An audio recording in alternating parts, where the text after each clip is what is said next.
Kia ora, everybody. Welcome to week number 6 of the Oceanic Challenger League for Rainbow Six Siege. My name is Matt Smite Ross, and oh boy, do I have a present for you guys this week. We've got a special guest. His name is Morgan Palmer, aka Nova Kane, all the way from the UK. He's going to be stepping in for Blue Pandatron tonight. Mate, welcome to Oceania. Oh, I'm so excited to be here. I thought you were going to do the whole pun of me being like Blue Panda's changed a bit. You know, he's looking a bit different today. But yeah, I'm hyped to be here. I've been like reading up, researching the region. I'm so excited to get involved. I think the grassroots elements in this region are just absolutely phenomenal. And so excited to get stuck into it. Yeah, honestly, man, it's been such a good year to be a grassroots, or just in general, a fan of Rainbow Six Siege in ANZ.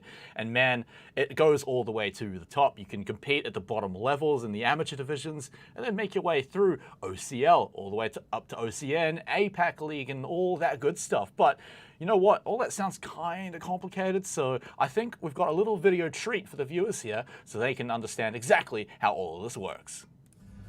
Welcome to Rainbow Six Esports for Oceania in 2021. We're proud to share with you the timeline for our 2021 season and the format of our Oceanic Leagues throughout the year. Through a sustainable approach to the region, we now have 2 clearly defined tiers and a proper flow through from our newly created Oceanic Challenger League to our returning Oceanic Nationals. Both leagues will meet for 3 stages in the year-long season, with participating teams accumulating points based on results from each stage. So how exactly will each stage be played out? We have 8 teams per league, playing single round robin best of ones with overtime. A regular win is rewarded with 3 points, while a loss gives 0. When the 2 teams fight up into overtime, the winner gets 2 points, while the loser gets 1. At the end of each stage, the top 5 teams will qualify into our new gauntlet format playoffs, while the remainder of the teams will have their placements and points locked in. Playoffs for both OCN and OCL will be best of 3s with best of 5 grand finals. At the conclusion of each stage, teams will be allocated points based on their final standings. For OCN teams, the conclusion of stage 3 will show us which teams have earned enough points to enter a promotion relegation tournament and fight for a chance to enter the Asia Pacific Regional League, whereas OCL teams that accumulated enough points will have their promotion opportunity into the Nationals, OCN. For both OCN and OCL, the top teams from each league will compete in seasonal finals to be held on LAN, where we will crown a champion in each league. This will be a great opportunity to celebrate Rainbow Six Esports in Oceania and come together as a community. We will have more information on these events later this year. Ubisoft's commitment to the growth and sustainability of esports in the Oceanic region is higher than ever, with 2 exciting leagues of 8 teams broadcasting over 9 months of the year, and direct pathways through to the coveted APAC League and ultimately the 6th Invitational. Opportunities are abundant for players in Oceania.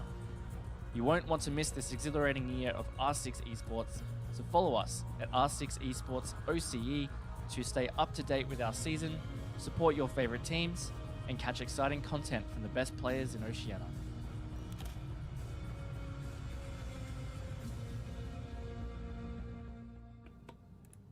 Man, it's just so good that we've got such a good, clear pathway up from the bottom, right? I mean, you make it to OCL, then you can promote into OCN, and then, of course, you can promote to APAC. And it comes with such a good format too, Nova. I mean, you get to go through the round robin goodness that we all know and love. But then, like you may have noticed, we got a gauntlet playoffs. And gauntlet brackets are one of my favorite things to finish off a round robin with. Absolutely. It means that every single playoff spot is crucial. Like every single position matters. It's not just like, oh, you come in top 4 and then you're seeded quite nicely into quarters or semis and so on, etc. Every single position means you jump up that position in that gauntlet, and it can make your run easier. You can skip certain teams. It's just, yeah, I genuinely really like the format, and I think it's a really good idea and good plan. like I said, a real good time to be a fan of Rainbow Six Siege here in ANZ. But of course, the players themselves, they've been working pretty hard over the season, and it's not always for the guts and the glory. Sometimes it's for that cash money as well. So let's take a look at that prize pool. $10,000 up for grabs here in stage 1. That's right, we've got 3 stages, so there's more money to come. But in this stage, you take a look at the top, and almost half of it is sitting there in first place, so some real incentive to finish off in that top spot. But then all the way down to 5th place, you're still in the money. So of course, all teams are making the playoffs will also be scoring themselves some cash as well. So I mean, it just makes it even more exciting to find out who's actually going to be cracking into that playoffs, man. Absolutely. I mean, I look at that and I'm kind of surprised. I know our equivalent over in the UK, I think it's like £1,000 or something for first place. So this is just that's where all the prize money came insane. from. Yeah, it's our budget. We took it from you guys. That's exactly how it works. But man, we keep talking about these teams, the prize money. Let's find out who's actually competing for all of this, and also introduce you to some of these teams as well, so we can take a look at the leaderboard and you can see where everyone is standing. Right at the top, you've got Skyfire 5-0. Only one of those wins was in overtime as well, looking untouchable. Then as you go further down, Fury and Exto both tied, but Fury holds the head-to-head despite having a 2-3 record, just scoring so many wins in overtime, so many losses in overtime. In fact, I think just most of their games have been in overtime. You go further down, Big Dogs, Prolific, that 4th and 5th place spots, just a point apart. And then underneath them, Swingsman, Hackuations, and Pride, all wanting to battle to crack into that top 5, and importantly also, Nova, avoid relegations. Absolutely. This is, I mean, apart from Skyfire, it must feel good to be king, right at the top there. But everybody else, the difference between like Fury and Prolific is 2 points. It's a 1 game difference. It's actually kind of insane. We could genuinely see the entire board completely shuffle up by the end of today. By the end of the first or second game today, we could be seeing the whole table shift up. So very exciting. And it means not a single team has been eliminated either. Pride can still make their way out of the relegation and move up. So can Hacky Asians as well. Swingsman can secure a playoff spot. Everybody is in contention to get through to that gauntlet stage. Yeah, and the best part as well is that everyone has at least scored 1 win, at the very least, right? Pride, they've got their 1 in there. Even Swingsman and Hackuations, they've got 2 as well. So, the competition, even down in below the playoffs, right? Even there, it's still getting quite hot. But honestly, I'm keen to see exactly what is going to be going on today. So, Nova, I think we should bring up the matches now and see what we're going to be looking at today in terms of games. First up, Skyfire versus Hackuations. And man, I mean, we just saw the leaderboard, right? Hackuations second last, Skyfire undefeated at the top. Then you've got Prolific versus Big Dogs. That's going to be a good one. 4th versus 5th, and they're only a point apart. That one should be really close, Nova. Yeah, it should be really close. Like we said, it can shuffle up the leaderboard. Which way it falls, I think is very dependent on the day and how they play out. But the Skyfire Hacky Asians one is going to be kind of a testament to how much can the teams at the lower end of the board step up and try and match these top tier teams in the league. Yep, and of course, that's not all, ladies and gentlemen and Siege fans. We've also got 2 other matches. Swingsman versus Exto Gaming is going to be our 3rd match of the night. Again, bit of a must-win for Swingsman, but you could argue the same for Exto because the points are so close. Then Fury versus Pride. I think that's going to be a pretty good one too. Pride had a decent showing last week, despite still getting the loss. But Fury, man, it feels like they've been getting more and more powerful every week. And, if it keeps going, oh man, Pride have really got it in for them this week.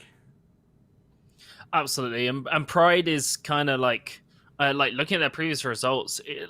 You'd think a team which only has 1 win would have like a worse round difference score. Actually, a lot of their games have been kind of close as well. Fury likewise has a lot of overtime games. If there is a chance or a moment for Pride to show up and really show us what they can do, this is the game in the entire season that they will want to be delivering on. Yeah, it's got to be now, here in the final hour, the second last week of the round robin stage. But we got a little bit of time before we get to that match. That's at the end of the night, Nova, so make sure you're still awake for that one because we got to get through a few matches to get there. So let's move into our first match and take a look at the teams. The first match being Skyfire here, MT Jax, Dragos, Broken, Seppi, and Kaken. Man, these guys have it all. They're at the top, undefeated. Man, can anyone take these guys down?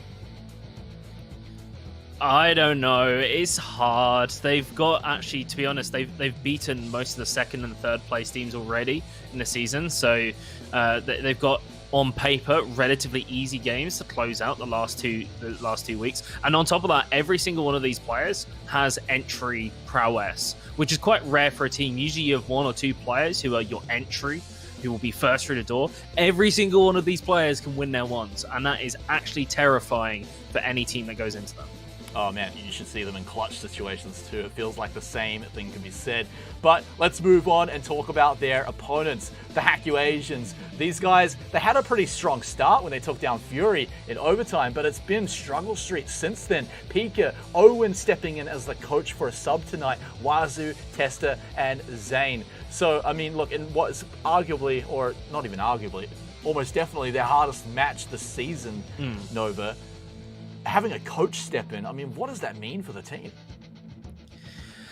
It's a double-edged sword. On the one hand, it's like, oh no, we don't have our full roster, we have to have a sub play in.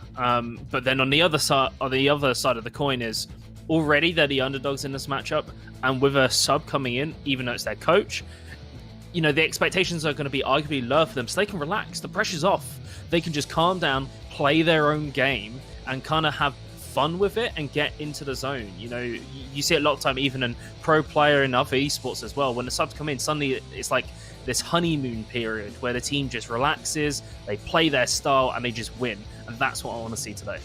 It loves to defy all the logic, right? You see a team and you're thinking, oh no, they've got a sub coming in, how can they do it? And then the sub just goes off. We've seen so many subs actually in OCL this season actually have really good games. So hey, look, maybe Hakuasians will have it. They'll need everything they can get though. This is, like I said, their hardest match yet. Now, one last thing we got to do is check out where we're going while we tell the players that we're ready to kick things off in the lobby. So Nova, I know you love this map. It's Oregon. Okay, yeah, it's like it's almost become synonymous. It's kind of common at the moment. I'm getting a little bit bored of seeing it. I would have liked to see the chalet. I know you're a fan and want to see that map as well. Come on, please. But it's one of those maps where everybody should know how to play it, which means also it's a level playing field. It's very easy to identify where weaknesses lie on teams, and so hopefully that should reveal where these two teams are at level-wise, and can Hakuasians really step up to the plate. Exactly, and I got a little bit excited there, so I sent us to the wrong page, but here we are in the game. Finally, in game number 1, and we're already underway with the bans. So first one, I mean, this is a bit of a global one, what a right? surprise. Thatcher being a ban. Oh, and you know what? Ace. How do you like this Oceanic special? We like to spice things up here with our bans. Oh, all right. The Thatch ban, as you said, is basically a global ban at this point. But the Ace, okay, I dig it. I think very strong hard breach at the moment. Usually, what I tend to see is the Maverick being banned instead of the Ace if you're going to ban one of the hard breaches out. But I understand Ace on this map specifically can be very, very strong. Valkyrie being banned as well. I like that ban. Especially if teams play hyper aggressive with the way some of the sites work on Oregon. You can really punish with the runouts or spawn peaks. I know it's very common, but like this map, especially towards, I need to get my directions right. I think it's the south side towards the road is the runouts, especially from like under small tower, can just like decimate any attack round if they get it off. You have to be aware of it, and just removing the Valkyrie means, okay, well, you've got to go out without any information. So I like it. It's a good ban. Yeah, it does leave a few other things through, and teams have actually been prioritizing banning Valk quite a lot through OCL, so it's not too much of a surprise to see it, especially for all the reasons that you mentioned. But let's kick things off here in round number 1 and take a look at the operators that are being brought to the table. You look at a glance and you're like, okay, most things seem pretty normal. The one that stands out to me though, Nova, is got to be Wazoo on that Twitch, right? We haven't actually seen it much at all on Oregon and OCL. So what would you be looking for with Twitch here on the first round of Oregon? I don't know how I feel about the Twitch. I feel like there's better things that could be taken in this sort of operator lineup. I mean, I guess she's got the smokes, which is fine. The FT is a great weapon as well. So if you're feeling fraggy, you know, it's great. But you've also got all the soft breach from the Zofia, the Ash. So if you want to remove any, I don't know, bandit charges, meat jammers, anything like that, those operators can fill that lineup. So you could have brought something a little different, a Capital maybe, with the incendiary like bolts and smokes. I don't know. It really depends on how Wazoo's going to approach and how they also use the Twitch drones. That's going to be really, really impactful. Yeah, I mean, you take a look, right? He's only got one left, so he's either left it somewhere or it's been shot out, and that's quite rough for a Twitch this early on, right? You want to be holding on to as many shot drones as possible. But, I mean, you mentioned it before, right? The F2 is a damn good gun, so that could also just be the main focus of it here. But this is quick entry by Zane, actually. Already very close to sight, but it's Wazoo to get the kill off the Seppi in the background. But we might not be done yet if Zane keeps this up, but looks like we're going to be safe for now. But that's first blood over to Hackulations. I take it all back, Wazoo. You can keep the Twitch. It's fine. You are definitely feeling fraggy right now. Really nicely done. And kind of proving me wrong, which is fine. You've already got the wall opening up into Jenny or like games room now. Attic yet to open. Usually the Mav is going to be positioned around there. For some reason, it's taken him a little bit of a while to get there. They do have a but now Skyfire's... Okay, Skyfire's starting to sweat a little bit. Just you can feel the presence of the attackers moving close. Attic has been breached. They're making their way around. Yes, there's all the ADSs. Very classic anti-utility sort of lineup. But here's the Nitro Cell. Oh, Tester. That is a rough one. Now, 2 members down, and Hackulations are doing fine for time. They're being quite cautious, and you can see, you know, clearing our attic, there's not even a player there. They're just getting rid of the utility. Oh, Kaken! Oh, no! Almost hit by it at the right time, but it was the wrong time instead. Oh, that's rough. But regardless, Hackulations, I mean, they've got so much to play around with here. Kaken's getting a little bit aggressive, really wants to catch the player on the window. But they've got one back. It's to the coach, Owen, who falls down to Dragos, who's been sneaking around somewhere. And looks like it's all the way in Showers. Sorry, Freezer. Oh my gosh, Shower hallway. But Broken is going to be the one to take out Tester. They've now evened it up. Hackulations, are they going to let this one slip away? They're incredibly close to the site, but the execute just seems to fall apart. That's nicely done by Zane. The Toxic Bay coming up, but it's not going to be deployed in time. Oh, Kaken nicely onto Pika.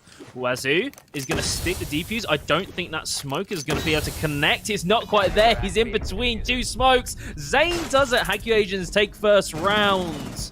And in kind of genuinely with their position in the leaderboard compared to that of Skyfire, that was actually a really nice attack. I'm really, really impressed. I'm liking what I'm seeing.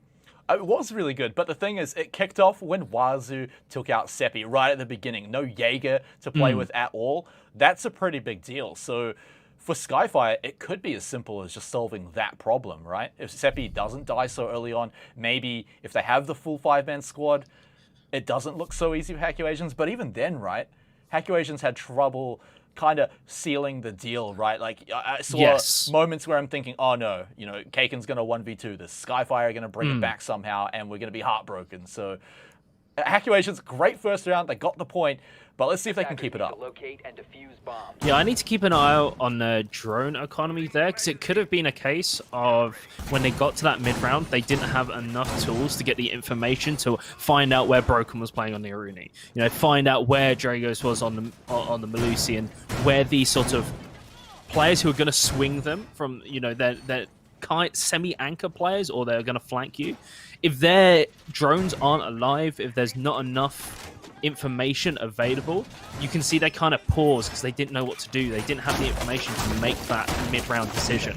And like you said, for a second, I was like, okay, this is getting a little bit dicey. So that's, I'm going to keep an eye on this round specifically and see if that's the case.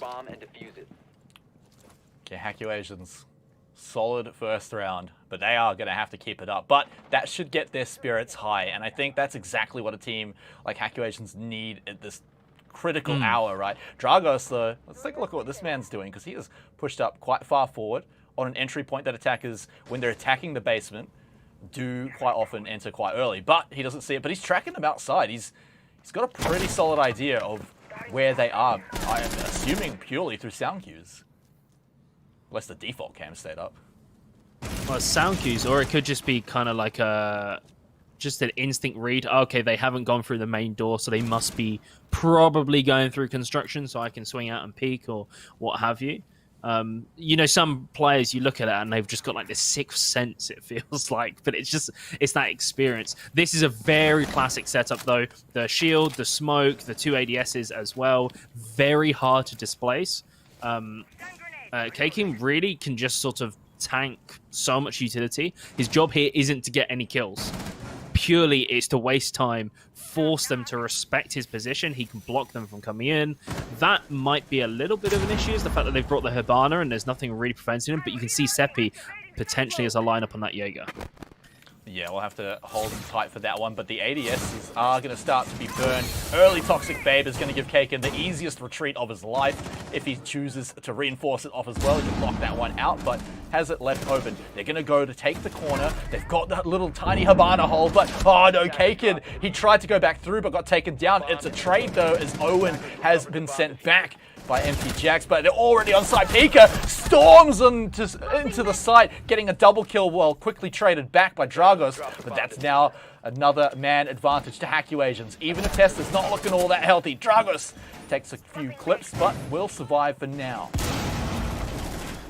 Drago's position is being read in Freezer, so they're going to know where he is. He doesn't have rotation around. He potentially can run all the way across the map. There is enough time because MTJax's position, but then also it's trying to back your teammate up in case the push happens. He's actually going to take that rotation around. Whether they hear the footsteps or there is a flank drone is going to be really, really important. Evacuations, MTJax potentially getting a little bit tickled by some bullets. The lead flying through the body. MTJax is going to swing. Double kill, a triple kill in total across the round. There's one more to find. Wazoo on the Twitch in a 1 versus 1. Diffusers down. He's being pinged, but MTJax is just patient. I love this. 12 seconds. Hit the 10-second mark, and MTJax. Woo, 4K in that round. What an absolute legend, man. MTJax is very quickly becoming one of my favorite players. He loves getting in these sneaky positions, playing with his opponent's minds. Like, is he going to be standing in the same spot? Surely not still again, but somehow manages to make the double swing on the players pushing the site and saves the round for Skyfire. We've got to remember that that was a 2v3 at that point, and even if one member of Hackulations was quite low, so was Dragos. But MTJax, man, absolutely just became a fortress down there. I thought Pika had done it. I thought Pika had stormed the site well enough, but turns out they had not cleaned up. I think that's what we could have seen happen in round 1. It was very close to looking like that as well. Yes. It's when that execute comes in, when you're trying to pinch that player on site, is if you give a player as competent as MTJax separate 1 versus 1s, he's very likely to win them, you know. So you have to sort of like level the playing field and try and swing that firefight in your advantage. Whether that's using utility, using drones, information. He even had a camera. He knew exactly when the Twitch was going to come in a 1v1. Wazoo had almost no chance in that regards. And so that sort of coordination towards the last 30, 40 seconds of the round, that's where Hackulations, you can see there's a little bit of a weakness, a sort of a chink in the armor that can be punished by Skyfire. And we saw MTJax just absolutely tore them a new one. Another opportunity for redemption. We'll see which team does pull ahead here in round number 3. Will be Hackulations and looking to give us a pretty good game, or is it going to be Skyfire saying, okay, you know, round 1 was a bit of a wash, but we're back here as the Skyfire you know and love. I think round 3 is going to tell us a lot about how the rest of this game is going to go. So let's see how they look at that entry. No one dying just yet, but a lot of fire coming down onto Zane, who's locked up behind the van. Should be able to get himself out of there, scare away the defender. But Seppi, he did this last time they were on the site, back in round 1. but this time he survived.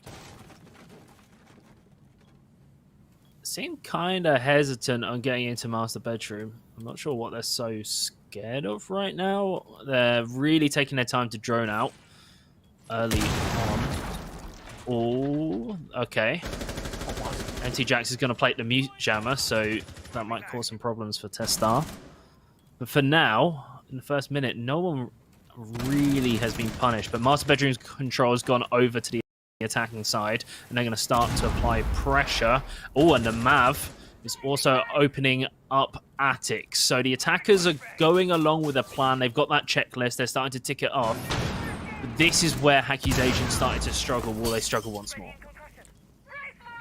The main thing, though, is that they don't have the bedroom wall breach done because of that mute jammer that's gone down as well. You can see another drone actually caught out by it too.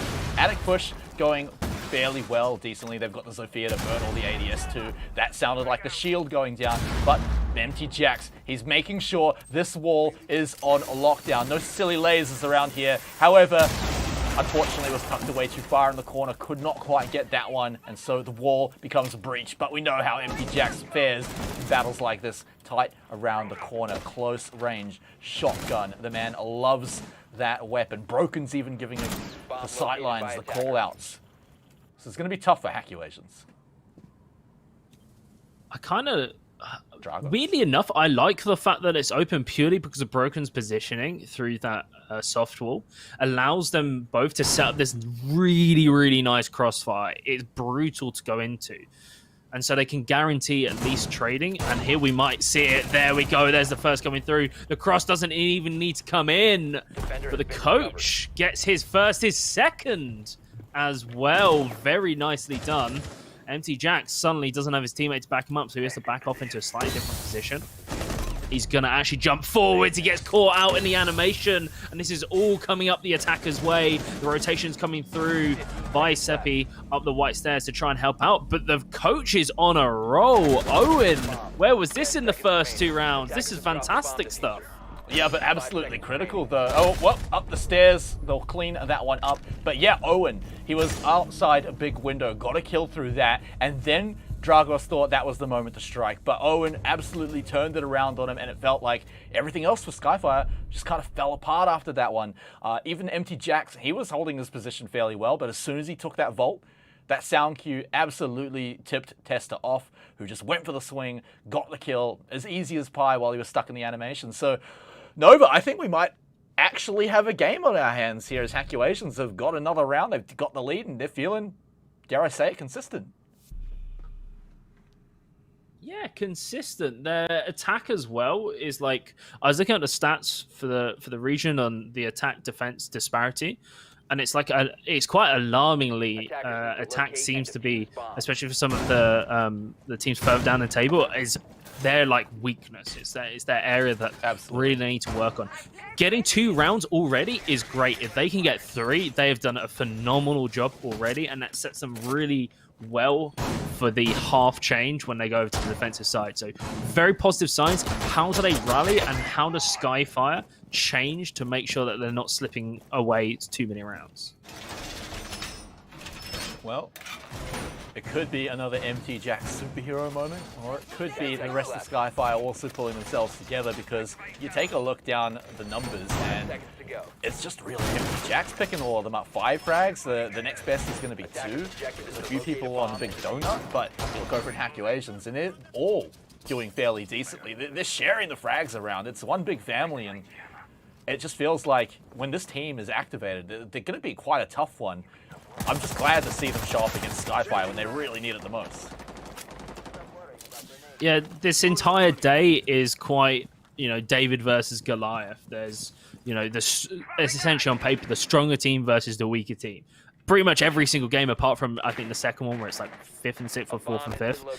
So the fact that we're seeing the quote-unquote underdog actually really stepping up and making Skyfire work for it is really, really exciting to watch. Can they carry on that performance is going to be the question, or is it going to kind of get to them? It depends how the Skyfire react. Oh no! Kakin finds the first kill onto Owen, and that'll be first blood. Such an interesting Maverick hole as well. They're trying to get some value through it, but as we can see, it's a bit of a double-edged sword as well. So punished back through it. Now, I believe this might even be the first time, disregarding late game situations where Hackuations don't have the man lead. And that might get even worse as Empty Jacks, he's looking for one of those magical swings through the barrier. Will end up getting one, but is quickly traded back by Pika. Although, look at his health bar, he took a bit of a chunk. That might make a difference in his next gunfight, but that ends up being a trade. Zane as well has now fallen, and Hackuations, 2 members left. They've got some time to make it work, but it's still going to be a monumental task. The Banshee's going to kind of, make it difficult to start pushing up. There we go. Wasting that utility. Testar lost a drone. Pikas has to just run in and try and take the aim jaw on like 1 HP at this time. It's like within breathing. Like breathe on him and he's going to die. He suffocates in the smoke. He can't even breathe himself. Seppi closes it down. Skyfire get their second on the board and equalize the scoreline. Question is where do they go now? I think the basement should open back up for them, right? So they had a close, I want to say close until MT Jacks just decimated everybody. Yeah, I mean, he went for that magical swing, but let's not forget as well, Owen through the Maverick hole as well. That was a little bit rough.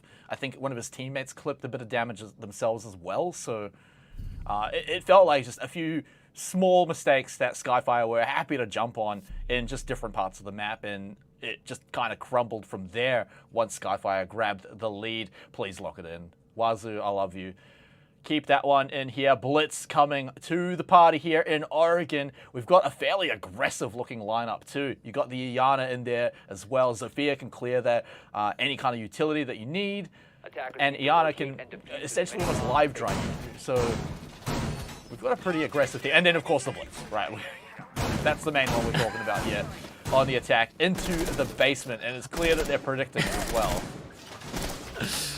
All right, last time I casted a Blitz was about 3-4 months ago, and I'm pretty sure it was Na'Vi picked it by accident. Like, that's what happened. I haven't seen a deliberate Blitz. Did they win? It didn't work. That's all I can say. It really, really didn't work. So I'm excited. This is my first actual proper Blitz pick in competitive in like 6 months for me. Oh, this is thrilling. I'm so excited. Oh man, we're just getting started. I just want to see what Wazoo can OCE. do with it. This is not even near the depths of what we're capable of. Wazoo leading the charge on the Blitz right up to the barricade. They should surely by now have heard the clunk, clunk, clunk as he approaches. And now it's going to be, what are they going to do about it? This should be a fairly decent way to clear out Kaken from the elbow. As long as you can actually get the flash on him, he doesn't really have a good escape. He's going to have to crouch through the rotate hole. But, oh, man, that's Zane already down on the Ayana. All the way from outside. Oh, no. Yikes. Dragos has been looking for that as well. But last basement round, he peeked from Garage. He was looking for that early kill that he could find. It didn't materialize last time.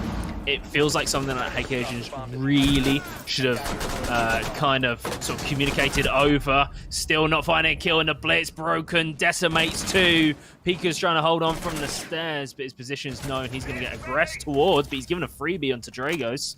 That could be something that they could sort of capitalize on. There's still so much utility in the way, and Pika's kind of left Owen out in no man's land behind the barrels. I think Skyfire knows where he is as well. They're kind of using him to bait potentially Pika in to have to come in and peek this. Oh, no. Okay. It's fine. Never leave a man behind. It's not like, to be honest, he had too much choice. It was either that or 1v4 clutch in half the round. So now he's got a bit more of a better chance. They've also got the diffuser on them as well. So still very difficult, but a lot more doable than before. They're going to both approach from the bunker. Quick little swing comes out from Broken to shut down that dream. Now it's just Owen, who's already been downed on a slither of health. He's run outside. He's just going to try his own different approach. Still a minute, so, I mean, look, if you're going to clutch anything, at least you've got a whole minute. But Broken's waiting for him, and that'll clean up that. I mean, in that kind of situation, when you're in like 1 versus 4, no HP, like your odds of winning that round are like 1%. I've seen quite a few teams do it, and I quite like seeing it. Is you kind of just sit there, not to save the KD, but just to run the clock out and use that minute as like a timeout to talk to the team. Go, okay, we've got one more round. Let's get that one more attack round. What are we going to do next round? What are we going to expect? How are we going to adapt? You didn't go for it. You tried to play out, which is fair play. You know, it's certainly not the worst option in the world. But this is where I want to see Hacky Asians sort of raise their game and elevate. If they make it a 3-3 scoreline, we've really, really got a game on our hands. Absolutely, man. And for the final round of this half, we're going to go upstairs to the dorms and see how this one goes. Remember, all the way back in round 1, this was Hacky Asians' round, but it was off the back of shutting Seppi down on a spawn peak. So that certainly looked different last time we came all the way up here again. So Skyfire, I feel like they're pretty confident here in the top floor. So Hacky Asians, they're going to have to, 1, be careful with Seppi, and 2, just settle down on the nerves a little bit. It feels like just some of the small executions are just kind of biting them a little bit. And yeah, they're in a rough spot, but unfortunately, they just need to do what they got to do, and that is just tighten it up. 5 seconds to go. Yeah, that's the difference between sort of good teams and great teams. It's that consistency factor. You know, we like when you were briefing me on some of these teams, and we're talking through them. You were saying, there's all this talent, there's so many experienced players, and it really comes down to that consistency of being able to deliver that game in, game out, every single round. Hacky Asians have shown flashes of brilliance. It's making it less of a flash and more of a consistent light that's shining within the team. And they've shown it today. Like the 2 attack rounds they've won have been really, really solid. They've been sort of like really good demonstrations of how attack should be played. But then there's small elements that can be punished, and it gives Skyfire a way back into the round. And of course, players like this, like Broken as well, we've seen him today, has just been incredible. If you give him an inch, he'll take a mile. You know, he's one of those players who will just capitalize on it. So got to be careful with what mistakes you're making. Owen getting a little bit tagged, trying to open up the attic wall. But so far, no players have succumbed to any of the firepower. Just a little bit of a gun battle between Broken and Pika there. Just peeking through some of those very small Maverick holes. No one's losing their head yet, and I imagine it'll be until that shield goes down that anyone will eventually die. But Hacky Asians making solid progress. They're getting rid of mute jammers. They're moving their way through the attic, getting the breaches done. They're getting everything out of the way before the actual execute comes. Now does Broken stick around here? Does he get shot on the rotate? Or does he stick around? Frag lands at his feet, but will be able to dance away just in time. But the Aruni, of course, has the power to make any on-demand punch hole. But, oh no, Empty Jack's just completely caught out on a rotate there. Empty Jacks, that's kind of unfortunate for Skyfire, the positions he tends to play in. That's kind of rumbled their defense a bit. How does Hacky Asians kind of capitalize on that? How do they push up Wazoo on the big window? Window's going to apply pressure. But Broken's around there, not much HP. They still haven't opened up that wall in front of Dragos. Can impact trick it. Nicely done. 45 seconds. That's kind of stumps their plan. I'm not sure if the Thermite has one more charge as well. Oh, but K-King goes down. Owen is storming on in. Broken can't walk into the flames. Just a little bit of an ember. A cinder will singe him and take him down. He's got to hold on here. Dragos is holding that position, but with 25 seconds remaining, it's really heating up. Skyfire just needs to hold on and waste as much time as possible. Hacky Asian, you need to make the call. You need to get onto the site. You can't keep dilly-dallying, or you can just kill the entire team. 10 seconds. Was that Diffuser? Diffuser went down. They're planting though. Seppi's coming up. He's got to do everything here. Just shoot through the wall. Just shoot through the... No! Oh, Seppi. That was so close. Oh man, Hacky Asians, they did manage to get that Seppi, almost bringing it back. I called out the Diffuser though, because while they it was the Thermite carrying it, and he did go down, but they clearly could pick it up quite quickly. But in a situation where every second counts and the final moments, right, having to scramble to turn around, even turning your back on your opponents for a moment, could be a bit of a disaster in moments where I imagine the comms are all going plant, plant, plant, plant, plant. So it is a scary moment, despite the fact that they managed to plant again within, a second anyway. So they did have, but now we swap sides. We send Hackuasians onto the defense to see if maybe everything was just on the attack. Maybe it was all of that, or is this where things really start to heat up, where they even feel like they have an advantage on the defense? And defuse as many bombs as they can. It's like with what you said about the small decision-making and the mistakes there, because Seppi came up the white stairs, won the duel. I know that Attacker went there to try and prevent him from getting up those stairs. But then the plant spot, I know there wasn't a lot of time, and like you said, the thermite dropped it when he got killed. But it was being planted behind a soft wall, which could have been like one stray bullet clips the planter's head, and suddenly that round's done. And it's Skyfire's going to be like, Seppi's going to watch that back and kick himself for not like just shooting through that wall. But I mean, how often you've got does a question? 5 seconds remaining. Yeah, I know, but it's if they planted behind like the reinforced bit, just slightly move their position, you eliminate that risk. Or Zane, What is not this? he's looking. This is what in the UK we'd describe this as a rat position. This is what we'd describe this as. We just call it bloody filthy here, mate. Like, this is what you're doing, man. It's at such an angle that you have to be like quite close to the door to even see the bullet hole too. So it's quite clever, but man, I would be super tilted if I ever died to that bullet hole. He does back away from it though, and we'll just leave it alone for now, but it could raise some questions for Skyfire here on the attack. I feel like they're fairly fortified though, shouldn't be too worried at all about it. Little differences here on the operators. You've got a Maestro, which means you've got that evil eye camera up in the attic as well. Very useful. Again, also demands a little extra utility, unless you're like a real Kobe with the frag grenades and you can like hit everything in the explosion radius, which it's not always the easiest thing to do. But the Maestro is certainly going to help out, at least while that evil eye does stay up. Also the Kaid instead of the mutes to do Jenny wall or games room wall, which is a small adaptation. It's different style, but it comes in sort of one of the first gunfights. Dragos just about confirms it.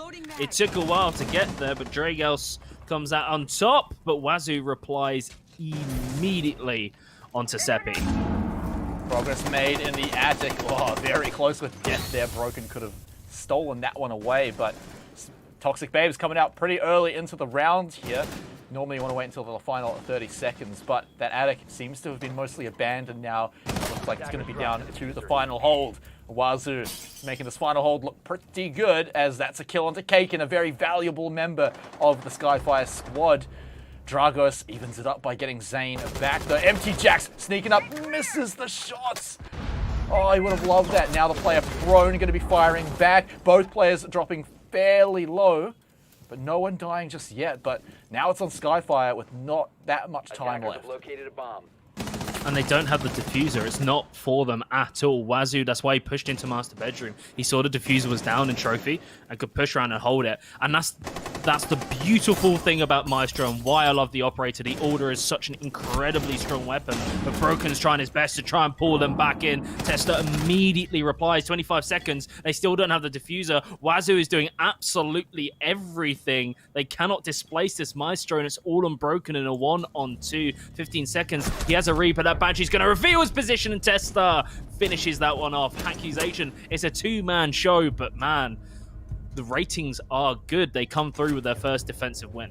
Yeah, and those two guys, I mean, it was a really clean way to pick up the win too. Very big brain as well, like you said, camping that diffuser, using the Maestro to his full extent, really. Tac Pause is going to come out now, and I definitely like this, right? You want to throw it out and just get your bearings on the game, because, I mean, we're not even really able to handle this right now. Hackuasians near the bottom of the table, in the lead against Skyfire, so I can only imagine the players. Yeah, with the coach stepping in as well, and he's had his own moments as well, so Owen can feel pretty proud of himself throughout tonight, but we'll see how the rest of the round does go out. But this tac pause, I imagine it's going to be very important. I mean, for both sides, really, just to have that moment to talk and be like, guys, what is going on? I mean, you can say that as either team. pure coach diff at the moment. Owen's just having like it's shaking off the rust, stepping into the game, and he's performing. He's had some great rounds, not just winning his ones, but sometimes getting multi kills as well. Very, very good. And you can kind of, I don't know, there's this feeling with the style of play, with the gunfights that are taking around Hacky Asians, where wait, hold on. Do it. We already got the blitz. I told you. No. I told you it doesn't end here in Oceania. You've broken me. I don't like. Take me back. I don't like being here. What's going on? I don't know. Why is there a I find it pretty Kavira? fun. I mean, look, Wazoo's having a pretty good one. He's got 7 frags and Oh yeah. feeling like he can pull off the cav here. Just gonna go hide away somewhere completely irrelevant in the map and the site and just wait and just sneak up on them. He's gonna be even difficult to drone, right? He sprinted up there, silent step, no one could hear him, and just got as hidden as he could. So they are working very hard to keep this cav hidden.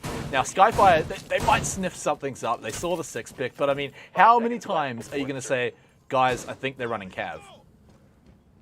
Attackers must locate and defuse a bomb. Okay, I dig it. Last time I saw this was actually Zamin, a player Nafe, he's now on the Na'Vi roster, originally on M&M, would take this and he would hide on Villa, hide in the bathtub and think like stupid stuff like that. And then he got like a double interrogation in the same round. Like it was actually ridiculous. So operator who's not commonly picked, but it's the kind of thing where it's like why it's so strong in ranked and why people sort of, complain about it is if you don't respect it, if you make that mistake, then suddenly the interrogation is so stupidly strong that it can just ruin a round for you. So, I mean, if it works, it works. But Wazoo, like you said, is on a tear. He's having a great game. Why not enable him with an operator with such a strong ability? Still not being regged, waiting patiently on the floor, 2 floors above. He's not really moving. Might be waiting for the last, he's got impact as well. Minute. He's got impact, but that Nomad might trip him up. That's true. And that's something we haven't really talked about. Hacky Asians didn't really bring it, but Skyfire is happy to bring this powerful operator, very commonly banned on Oregon too. Oh, speaking of the devil, Empty Jacks on the Nomad gets taken out. I mean, hopefully he got all the air jabs down because they're going to need them. Wazoo! Will he get the interrogate? It looks like the answer's yes! Where are they? Go and hunt them down, my son. Oh, this is... how many times do you have to say they've got Cav, and then how many times do you think they were screaming, Cav's on me! Cav's on me! Interrogation! Interrogation! It's almost a clean, flawless round. Not a single point of HP has been taken off any of the defenders. It's absolutely perfect. And now Seppi, what do? You're against... Where's Hacky Asians in the leaderboard? Are they 7th? Are they 6th? They are 7th. Where are they at the moment? They are 7th with 5 points. You were first, and you just got interrogated by a Cav. This is... The mental games here the mental warfare is amazing. Well, this is also the round right after attack pause as well. So Skyfire is sitting there thinking, okay, guys, we got to stop this. They've been doing everything standard so far. The blitz was a bit weird, but there it is, the flawless round. And then they just come out with a Cav, and everything you talked about in that timeout is almost out the window. Oh man, flawless round with the Cav. What's next? Nova, what do you reckon? Oh, okay. What do I want to see? That's the question. Yeah, this is your only opportunity. You're not going to get it again. I have no idea. Wazoo, chef's choice, chef's selection. Whatever Wazoo wants to cook up, I am here for the ride. All right. I do love the Mozzie pick. I love this combination so much. The Mute Mozzie combination, I think, is phenomenal. Even whether you run a Commando or the P10 Roni, generally seems to be more P10 Roni favored for Mozzie, just purely because it's like an SMG 11 but with no recoil. It's so strong. You can get the information and then turn it to your advantage.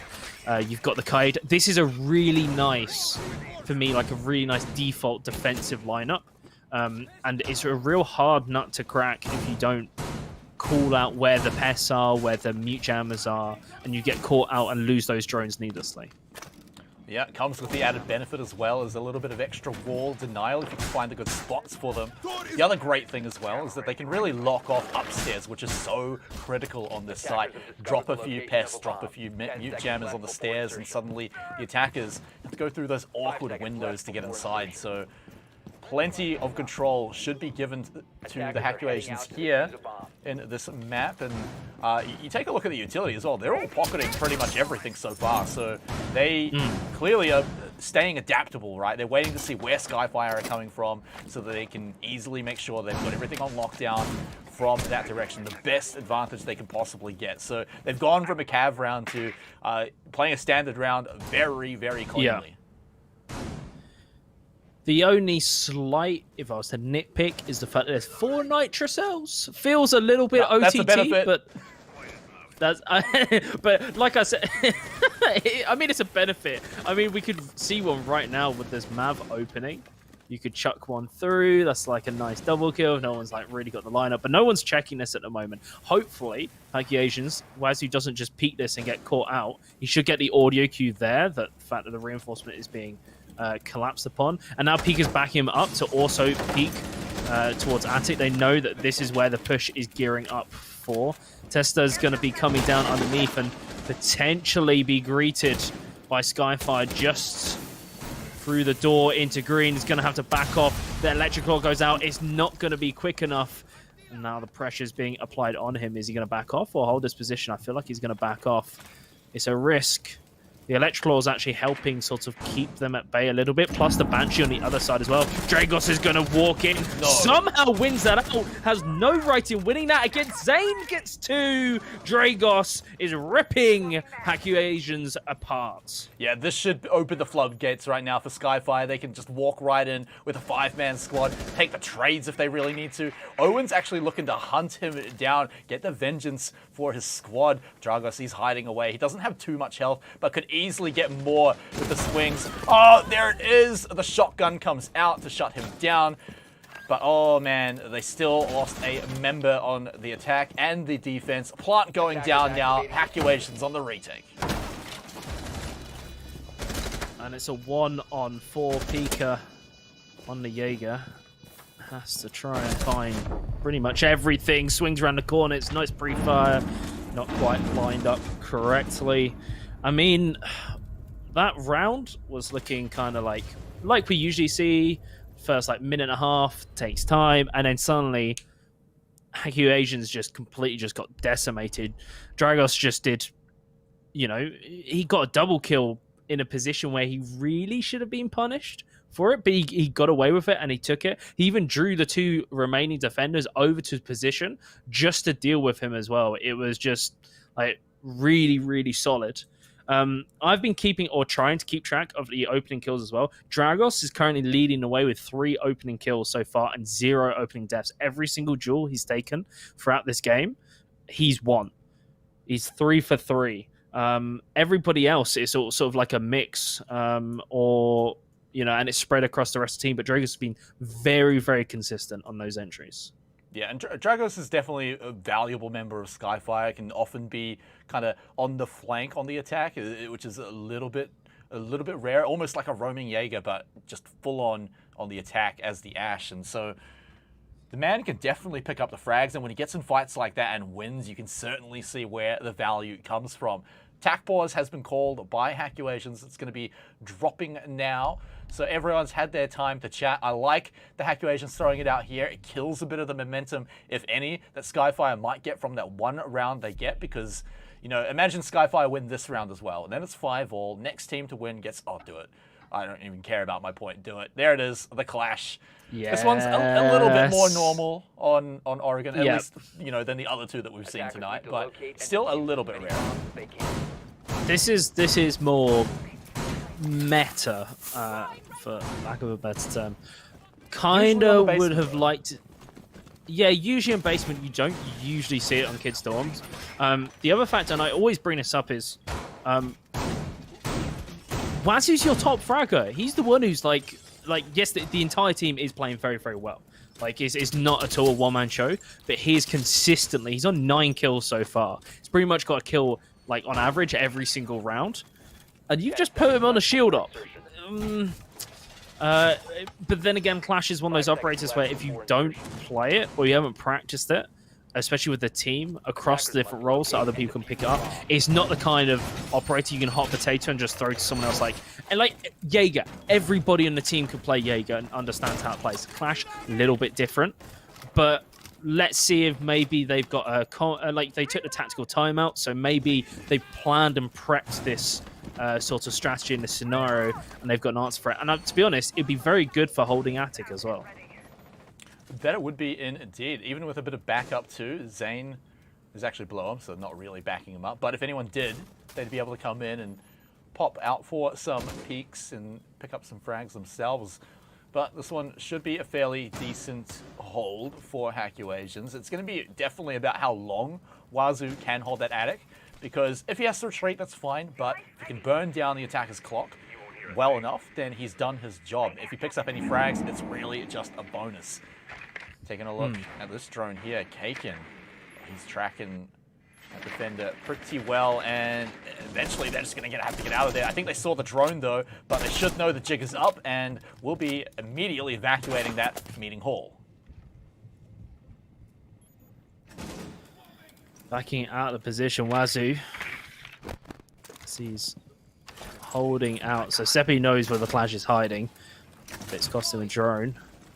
But there's another drone coming on in. Now Wazoo is kind of like, do I peek this and try and remove the drone? Okay, never mind. Or do I just wait and just take the information brunt that's going over? So far, we're past the halfway mark and no one's died just yet. Zane's been tagged but hasn't been displaced from the position. The Melusi seems common for the roam. But there we go. The first reinforcement open up. And that might cause a little bit of pressure to be applied on the defensive team. See tags starting to go out. Wazoo being pressured in an attic. So Skyfire is trying to pinch literally from both sides. And Empty Jax is the first one to find it. And Owen goes down. Broken comes on in as well. Empty Jax is doing everything. There's the Clash going down. Seppi follows through. And this is almost a clean sweep. There we go. Flawless round by Skyfire. Look at the kill there. Momentum. It looks like it did not work even the slightest with that attack pause. Flawless round to lead them into what I might argue is one of the most important rounds in Siege history. Round 11. This one either decides, you've either got a team on match point or you've got this scenario where someone has to go to match point next round. And in our system with the overtime point changes is a big deal. To make it to overtime, you lock in a point, you lock in denying your opponents a point, and then of course you also set yourselves up for that match point as well. Wazoo with the mind games too is going to be hovering that cav to say, hey, we might be doing it again, but surely that is pretty easy to work out when you start seeing Vulcan shields everywhere. Attackers need to locate and defuse as many bombs as they can. Yeah, it's this weird one. Skyfire, they, because of how far ahead they are from everybody points-wise, they don't want it to go OT. I mean, of course they want to win, but at the same time, they're not concerned about, getting maybe less points in overtime purely because they're lead advantage. Hackuasians, on the other hand, overtime means they're guaranteed even though they lose to get some points, but they want as many as possible to try and jump up that leaderboard. So they really, really want this round. If they lose it, then they have to play for the overtime, which isn't ideal. So I want to see something. You can see instantly, like you said, the more standard picks, the Goya coming out, with the Vulcan shields. There's no Clash, there's no sort of spicy Kavir or anything. It's let's play default, let's play static, and let's kind of take it seriously. Not that they weren't taking it seriously before, but let's play something that we know we're practiced on and we're drilled on. Zane, just at the end of the prep phase, worked out something pretty important, is that no one is really in the tower side of the map. Empty Jax, he can't be going through that way up top. He's going to be having to come through the ground floor, and so defense should be fairly aware of that. Broken, long line of sight all the way into the attic. Remember, this is a basement hold, so he's all the way up in the attic. Pretty interesting there. They're trying to catch out Zane if he decides to come up. They're trying to just get some extra angles, I suppose, or catch them out on the rotate. They see there's a rotate hole there, so they're honestly just waiting for the defenders to try and get a little bit cheeky, try and get a little bit clever. But it turns out it would be Skyfire being clever, although no one walks into the trap. MT Jax making his way through. That air jab placed should be communicated over. So any late rotations by the defenders, they should be aware of that. Wazoo coming up the freezer stairs. Oh, he's been sort of... That barricaded door going down has kind of dissuaded him. He's going to back off as well. And MT Jax this time, he's getting his air jabs everywhere, fully using his utility. He's got one more remaining, but he's covered up a lot of the sort of rotation and flank points that defenders can employ. Now Broken's making his way through. This is pretty early and coming down from the main entrance. I really like what Skyfire do, where they really try and stretch out Hackyu Asian's defense, make them fight on multiple flanks. Yeah, clever way to do it. Spread their attention nice and thin. We've got one more air jab as well. I wonder where it is going to go, but both stairs are covered, so they can go through this direction. Vulcan Shield going to blow up in Wazoo's face. He's going to lose half his health bar, but it's down into the laundry. This is where the push is going to be coming from. Broken, marching his way up. Oh, he saw him! He saw him, but he didn't go for it. And so instead, he's just going to start shooting some concussives to check if anyone's in there, I suppose, and actually blow up the wall too. Is he going to win this fight? He's got a lot of attention on him, and even Smoke's now coming out to push him back, but he hasn't lost any health, and he hasn't really lost any position. Where has the time gone? 20 seconds. Skyfire, you've got to get a shift on. You've got to get into the site, but it's very, very healthy on Hackyu Asian's side. All Broken goes down, but it's Wazoo who opens things up. It's a 2-for-2 trade. Made that 3-for-2, 3-for-3. Seppi is left in a 1-on-1. Pika does everything. MT Jax has to find it. No! Oh, go back to his face. Defuse. Oh, there we go. There we go. Oh, Wazoo and Co. Pika. Oh man, Hackyu Asians have done it. They're on map point against Skyfire. That was a round that I just could not call the winner until the absolute end. It just kept going back and forth. I thought Skyfire had done it when they stormed the point, but there we go. I mean, even though it goes down to a 1v2, Pika steps up in a critical moment, brings them to overtime. I can't understate how big this is. Hackyu Asians have brought the undefeated Skyfire to overtime. The second time at all this has even happened this season, so they should absolutely be proud of their efforts, but I imagine these guys are not finished yet. Imagine they win this round. Imagine they pick up the 3 points against Skyfire. That messes up not just the bottom of the table, but the top of the table too. It makes Skyfire vulnerable in their first place position. Maybe not this week, but next week. This is the... Oh, wait, that's not good. Zane, how are you... I think you got tagged by the shotgun opening the wall. A little bit of misplays. That's really not what the Hackyu Asians side want. Like you said, though, Skyfire, for the teams just behind them in their table, they're not playing them for this week or, of course, or next week, which means their hopes of getting that first place is kind of out of their hands. It relies on other teams beating Skyfire. Skyfire not getting any points this week is best case scenario for everybody else in the league right now. This is amazing. But tagging Zane down to like 5 HP is not the way you want to do it. Well, Hackyu Asians channeling the energy of the entire top 5 right now to try and bring Skyfire down a peg. One more round would do it. Let's see if they can hold the fort. Like you said, Zane dropping a bit low is a bit rough, but we've seen teams win with less, so I still believe. I'm still on the train for now. Skyfire, they've got a standard lineup, nothing at all out of the ordinary. Everything you'd expect to see here on Oregon. The Nomad in particular got some pretty good air jabs previously that stopped anyone flanking them. Oh, Zane. This is a dangerous position to be in on it with a health bar like that.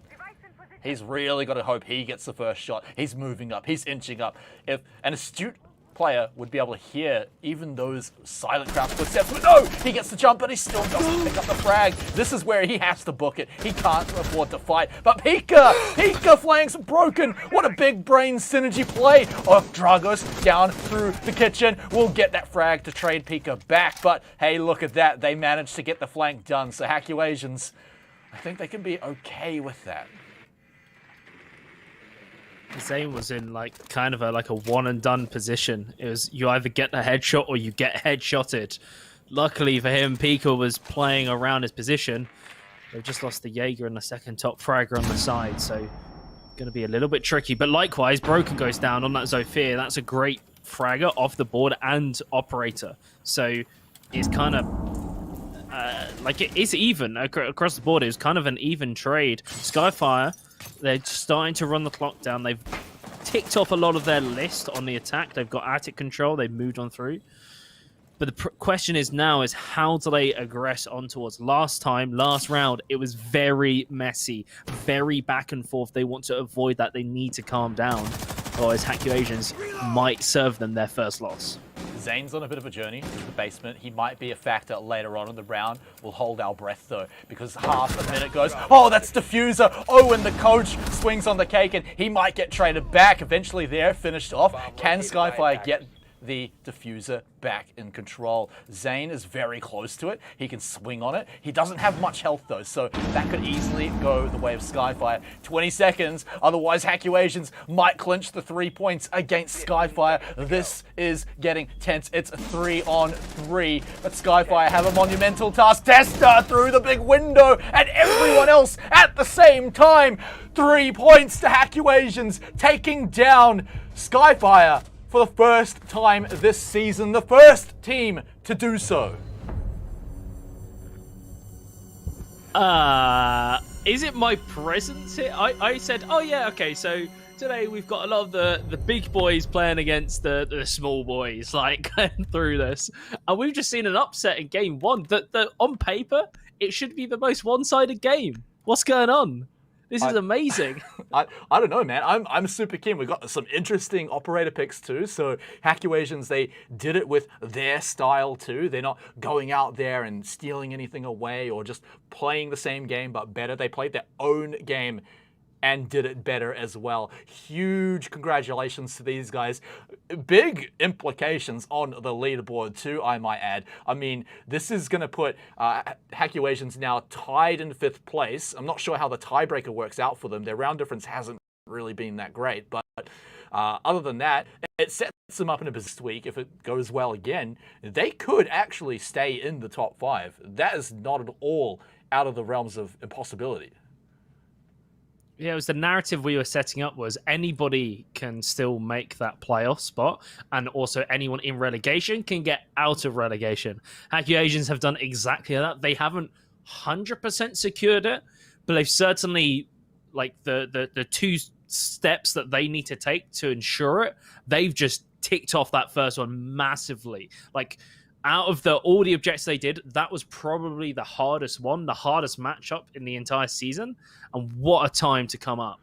Also with a sub, I've got to shout out, Wazoo had a fantastic game. And I like for me would be MVP candidate, but being a coach and stepping in and performing like that, and not like, no one wants to be a burden for their team, but Owen really wasn't. He had some very, very good rounds, was very consistent. So although Wazoo's my MVP, I have to shout out Owen as well. Spectacular performance from the guys at Hacky Asians, but that is just our very first match of the day. We've got even more coming up after the break. It's going to be Prolific versus the Big Dogs. That's your big one. The 4th place versus 5th place, now tied 5th place, for a pretty epic battle to see who's going to be staying in relegations and who's climbing that ladder towards Skyfire. Find out after the break.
Well, I hope you got your breath back there, Novocaine, because what a spectacular first match. I don't believe it, man. OCL and the top dogs, Skyfire, taken down in regulation by Hackuasian 7-5. They score all 3 points.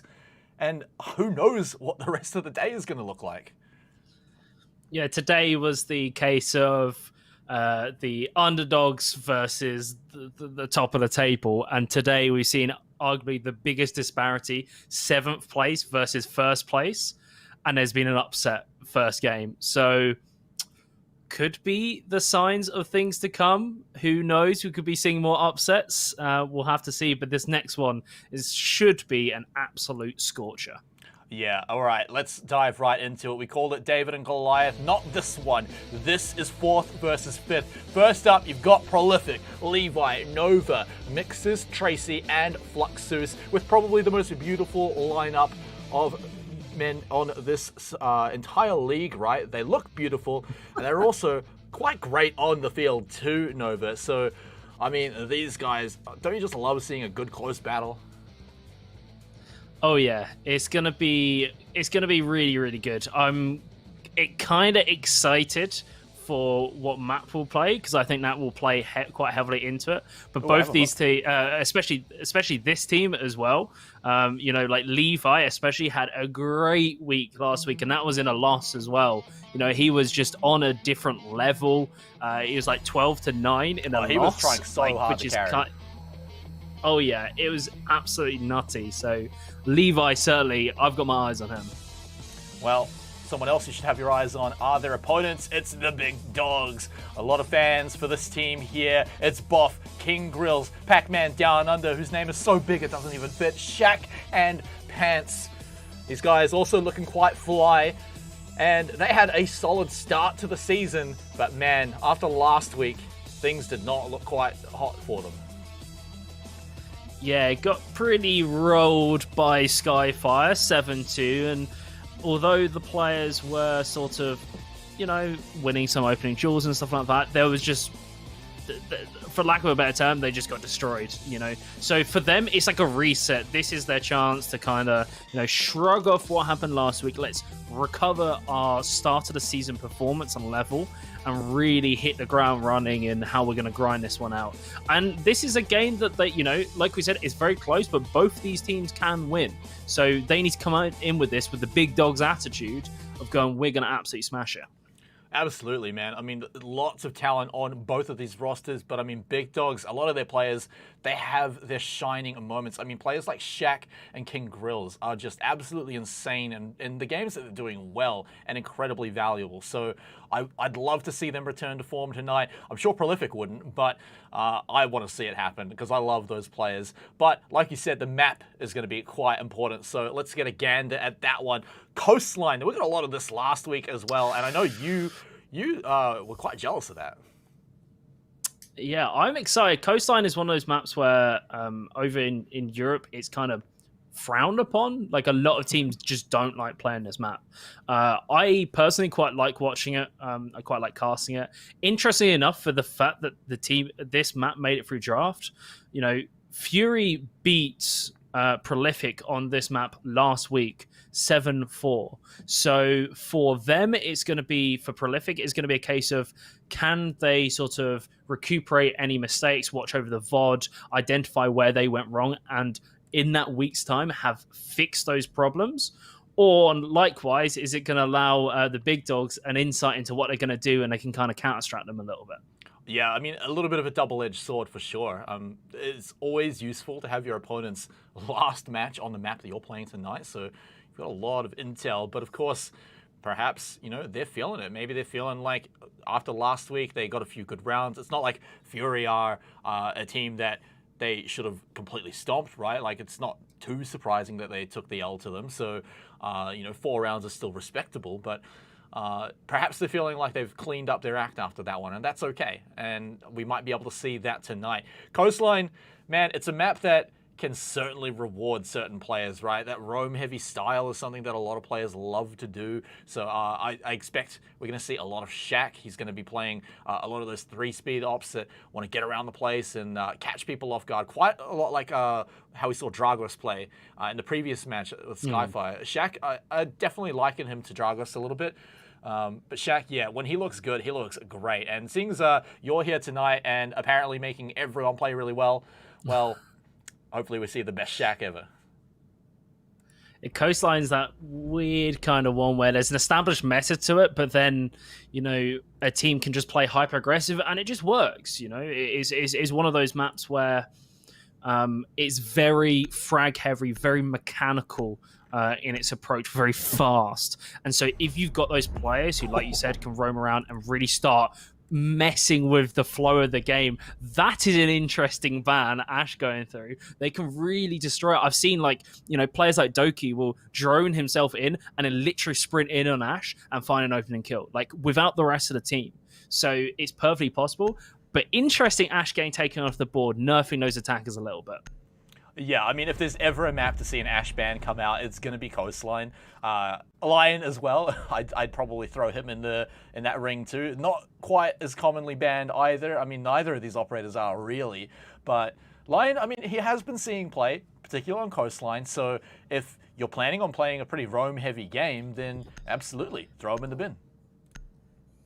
Absolutely, and Lion is out of the maps that he's kind of played on, this is one of the ones where he has the greatest effect because the profile of Coastline is very, very small. So the distance for the ground for defenders to cover is less. So they're kind of like locked into positions, and there's less sort of angles you need to check that you can rule out a lot of possibilities a lot quicker.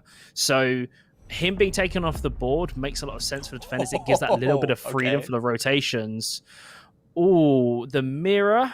Okay, Melusi, understand. I think it's fantastic ban. Probably one of the highest, like, for me, on Coastline to ban out on defense. But the mirror, I'm not too sure about that one. Mirror is a bit of a global ban here in OCL. Definitely takes a lot of bans on a lot of different maps. But still, I'd argue there's certainly some positions where mirror can be high value for sure on Coastline. We've seen teams use it before. Particularly like Kitchen is a great one to throw it out there. One that I want to point towards, though, is the fact that Valkyrie got through the ban phase this time, and these black eye cameras are incredibly useful. And we've all played Siege. We know what runouts on Coastline are like when you're playing as the Valkyrie. And defuse as many bombs as they can. Absolutely, and I think it's because of the fact that Coastline is like a literal square as well, is you can get twice the value out of a single black eye. You throw it out onto a corner, you can look both sides. You know, that doesn't work for Clubhouse. It doesn't work for, I don't know, Oregon, but it does for maps like Coastline, Cafe, and Consular. And so Valk's impact is huge, depending if the black eye placements are good. I would kind of like, genuinely, the fact that Valk's through, part of me kind of wants to see the Twitch traded out for an IQ instead. I think Valk is that strong on this map. Yeah, I honestly wouldn't be too surprised to see at least one team pick up the IQ a little bit later on, especially if this round for Big Dogs doesn't go too well. But those are some powerful guns in the hands of the attackers. I mean, you talk about the F2, probably one of the top tier guns in the game. And so they're bringing a lot of firepower to this first round. I think Big Dogs are here to put on a bit of a show and just go frag heavy. They've got, they're opting quite commonly that a lot of teams do, no hard breach. Oh, so actually, they have the ace, never mind. But still a great gun that you can bring on the attack. Looking at the defense, though, Mixes is looking to spice things up here. He's got a very dirty little rotate, well, not rotate hole, sightline hole onto the window, where the attackers are going to come in. They're going to be faced with the Shuriya Gate as well. It's looking like they're going to want to clear upstairs very quickly. Shaq, how on earth is he still alive? Walking right through that EED on the wall, and no one takes a shot at him. Yeah, the Capcan, I didn't even get a chance to highlight it. Capcan kind of like, I feel like quite an unusual operator, not usually brought, and sort of not respecting The traps on the doors could cause a few problems. BFF is down. Mixers as well. So both teams trading side to side, but not able to secure the kills. And you can see the attacks kind of just holding, just to see if there's any retaliation, so they can potentially go through and then pick up their teammates, as well as secure that kill. And that should be first blood drawn by Shaq. Okay, no Nomad to lock off the stairs, but they can still get a lockdown on the hallway. Shaq now moving in to take control of that. But they're going to have to make their way to the site eventually, and that's where things start to get tricky. A big, long hallway. I love the prone cameras in this, by the way, when their legs go flying up in the air when they're on the stairs. Especially when you can move back and forth and flail them around. I'm entertained way too easily.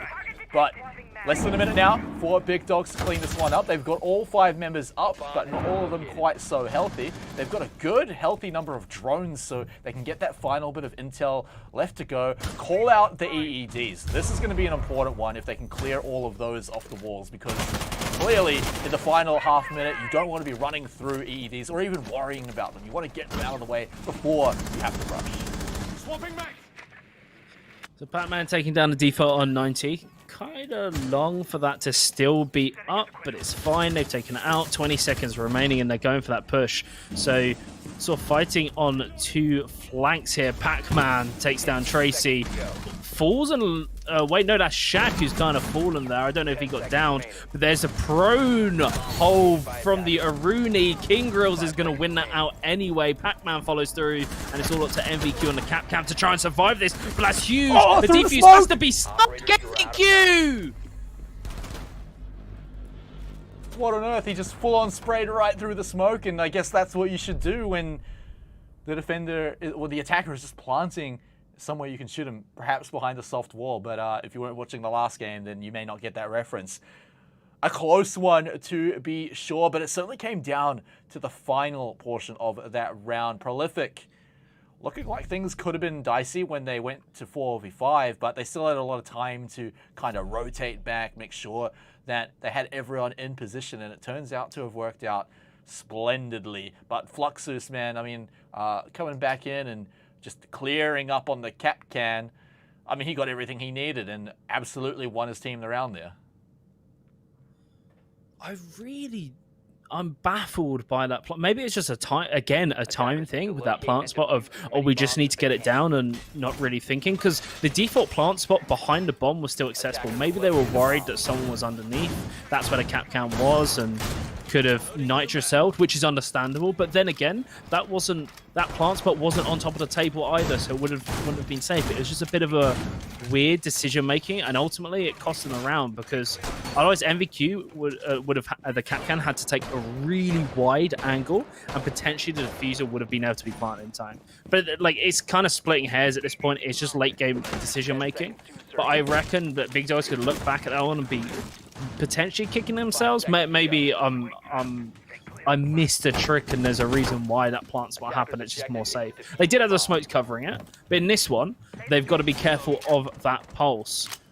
You know, I mentioned the vertical play. Pulse is synonymous with being annoying, being between levels, just, you know, causing a havoc. I think you mentioned actually the Skyfire is at MT Jax. Yep, is like known for the shotgun pulse. I love it. I mean, I was dubious of it. We had like 2 weeks of it being banned away from him, and then he finally got to play it, and it just went off. I was thinking it was going to be like totally overhyped, and then it was amazing. So, you know, I'm always keen to see the pulse come out, even if it's not MT Jax, right? I want to see what Nova can do with it as well, because certainly a good player in his own right. Has the Nitrocell, of course, in hand. Fluxus, he can team up with him to call out vertically for those Nitrocell kills.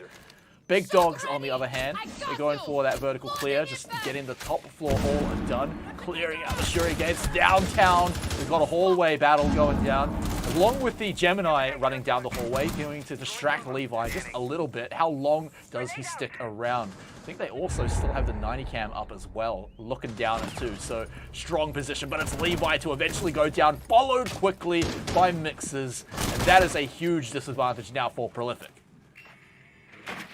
Now, Big Dogs just needs to take their time, Drone up, the pulse using the Nitro Cell very early. Actually, there's a drop coming through, so I think that's the Iana drop down. That might confuse the pulse a little bit, and so that pressure is going to be applied onto them. Shat slowly making his way over to be able to open up the floor and start pushing on through. Not able to find any defenders just yet. But with that Nitro Cell down, and I think as long as they've read the Cat Can as well, I'm pretty sure that there's no more Nitro Cells remaining. I think they've all been used. Hopefully that's been communicated over for Big Dogs, so that means they can play a little more liberally around the vertical angle. But there is a player in security. It's Fluxus, and he has a great angle if any of the attackers cross into his path.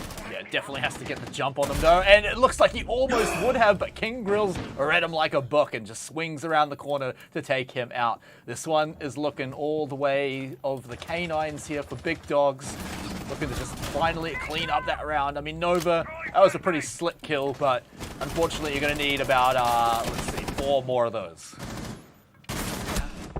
Yeah, that is a tall task to ask for. Okay, that's the second, and then sprayed through the wall by the Iana. BFF takes that one down. And there we go. Prolific jump right back. Big Dogs jump right back into it. Prolific kind of got stomped there. It was the quick double entry right at the start of the round. Just set Big Dogs onto a path to victory. Yeah, I mean, that was basically it. They could easily take control of the top floor. And then, like you said, once the Nitro Cells stopped becoming a threat, then they really had free reign and could just open up the roof if they needed to. They ended up going downstairs and just winning the gunfights there, but they just had plenty of options here. Pac-Man's, I think he's a little embarrassed about something, so I wonder if we are... Yeah, sorry, mate. Everyone saw it.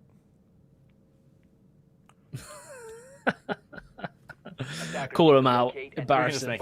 No, I'm kidding. I don't want to make any enemies. This is my first time here. I mean, you've already like totally slammed Skyfire. Now you've ruined their position at the top just by being here.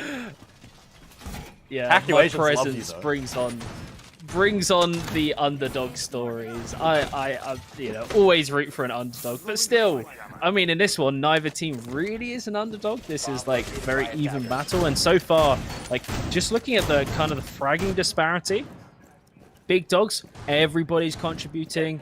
Everybody's fragging, winning their ones. You look at Prolific though, it's very dry until you look at Nova right at the top. And a lot of those were actually in the final moments of round 1 where he was spraying through that smoke.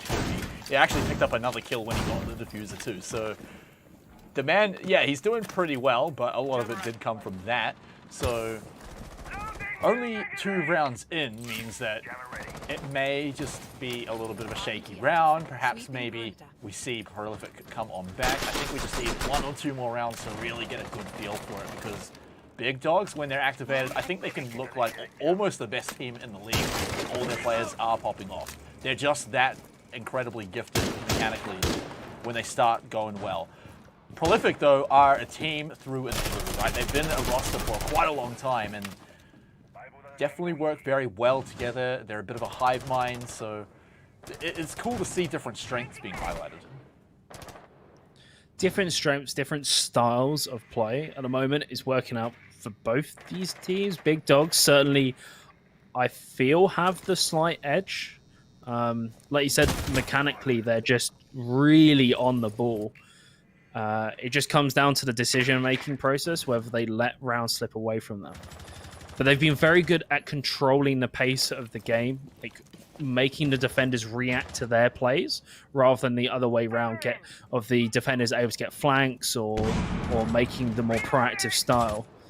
And now you can see they're trying to get Aqua control, which they've done. They're working their way through so they can start playing vertically. But there's no defenders in sight who are going to contest them here, apart from on Cool Vibe Stairs. But there's the first kill. Pac-Man down under, takes down Fluxus. Oh, and the stream did see that Pac-Man, so you can be proud of that. Or at least we saw the results. We didn't actually see the kills. But plenty of Nitro says, oh, you can't even pick that one up, Nova. That's a feels bad man moment for sure. Here we go, though, opening up the entire floor. But like you said, they're going to find no defenders in there. It's Blue Bar, so quite common to just leave this one empty and bombard it through the feet holes down through the courtyard if the attackers ever choose to even plant there. So it might be a bit of a hollow victory to be able to force them out of there, but still, a little bit more control is never unwanted for the big dogs.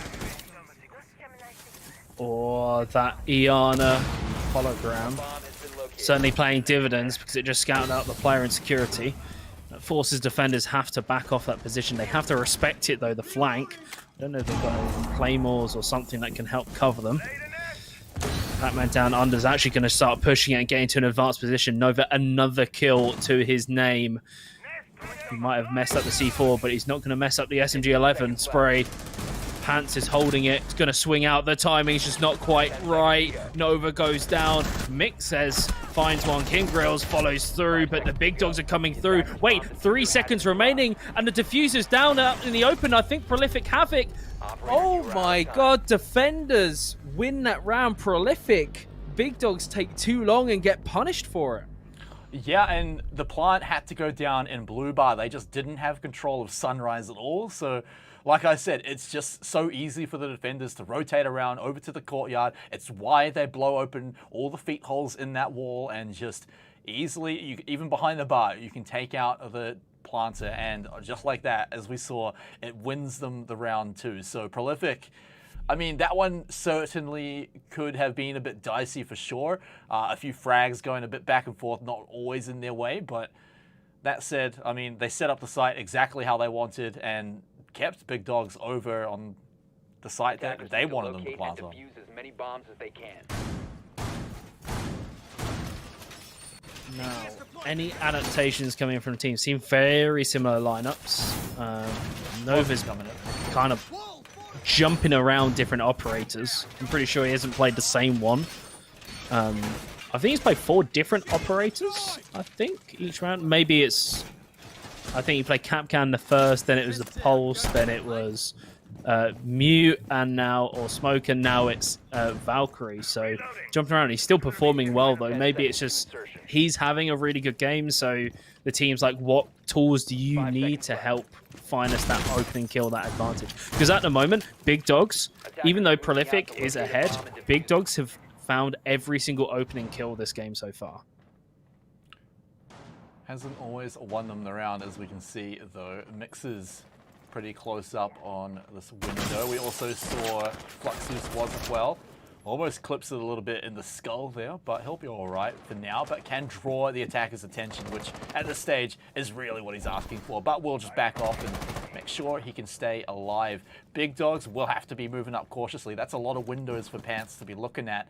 You could see he had to be very careful, essentially, just crouch walking so that no one could even hear him.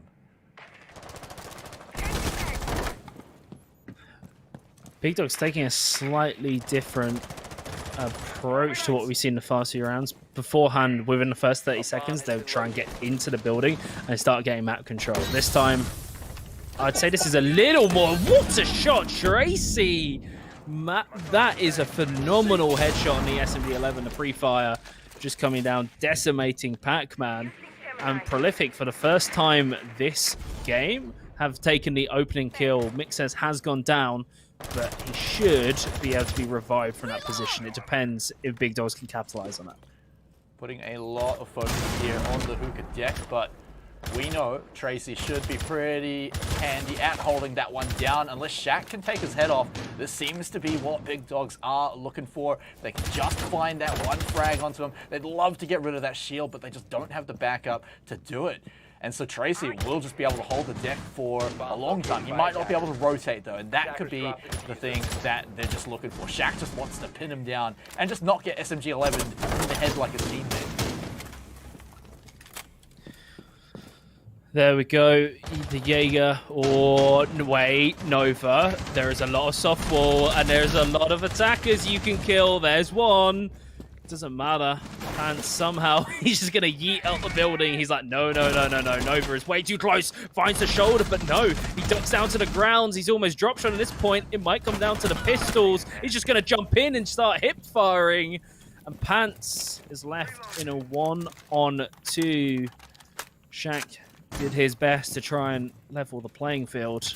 It's still going to be difficult. The information is going to be given. 30 seconds remaining. Default still not shot out. Pants has to push up Cool Vibes. The ADSs as well as burning the flashes. There we go. One flash goes off successfully. The spray down from across the bar. There is a player close. Tracy with a shotgun.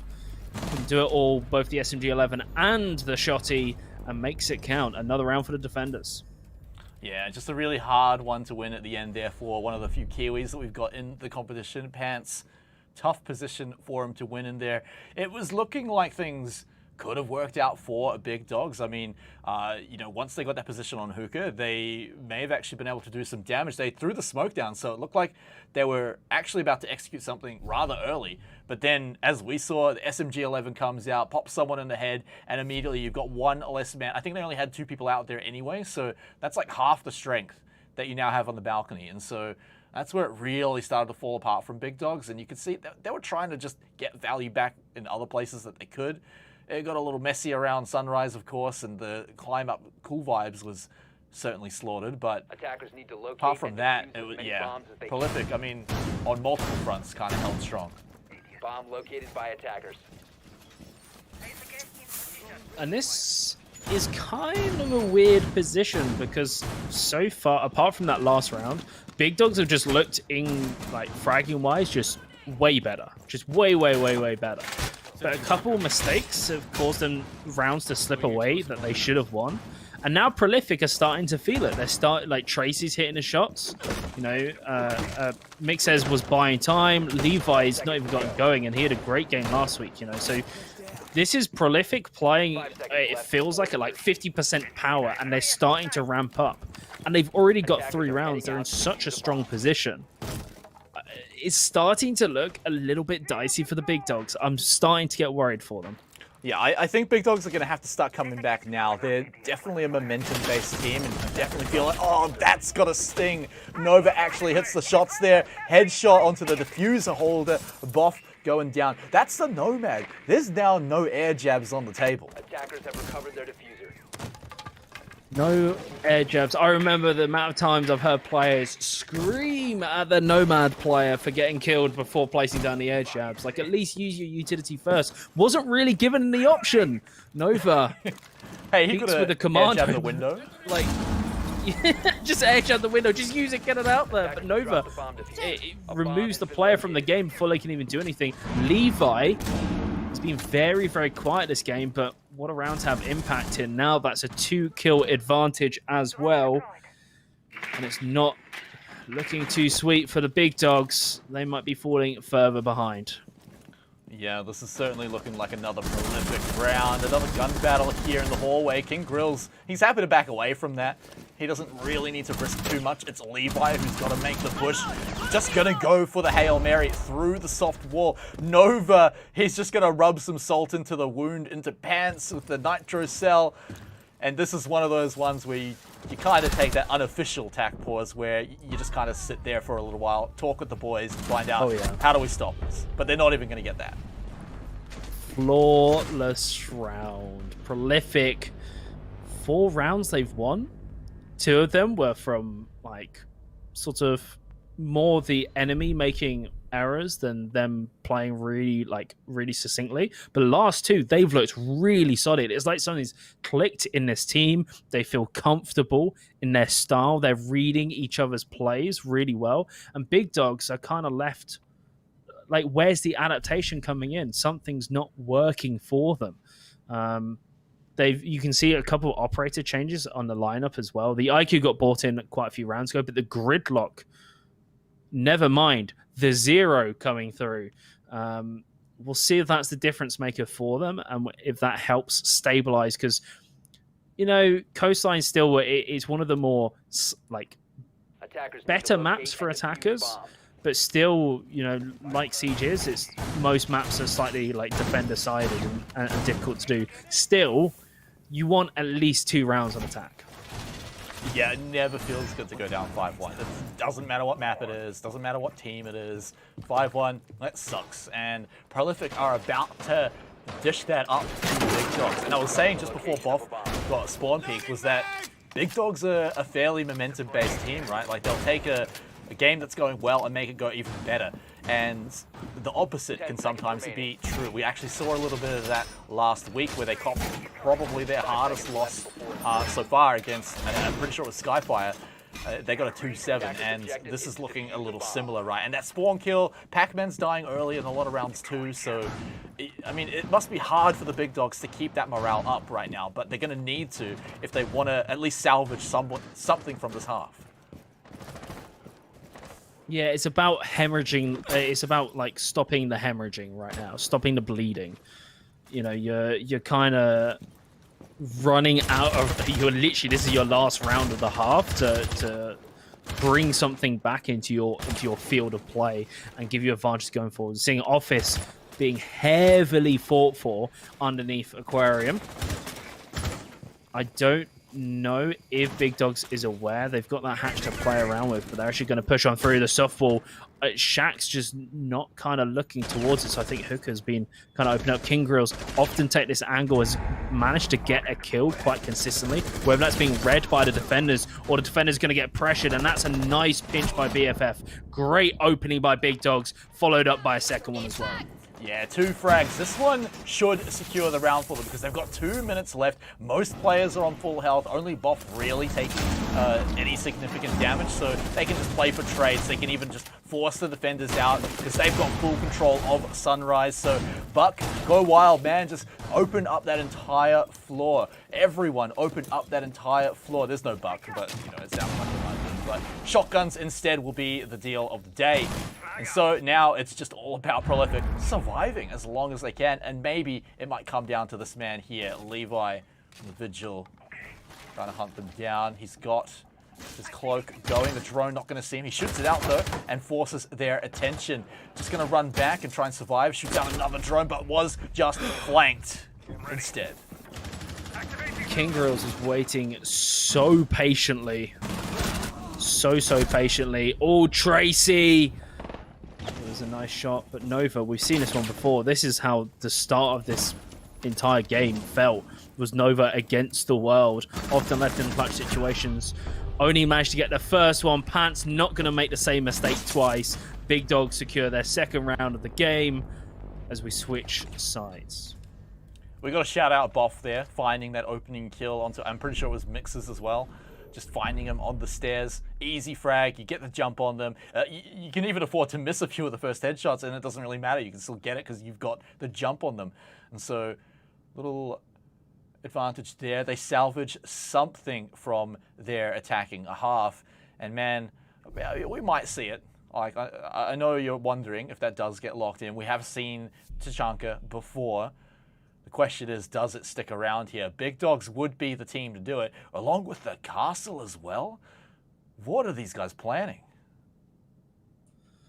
I'm being treated today. Blitz, Kavira, Tachanka. We're going through every operator today. Like, we're going to see all of them. Also, the Jackal. So, Prolific, different style of attack coming through. We saw the Twitch prioritized a little bit as well. The Capital, the Jackal, and his Blue Bar first of all the sites to go for. Kind of interesting. Yeah, I mean, they've clearly got something in mind here, and it may only work on this site in particular. The Tachanka and the Castle, an interesting combo. You sometimes see Castle on other maps, and Tachanka will pop up randomly anywhere, but together is a bit of a rare one, and so you've got to imagine it's got to be something very important, very specific that they're trying to pull out here. They've got a wide net of control around here. They've got the option to send out Pac-Man down under for a bit of roaming on the Mozzie as well, although, as we know, Levi and Jackal might mess around with that just a little bit, but I've got to see what Bob's pulling out on this Tachanka.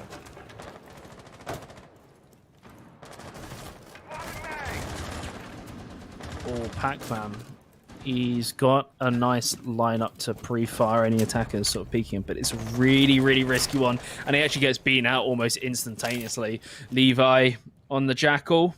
That's actually his first opening kill, but he's going to be happy with that one. He knows the lineup. It's a very common angle to peek from. But here we go, round 2. Who's going to be the next contender? It's Shaq. Shaq actually beats Levi, gets revenge on his teammates, and he's starting to draw pressure from the attackers to try and deal with him. Will he stay, or is he going to back out? He's actually going to choose to back out and rotate through. But so he's gone away with the trade, and at least Prolific kind of guessing. Yeah, but they can be nice and cautious about it. They've got the Geminis. They don't want to lose anyone else because Mixes is fairly low.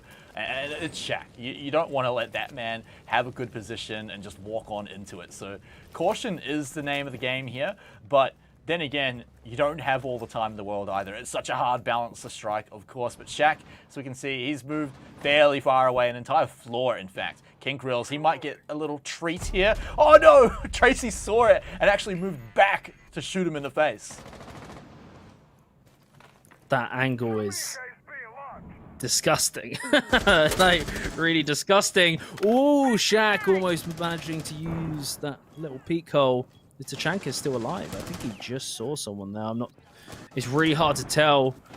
You know, of course, we've got the luxury of the X-ray. The players don't, so what they see on their screen, they might miss a couple pixels that we might see. It feels like, oh, the Tachanka's just biding his time. Shaq, what an angle. Beats out Nova, 55 seconds remaining. It's all even across the board. Never mind. Okay, it still is, but Shaq's doing everything. A triple kill. And now Mixes has to try and recover the round on barely any HP. The Tachanka might have gone down, but he's got his wands. He's used his utilities, wasted the time. Mixes is going to try and spray through the softball, but Shaq and Pants are still holding strong with 30 seconds remaining.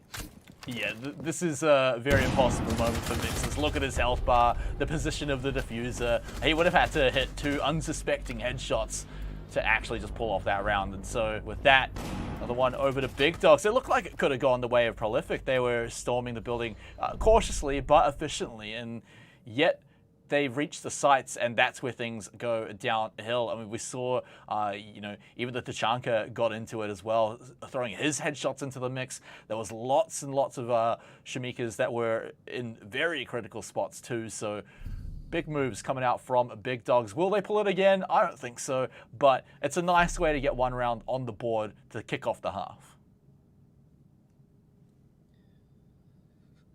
So Pac-Man's on the Bandit, but it's 6 picking off to the Valkyrie. It just seems so strong not to take it in pretty much most lineups. You've also got the Mozzie Mute combination, a lot of information gathering operators, combined with a smoke which is sort of required purely for the kitchen site as well. So it's a nice solid lineup. I genuinely wouldn't have made any changes. We are seeing the Buck come out, some more soft destruction. The Ashe, it feels weird not seeing Ashe, and I'm like, oh wait, she's banned. Like, I'm so used to seeing her on attack that it feels weird. I keep looking down, I'm like, where's the orange? Where's the symbol? It is really strange, actually, now that you mention it, and it's probably why we're seeing some interesting moves come out from a lot of the attackers. So you've got 1 extra slot for a different attacker. It does make clearing some of these ADS a little bit difficult, because then a lot of it is just relying on the clear and Mixes to clear a lot of them with Prolific on the attacking half. So interesting dynamic that is coming out here. Pac-Man is just going to throw down that last black eye camera, get back onto the site and see if he can find anything. Oh, Pants almost through the service entrance window, or the door, in fact. Almost picking that one up. That would have been a very good kill to start things off. It would have been a very good kill. But for now, both teams, neither one's damaged. Alright, got a drone! Ooh. I love Martin Cole. Alright, cheers Mozzie. You've just told... Alright, he's got a drone, I think. Pretty sure he has. All the peek on that window. Boff, boff, boff. Ooh, very, very close. Quite able to find a headshot, but that's going to buy a little bit of time. Players are getting tagged now, but there we go. There's the opener. Levi is the recipient once more. And Rod's been so good at finding that early frag for the Big Dog side. And he's actually going to push his advantage even further, and he's not even being punished for it. I honestly thought Boff was done for there. He showed his shoulder just beforehand. Mixes making the next swing there, but it's going to be Fluxus to find Boff. King Grills now on a lockdown on this angle. Will be crucial later on in the round, I imagine. But Pants on the smoke.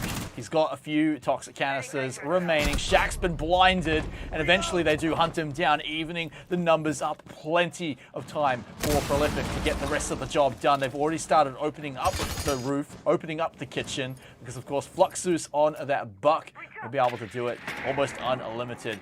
The last drone alive for Prolific as well is going to get that last bit of intel, and they can do it cautiously. They've got just over a minute now. There's no need to rush.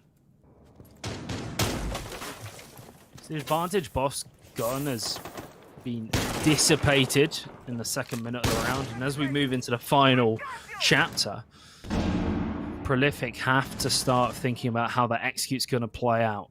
They haven't got full top floor control. As you can see, Cool Vibe Stairs with the funny feet in the air still available, but they can kind of just focus on the penthouse suite, focus on opening up the door. Oh.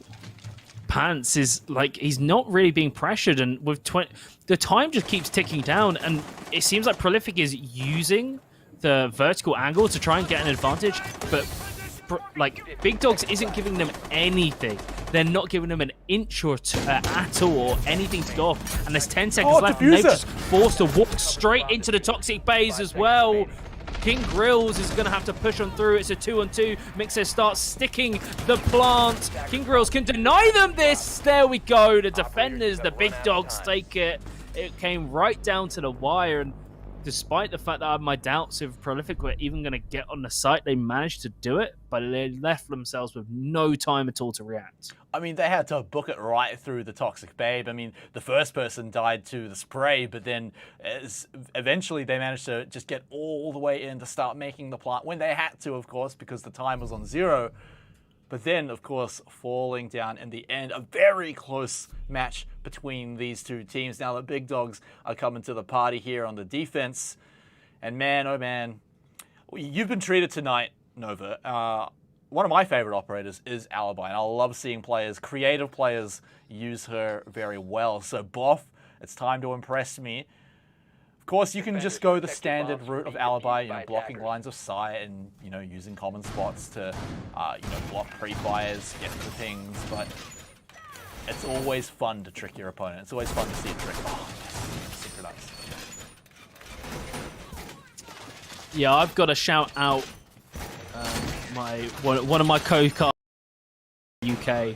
She non-stop always goes on to me about how good she feels Alibi is and how underutilized as an operator she is. Yeah, Grace, I've got to shout you out. She'd be so happy to see it being picked. And I completely agree with you. I agree with her. I feel like, you've got the bailiff, so you've got the bit of soft destruction as well. You've got a deployable shield. It's a decent weapon. It's fast rate of fire. It's not, body shots aren't going to count as much, but still, as long as you're accurate, and these players they're mechanically gifted, it's a great pickup. And also, just the gadget in general is something that it feels like it's been not really pushed to its limits of where this operator can go to. So really excited with Boff, what Boff can do, and so far on defense, Boff has been phenomenal. Yeah, really stepping it up here, getting the important frags where it really matters. For Prolific, it's looking like we're going to be pushing through Aqua and as well through the office mixes. Now, there was a defender here very recently, I believe it was even a Jaeger, but oh my word, Tracy has found Pac-Man on the Valkyrie. Looks like he's going to be relegated to the camera duty. Man, Pac-Man has not been having a good round. Not been having a good game really at all. He's been dying early in a lot of these rounds, and it's got to really be getting on his nerves, I imagine, at this stage. And times like that, you can get like this frustrating feeling of, I can win this. I should be winning these gunfights. And sometimes you just gotta relegate yourself and be like, all right, I'll just play more of a supportive role. I'll let someone else trust my teammates to do it. And it's difficult. It's a real hard one when you're stuck in it. At least with the Valkyrie, you've placed your Black Eyes. You can still have impact from the grave, so to say. But this is quite interesting because I'm pretty sure Flux knows exactly where Shaq is, but Shaq tears him a new one. Tracy follows through. That's a nice trade. Really nice to see on attack. The fact that you're never leaving your teammates alone. There's always someone to trade off of. So really good signs from Prolific. We're left in another 3 versus 3. We're in the last minute. The alibi hasn't been found. Has this cheeky angle. But so far, Prolific, what's your moves? How do you get onto site? How do you get the plant down? Well, they've still got 2 drones, and they even have Nova with the Gemini replicator, so they can get enough information. Tracy has both the drones, though, so he's going to have to throw out both of them. But anything they need to get, they can. They can even spot out perhaps the shenanigan that Boff is trying to pull here with a very interesting angle. The Capitao bot's now going to be coming out, and does Boff's angle pay off? It looks like they're about to walk right into it. He's just going to fire through it, but doesn't get anything at all. Pulls out the pistol, gets 1, and that's okay, but is traded back. Now it's still a 2v2. Nitrocell finds nothing, and instead it's going to be Nova pulling that one up and mixes, does it in style to clean up the round. Prolific take another attack round. And that's pretty good going. It looks, they've been a bit complacent when it comes to the last 30 seconds. This time they kind of just pulled the trigger and went for it. They committed, no dilly-dallying. And we're seeing a tactical pause come out for Prolific. So they've taken the lead and they've done it in quite a good style. And they're going to take a second to have a little chat and really, plan ahead on what they're going to do. I like this. I feel like teams often don't use pauses as much and use these brief moments of respite to really talk about the sort of game plan for the next round. They're too busy focusing on their own position, their own play. So I dig it. I really, really like it. Yeah, I mean, the only time I can really see not using attack pause, per game, is if you just want to keep the momentum going, never really give the opponents a chance to come back. This game is going just nice and back and forth. So for Prolific to throw out the attack pause, I think they just really want to lock this one in. If they can pick up round 10 here, score themselves that match point, then I feel like Big Dogs, they'd almost crumble under the pressure, right? Because suddenly Prolific have already stolen away at least one of your points. And now they're on 2 wins in a row, so they've got the momentum going. It's a tough one, but I like you said, Prolific taking the opportunity for the attack pause. If you're going to do it at any point, it's probably going to be now. Now, what adaptations are going to come through from Prolific or, Big Dogs? All right, well, what are they going to switch up? We're seeing the castle come out. The sledge traded for the buck. Kind of a 1 for on the soft breach. However, you do get those grenades. Those frag grenades are going to be useful for Prolific. Alongside the Ana, Nova's still having a fantastic game. Tracy's really stepped up their play. I think on the 3rd round, they were like on 2 kills or something like that. So kind of shows that they can bounce back. And that's the kind of mental that Pac-Man needs to be in right now. He's on 3 and 8, but he's still having impact. Every single kill counts. So got to kind of reset the mental, get back into the game and start moving. Operator-wise, I want to see how this castle's used, but there's nothing too exciting. King Grill's kind of baiting that peek out. But I'm a little bit upset by the alibi. Really didn't get to be utilized as well as I was hoping it would be. But Pac-Man once more going for that office hold. I mean, he tried. He was being a little creative. Didn't use the prismas though. Maybe that was the issue. But I mean, he still got a frag at the end of the day. But here we are in round 10, an important one for both teams. Big Dogs really need to even it up, or things could very quickly fall out of control. Top floor, all belonging to the Big Dogs, nice and spread out as well. But Prolific now looking to change that. Tracy, like you said, he's been improving over the last few rounds fairly dramatically. They've got the ping out as well. They know that he's just around the corner here in lounge, and so will they be able to take him out? They've got a nice pincer coming in from 3 different angles, and they're looking to just break down that castle barricade and just storm down the room. And there goes Shaq. Storming on through, but Levi, there we go. He's been losing a lot of opening jewels, actually, so nice to see him stepping up to the plate. The proximity alarms beeping, buzzing away, but it's not going to make too much of a difference. The fact that Shaq's been removed as well is another big piece on the board removed. You can see King Grills is taking what traditionally was Shaq's position. And so the roles are starting to switch around. Pants getting pressured by the Jackal as well.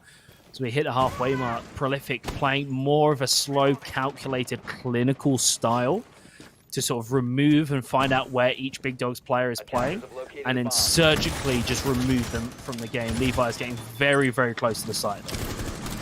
Yeah, they should be getting all the information that they need now. Boff in a tricky position with that window now open, can only really hang out behind the bomb.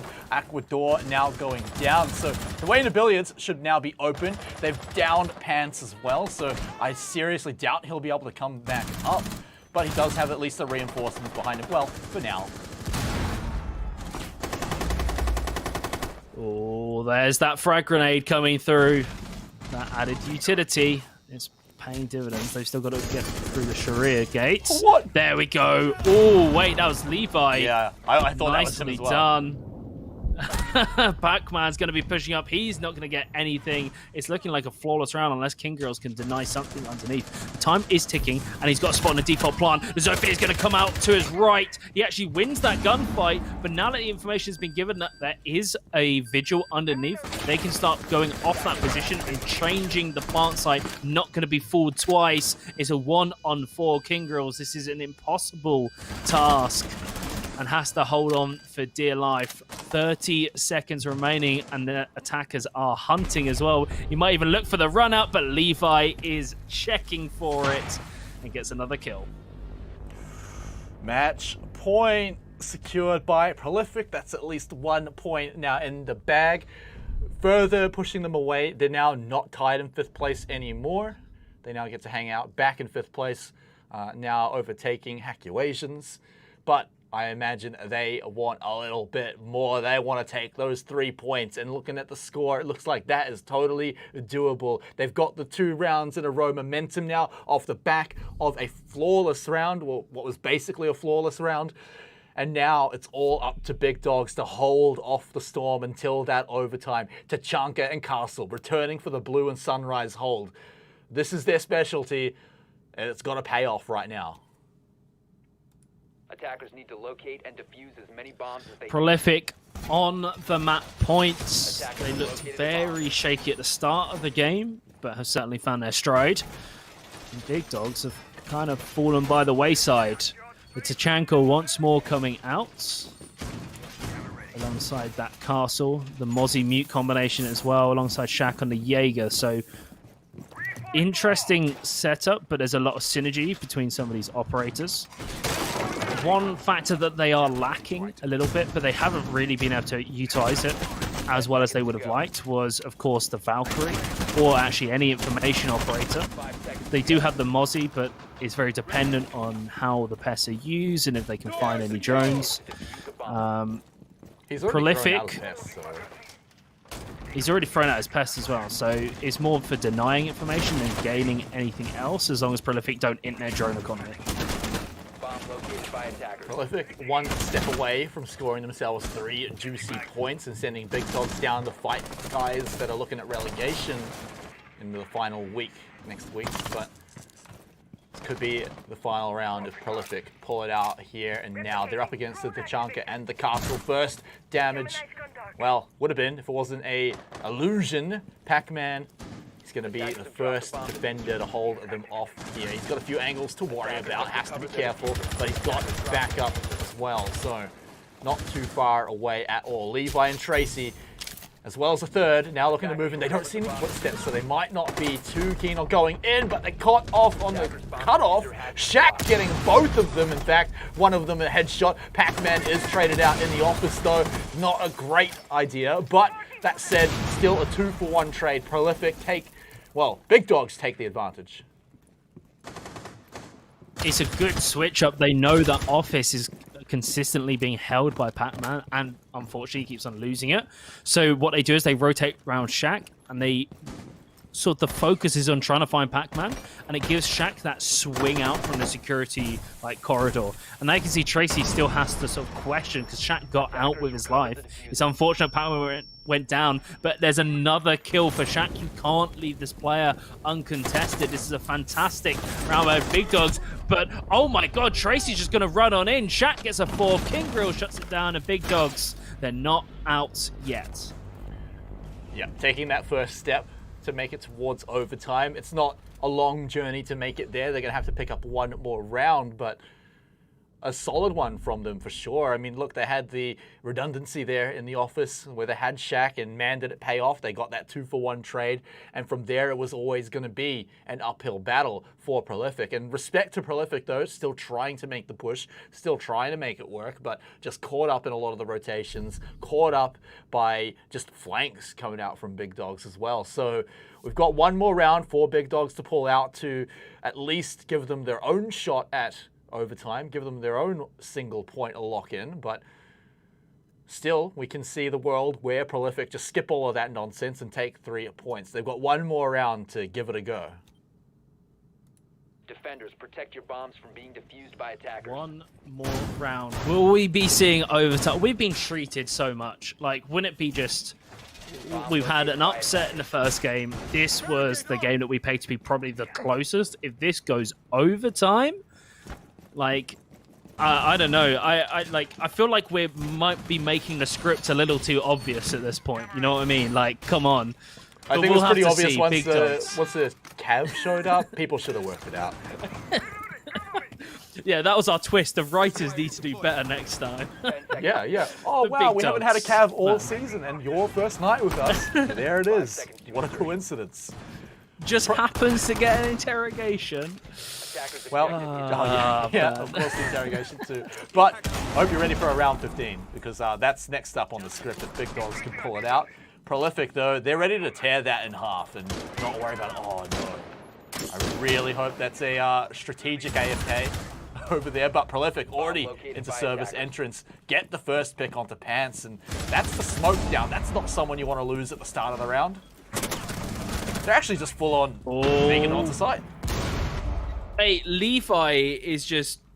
He's done with this game. He's like, we're not going overtime. They've pushed in. The plant goes down. Flux Zeus backs away from the angle at the last second. And just like that, Levi's just taken over this game. Bob has to find one here, please. Mixes goes down. Shaq's already calling GG, and Shaq, King Grills, has to clutch it out once more. 1 versus 4. We haven't seen a consistent clutch so far. It's so difficult, and especially with the weaponry, the SMG-11 is going to be hard. Prolific's even spotted him out, and the flames coming through in the chat as well. King Grills, it's a tough one. 10 seconds. I don't think you've got it, mate.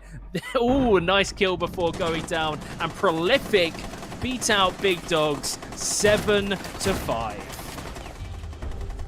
A good solid little 30 seconds as well for all the players to get their GGs in order, throw them in the chat in whatever form they feel is necessary. But Prolific, a very important victory for them. It's going to make them feel immensely safer from falling out of that relegation, or sorry, out of the top 5, in fact. They might actually be able to make some damage happen, Novocaine, but for the Big Dogs, it's back to the big drawing board. Unfortunately, they only have 1 more week to stay in that top 5. 1 more week. And, man, we said the table is going to be completely shook up this week. It's going to completely change. Everybody's going to change places. It's like Alice in Wonderland, the Mad Hatter screaming change places. Apart from Skyfire, who's probably still going to be on the top at the end of the day, even with their loss. But man, Prolific, I had my doubts at the start of the game. They really just... I don't know what happened. They didn't look warm. That's how I describe it. It's like they just were losing kills that I would have, in that scenario, I would have expected them to win. But they pulled through. The mental game was just stronger. They were more consistent. And once they got the ball rolling, that momentum, like Levi, very quiet. And then that last round just ran on site. And then he won his kills, like every single duel. So this team has a lot of potential. It just might just be about getting that consistency and getting that fragging capability right off the mark, not after about halfway through the actual game. Well, prolific in their own style, of course, punching up all the time. Do it once more to move up that ladder. But we are only halfway through the Night Nova. We have got 2 more matches to go. Guys, coming up after the break, we've got a good one. It's going to be Exto versus the Swingsman.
Welcome back, everybody. We're halfway through the night, and me and my newest friend, Novocaine, have been having a blast with the matches tonight. I mean, we've been treated to some Siege goodness tonight. We've had the upset from Hackulations taking down Skyfire. We almost had that full round overtime, but I mean, look, Prolific, I don't know, maybe they had somewhere to be, but they got a pretty solid win against big dogs there on Coastline.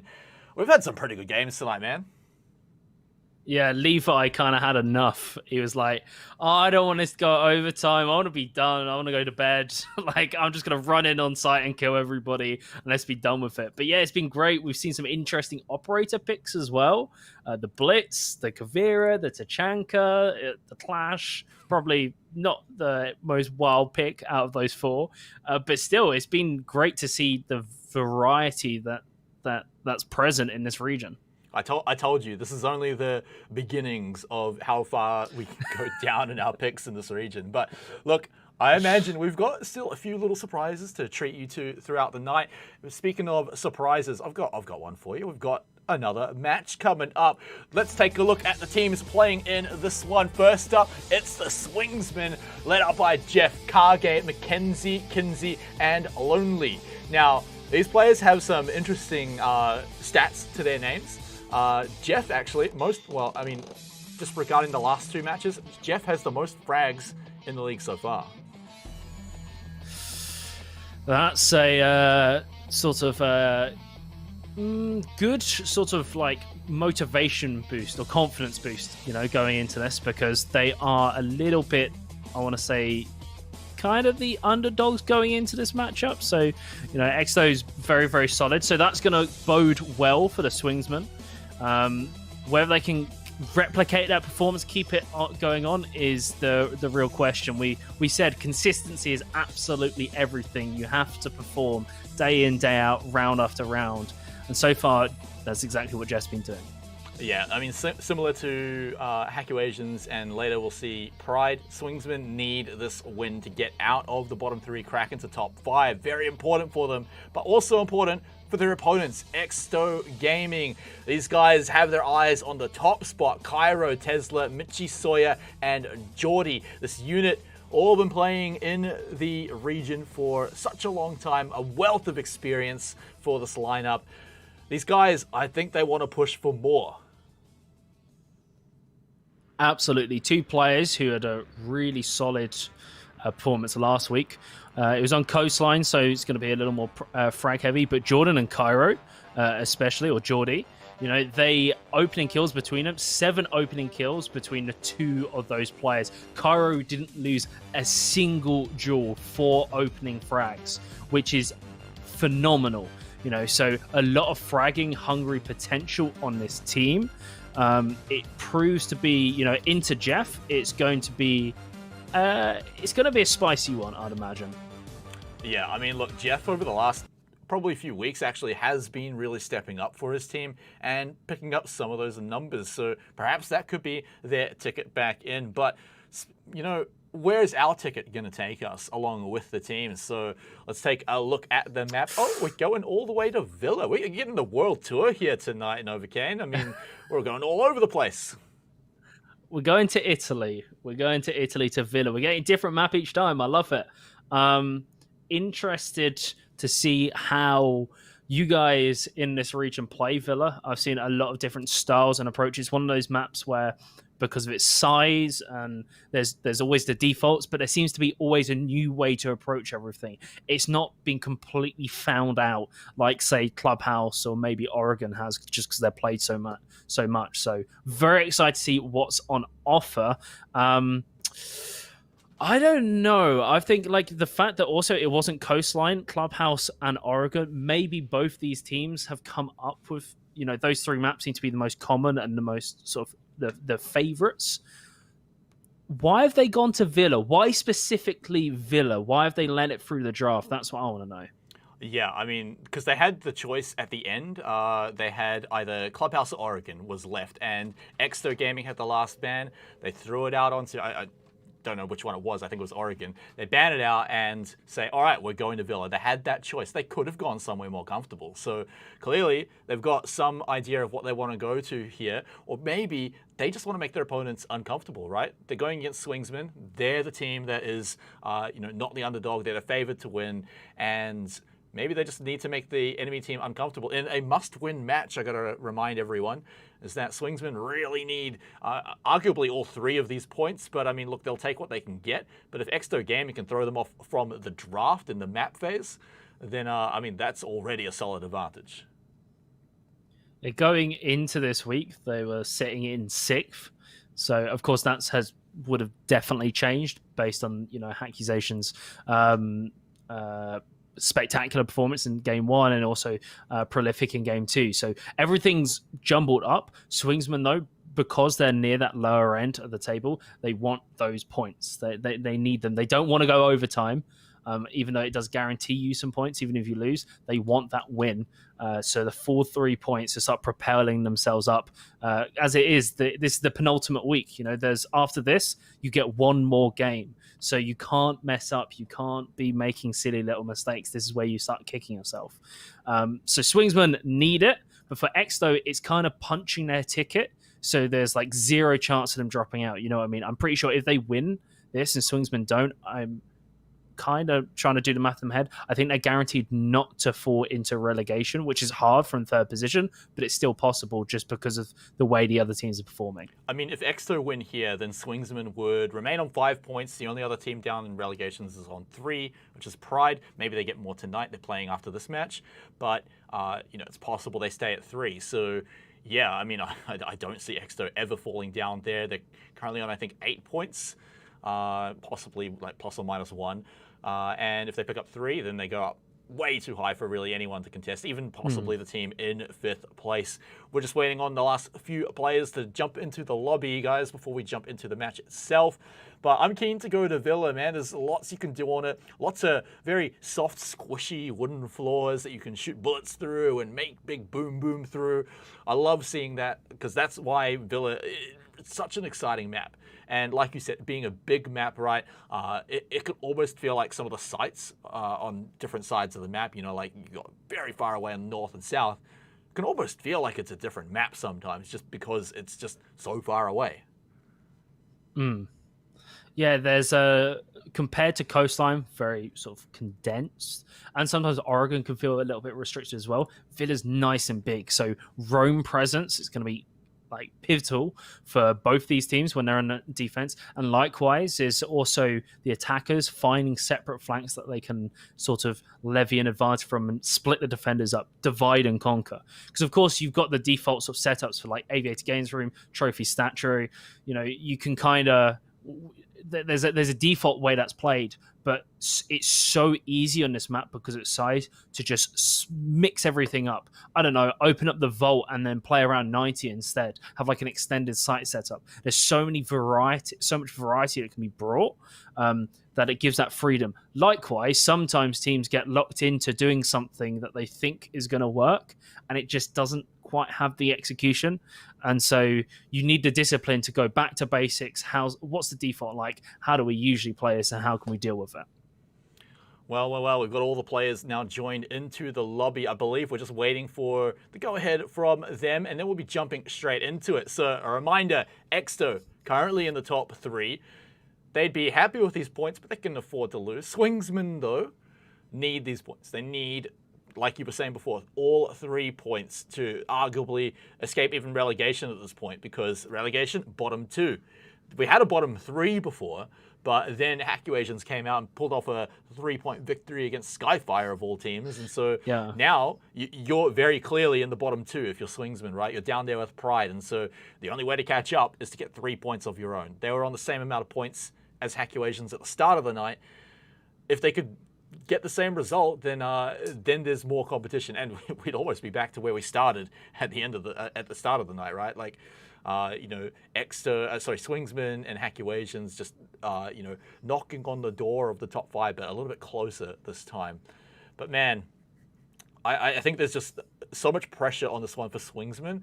I am a little worried for perhaps their consistency tonight, but I think they know how important this match will be, and they will have been practicing rather hard. I mean, you look at the lineup, and a lot of these players have played together quite often. They played against a lot of the players in Exto quite often, even like as their team quite often. So all of these players, they've got a lot emotionally invested in it too. I mean, we even saw in the last match there was a little bit of banter going back and forth, perhaps friendly. I hope friendly, and so we might see that coming in here. I know a lot of players on both sides actually enjoy, like they love Siege as the game. They love having fun in it. Like Jeff is a big example of that. Loves the game, plays it all the time. Sawyer as well. I had the pleasure of interviewing him quite a lot last year, and that man, he loves being on the team.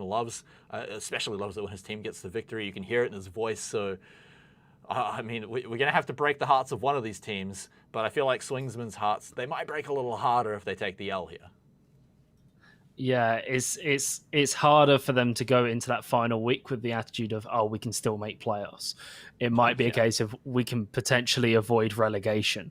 One thing that's interesting, I was just checking through the previous games played across the season. So both these teams, only Exto has played Villa so far in the regular season, which is the only and they Villa lost that's on been it played, I believe. Yeah, it's the only Villa being played, and they lost to Fury. So they've had a long time to fix any mistakes, but also that's potentially information that, if Swingsmen have done their homework, they've been studying, they can look over the VOD, get an idea of potentially how this team might play, and that might help them out. But we're going to go into the operator bans, and I'm sensing a Thatcher. Is it going to be a Thatcher? Oh, it could be an Ash. Ooh. You never know. Oh, it could be. It could be an Ash. I didn't expect that last time. There we go. Things are back to normal once more. Thatcher ban, not Ash. What was Ash doing in there? But the other side, Swingsmen, are they going to stick to standard stuff? Something like a Nomad ban is always very well appreciated, and there it is. Going to be taking the very powerful anti-roamer off the table. They'll have to rely on things like Jackal instead to pull that off, and so now we move on to those defender bans.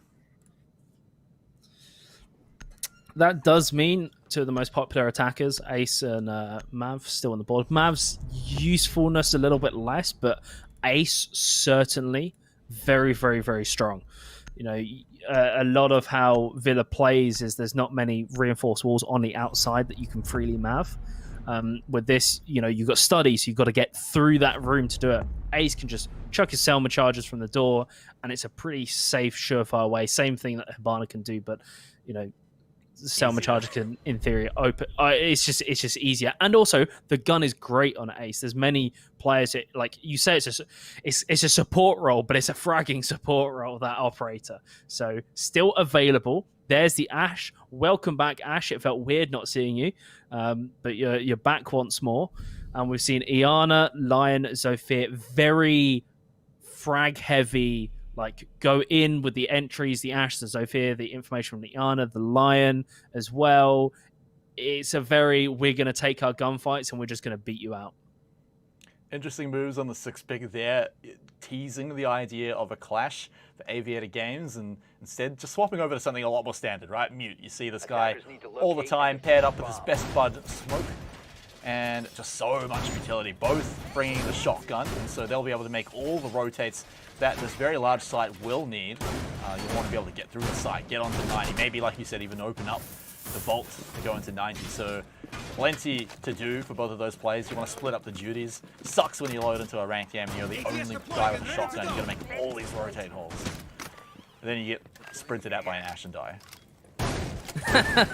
You're like mid putting up the reinforcements because you looked at the counter and there's still 9 left. So you've got to do all the reinforcements, and then the Ash just runs up and shoots through a softball and kills you, and you're like, well, okay, I shouldn't have played ranked today. Never mind.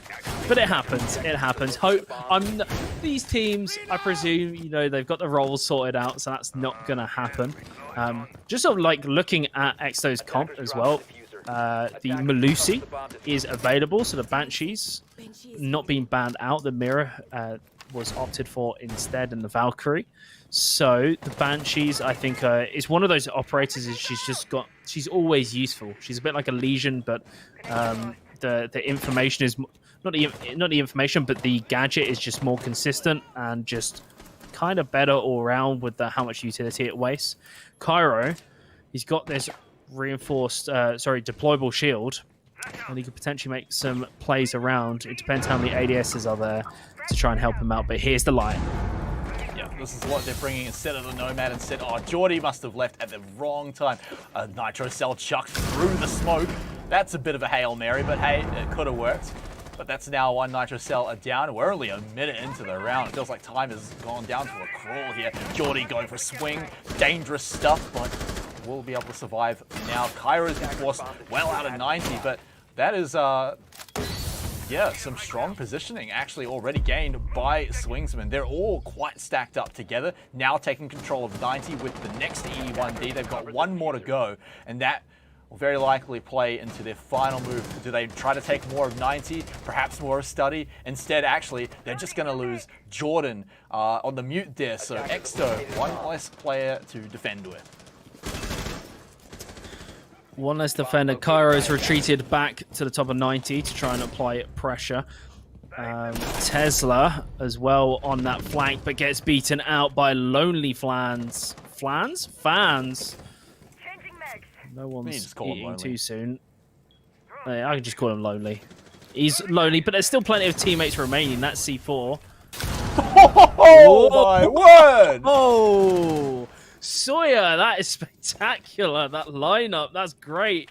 You hate to see it if you're a Swingsman fan, but that was just perfect. Mitchie's going to come around the corner, not quite find anything, gets beaten out by Kinsey. Cairo's going to push on through, but it's a 2-on-1 for Lion. Oh, there we go, but Cairo actually beats him.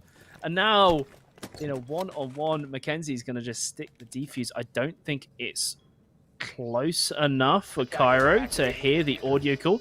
He's gonna know now for sure. He's gonna spray through that softball, but it's not gonna help him. No information available. He's gonna back around, but what position has Mackenzie done? There's so many options. The site is so open.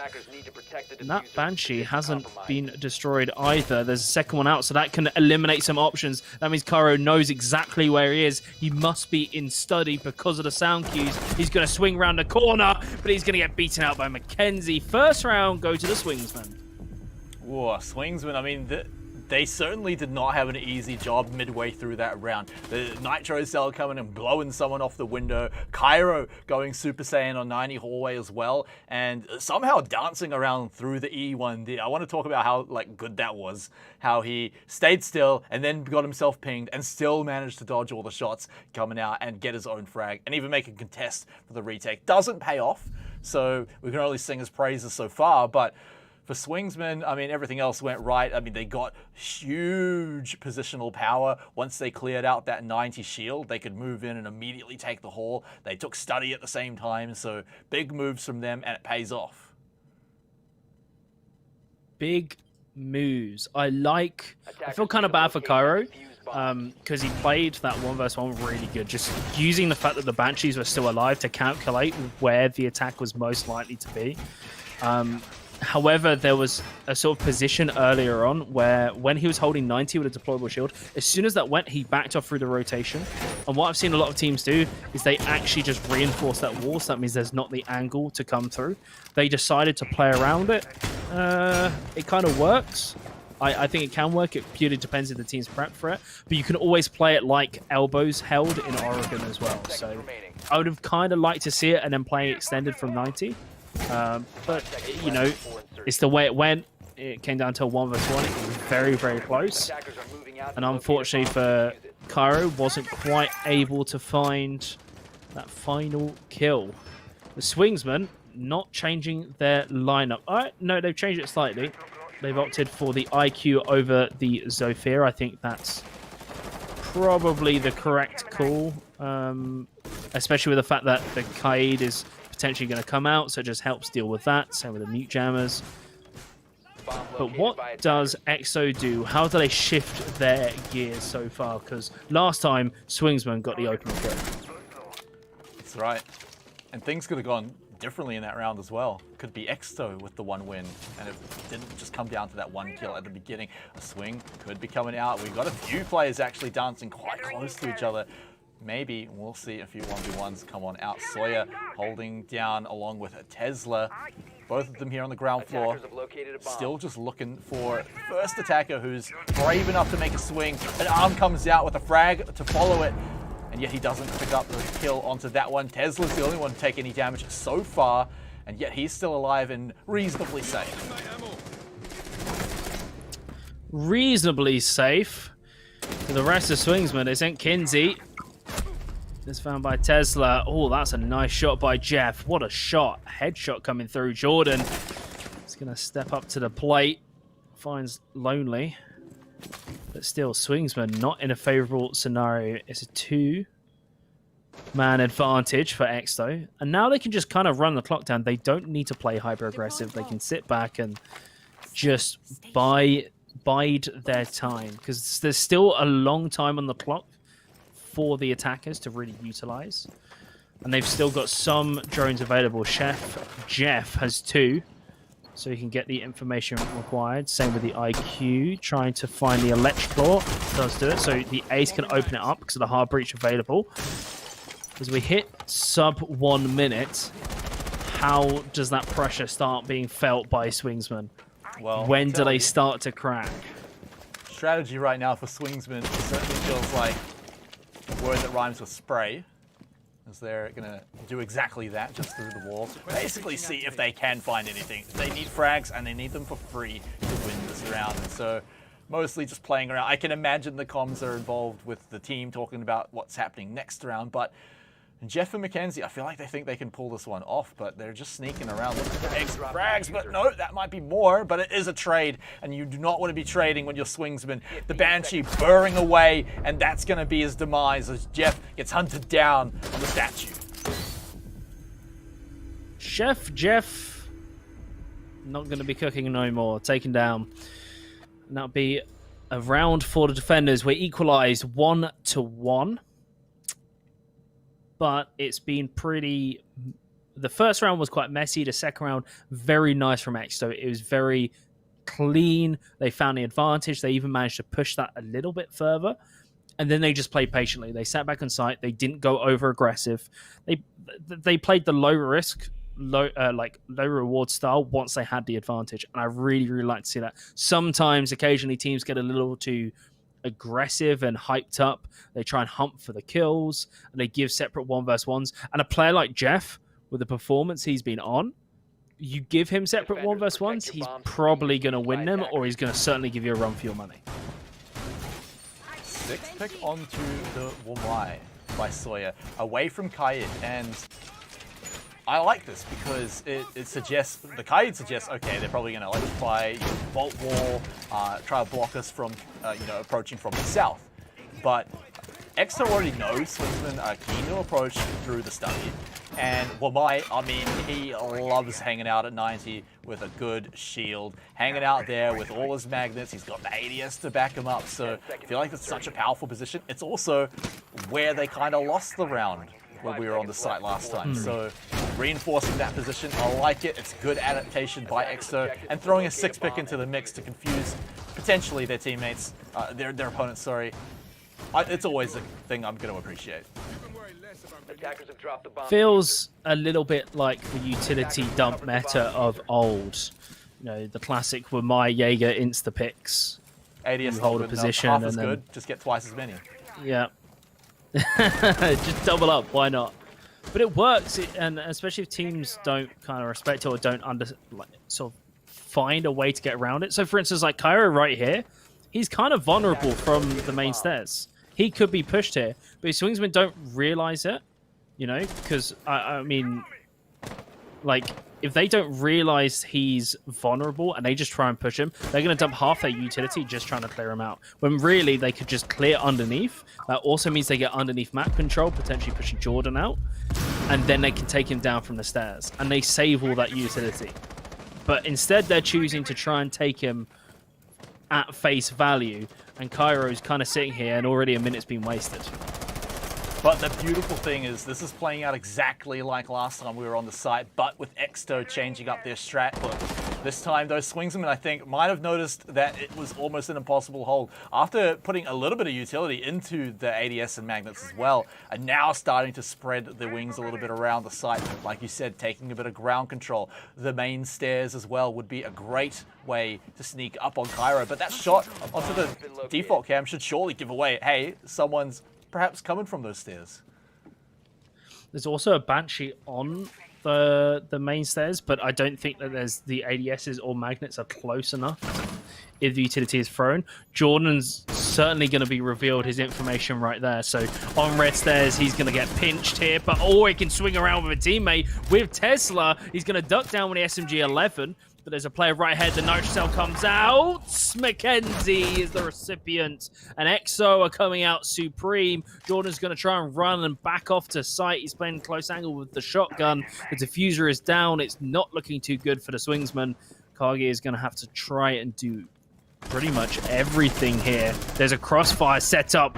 Kinsey helps him out, but it doesn't matter. Jordan's just going to peek on 5 HP with a shotgun and decimate them. Kinsey's going to come around the corner, get sprayed down, and EXO, this is looking very, very good for them. Lonely is the last man remaining as he pushes on to 90. Surely here EXO just hide, right? Like, Lonely, he might have the diffuser, so he still has to push on site. And even the Toxic Babes as well that Mitchie has is going to make that all better possible. Rotate hole left open, so he will be able to make his way onto the site. Can start the last second plant, but he knows the moment he does, he's done for. Has to go for the frags. And that, my friend, is an impossible task with 1 second to go. Oh, Lonely, living up to his name.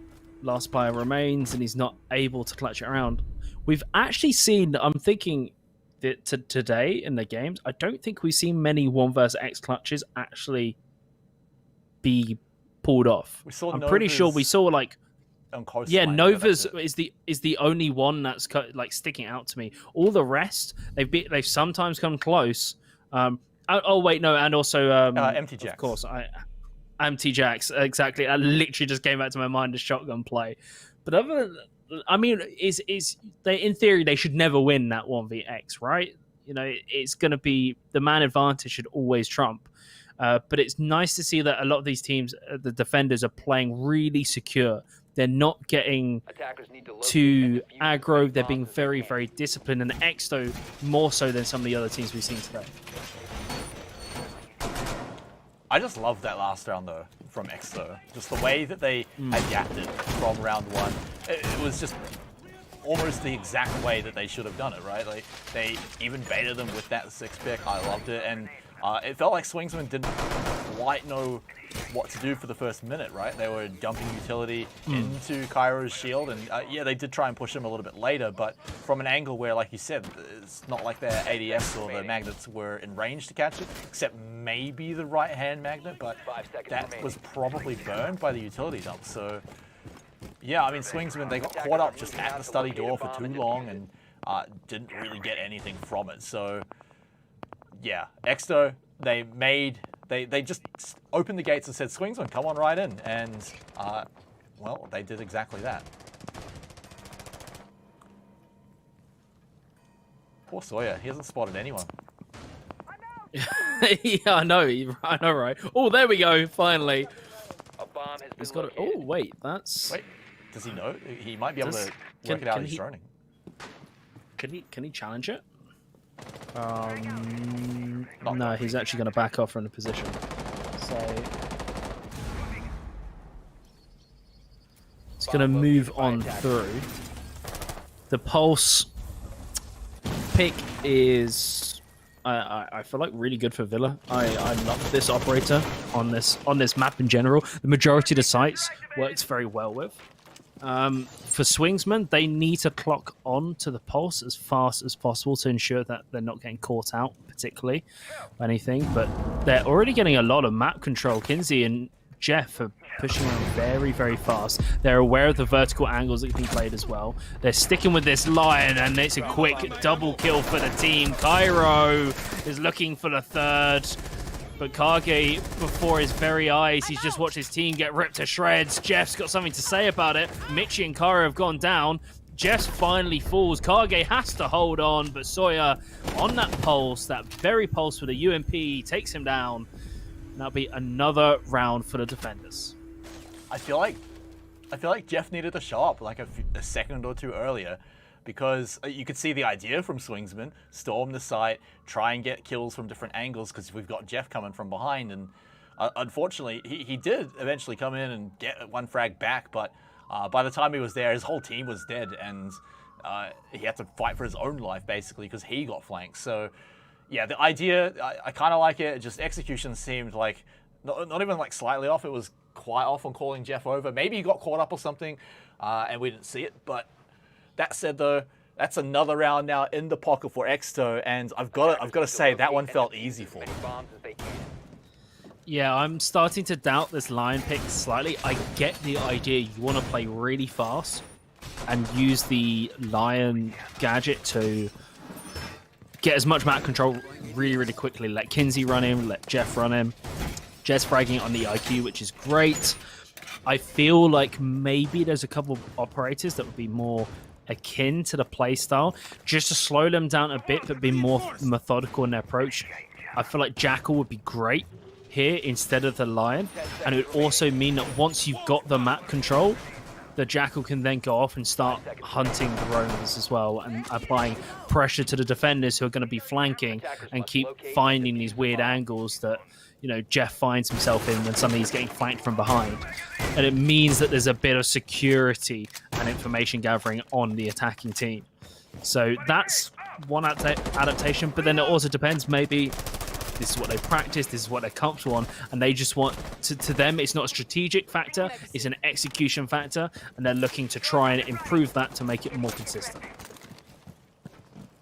Quick moves in from the boys into the laundry, now looking to make a bit more of a push, but of course they might find some trouble around any corner. You can see how cautiously they are taking these. The Banshee is going to be the first step that they're going to want to remove, but look at all of these Exto members, 3 in a line, many sidelines. Sawyer, he held the door before, so he's looking to do it again. The EE1D does go off. Is this where we see Swingsman pop on in? Not quite just yet. Exto still holding the kitchen, but there it is, a breach, but immediately met by Tesla, who shuts that nonsense down. Ooh, Kage is having a little bit of a rough game so far. Only finding 1 kill the entire game. And I think that was like maybe in the first round. I'm pretty sure that was in the first round as well, something close to it. So kind of struggling to get off the mark on the Iana. No one's Red stairs, there is... Yeah, no, the control that Tesla's able to like levy just from red stairs and hold. And then he doesn't have to do anything here. Because of the man advantage, he can happily just sit there and wait. Sure, if a Swingsman comes up behind him or tries to push his way through onto the red stairs, he can contest it. Otherwise, he can just sit there and wait and then flank later on. He doesn't have to do anything. It's really up to the rest of the team. Or he can go and try and find something else. There we go. Kinsey going down. Jeff finally destroys Tesla. But it's too little too late. The damage has been done. And with 50 seconds remaining, Swingsman, their task is getting even harder.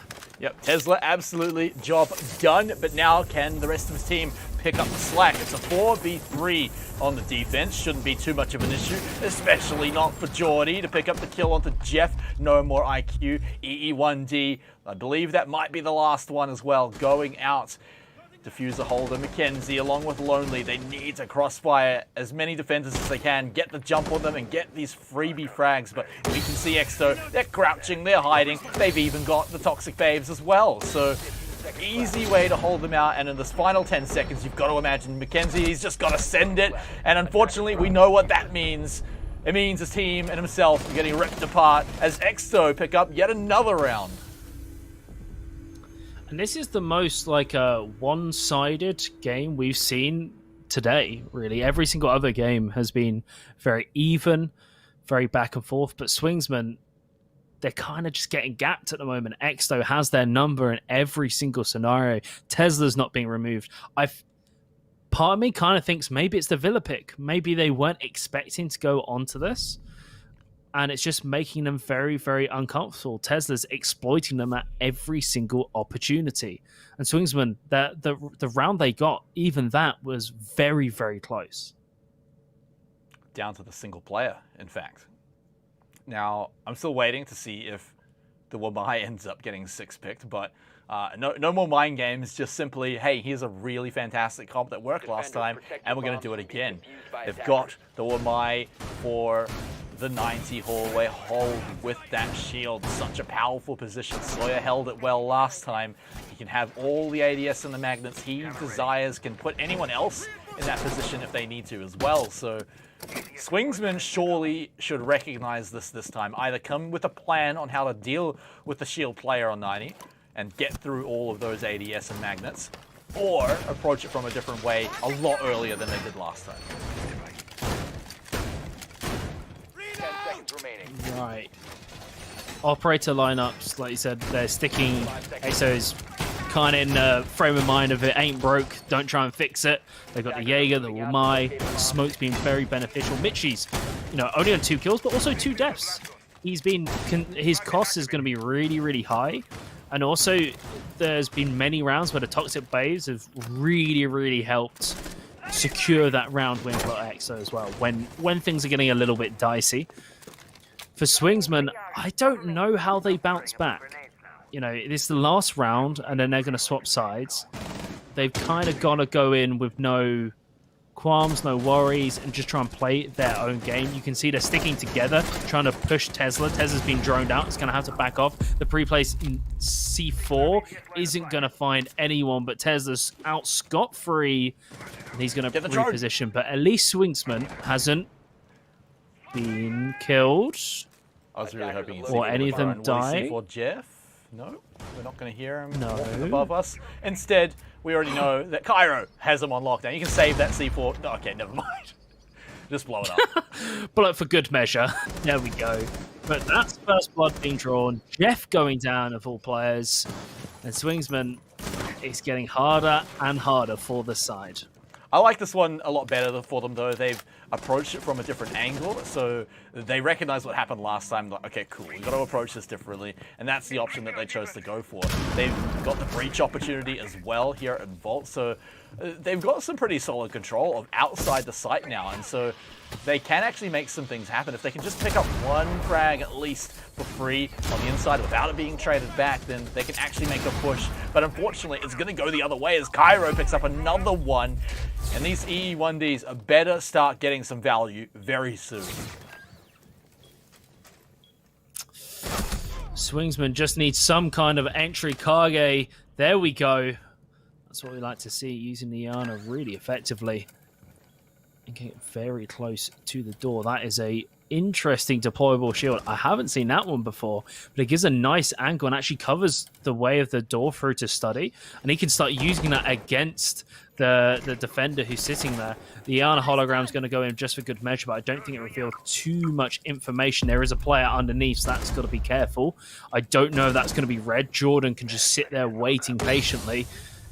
And see the angle he's got right there. 30 seconds. Tesla's on a door. There's one on the vault as well. Sawyer, they're all like a spring that's been compressed. They're ready to just expand out and flurry onto the site. Tesla gets beaten out. He takes the 50-50, looks the wrong way. Mackenzie actually opens up with 2, and they're starting to walk all over Exto. Swingsman has a way in. Mitchie has 8 seconds to try and deny that plant, but he's not going to find it. It's a safe one behind the bomb site. Mitchie's positions are revealed. He gets tagged out, but he will down lonely. So now in a 1-on-2, Kage secures a round, and Swingsman, they bounce back in the final round of the half. It was tough, but they still managed to secure another round. So 4-2 to Exto. Much needed win there in the half. You never want to go down 5-1, but man, it came down to the execute at the end, and I think we've been criticizing Swingsman for that the most, and so for them to pull off a really solid one there at the end, I think they can be happy with that. They can be at least okay with the fact they didn't, they were able to at least get another round on the defensive half. Now they can move, on the attacking half. Now they can move on to the defense, and hope that this is where they've got the advantage. Hope this is their 4-2 side and that Exto just can't handle it. For Exto, imagine they're looking to close this one out fairly shortly, not too far away from their Attackers match need to point. locate and defuse bombs. For the attack lineup, it's a very similar sort of ops being picked. The Buck, the Ash, the Zofia, the Iana, the Ace. No real changes, but the Goya. Or Goyo. Goya? Goyo? Goyo. Always get Goyo's the myself beam. confusing now. Goyo. That's the meme. Goyo. With the Vulcan shields, it's this little bit of spice being brought up. We saw how strong the deployable shields were on Exo's own defensive side. And using it around the elbow just here towards the stairs could be very beneficial. You also have options to block study as well. There's a lot of play that can come out with the shields if you want to do extended sight positions. Or you can play them closer to the actual site and use it to hold off certain choke points as well. So a lot of flexibility to the operator. And it looks like Lonely's playing it closer to the site, but with more transitional defenses. So, if they have to give up map control, they can then back out and change position and still hold. Mackenzie playing with a bit of fire there. I mean, almost gets pre-fired himself. Tried to get a little bit of value doing the same thing, but is just going to jump down to the basement and perhaps be a factor a little later on. But those drones are chasing him down there. They know that someone is down there looking to maybe be a thorn on their side later on. So Exo are going to be aware of this. They are going to be able to make the decision based on that information. What do they do with it, though? Because they've got Mitchie now in a position to... Oh, no. Hang on. Forget that. Geordie, he's about to see... Oh, just a split second. You need a bit longer than that to pick up the frag. But at least he wasn't spotted. And a minute's gone by. No one's even been damaged at all. Exo... They're taking their time. It's a very different approach. Swingsman was very, okay, let's just drone in and get map control, and then we'll play it from there. We'll focus more on the mid-round calls. Exo seems a little more planned, using those drones to get as much information, staying outside the actual building and applying pressure through the windows. It seems to be working out for them. There is 2 players underneath. Jordan, as well as the Buck and Mitchie, making their way through. They're going to try and come up the stairs, and depending on what Mackenzie can pull out from this position, they'll be able to flank. But like, it's always the Malusi. It is always the Malusi on that flank. It's a good operator for it. Able to run around nice and quick, but maybe that is going to be a factor a little bit later on. Geordie drops, but we're looking at this battle here. Sawyer at the top of Solarium, and Mitchie finding Mackenzie to even it up in the numbers department, but Exo, they've got to make their move because they are running lower and lower on time. Most of them have a drone each, so they can get out one last little biscuit of information if they need to. Cairo, in fact, will just get lonely too, so this is looking fairly good. If they weren't running a little low on time, perhaps they can make this work. But down in the red hall, it's going to be Mitchie falling to Kinsey, so they've evened it up. But waiting at the top of the stairs, no! Kinsey was ready for Sawyer and shuts him down. Swingsman, they just need to find Tesla here, low on health, Vulcan Flames in front of him. He's just going to have to pick up the diffuser and pray. 10 seconds remaining. Attackers drop the diffuser. Praying is the apt word, I believe. It's a tricky one when you're left in that kind of clutch situation. But Swingsman, a little bit of life has been given to them in their campaign. They looked very shaky for a lot of their attack. They managed to bring back that last round. And what a way to start their defensive side with a win. And at that, a pretty secure one as well. Exo kind of got stumped before even getting close to the site. Both teams sticking with very similar lineups.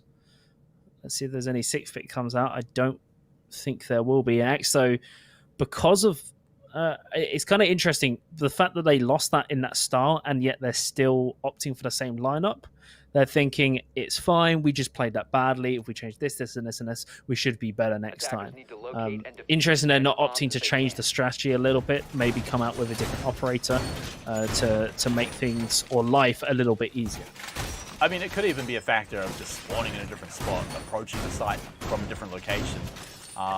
In fact, being on a different site as well is going to help out quite a lot in that department too. So operators certainly going to be the ones to do the trick. We saw a lot of them picked up by Swingsman on their attacks. So the main difference seems to be Swingsman defense, right? Like you said, the Goyo's coming back for another round. He's got plenty of Vulcans, plenty of great positions for them on AVG. You've got the 90 hallway, any kind of study shields as well. You can probably even put it on the map thing as well, the shield that we saw blocking the door before. If they were paying attention before, they can borrow that one too and stick a Vulcan on that as well. It should spread the flames nice.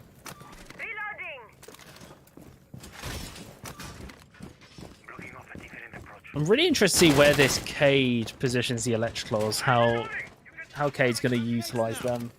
I don't usually see study hatch reinforced. Yeah. I guess it's fine. That's kind of an interesting one. Maybe it's because they're going to roam underneath, or maybe... Oh, wait. Kage's going to hold from in study. All right, that's spicy. That's very, very spicy. I like that. That's something a bit different. That might take Exo off guard. Yeah, well, Exo, they've already been spotted approaching from the opposite side of the map, so Swingsmen are comfortable placing a player on that hatch as well. Also, the fact that it's reinforced will mean if a frag is thrown at it or any kind of explosion is thrown at it, the hatch that you're standing on doesn't blow up underneath you as well, so you only lose the shield in this case, which is at least a little bit more preferable. But yeah, now they've managed to just rotate and position their defenses facing towards Exo and their approach. But Exo, kind of like last time, they're a little bit slower here, but a little bit more methodical, you know, clearing everything out, making sure they're not getting caught around each corner. There goes the first Vulcan. No player playing too aggressively on that one. They've already rotated all the way back, but this is the difficult one, all the way down the long part of 90 hallway. Tesla, oh, he's almost shoulder peeking that one. You could see he really wants to swing, but he knows that there's probably a player in the lineup. That's a great frag grenade. So it finds Jeff, Kinsey. Wait, that's onto the smoke. That's huge. Mackenzie replies immediately, but that deployable shield is going to pull a little bit of anxiety away from the defenders. The fact that they can rely on that down 90, and it means Tesla can't just shoot them for free and pre-fire. But whether that's been removed or not remains to be seen. Tesla's actually just going to be waiting and peeking up, but no one's there. Kinsey's already backed off. Kage still in study. He's going to get droned out into position. He's going to reposition. Oh, behind the desk. But the rappel isn't going to yield anything just yet. No one dies with 30 seconds. They've got to get a shift on. Exo has managed to plant.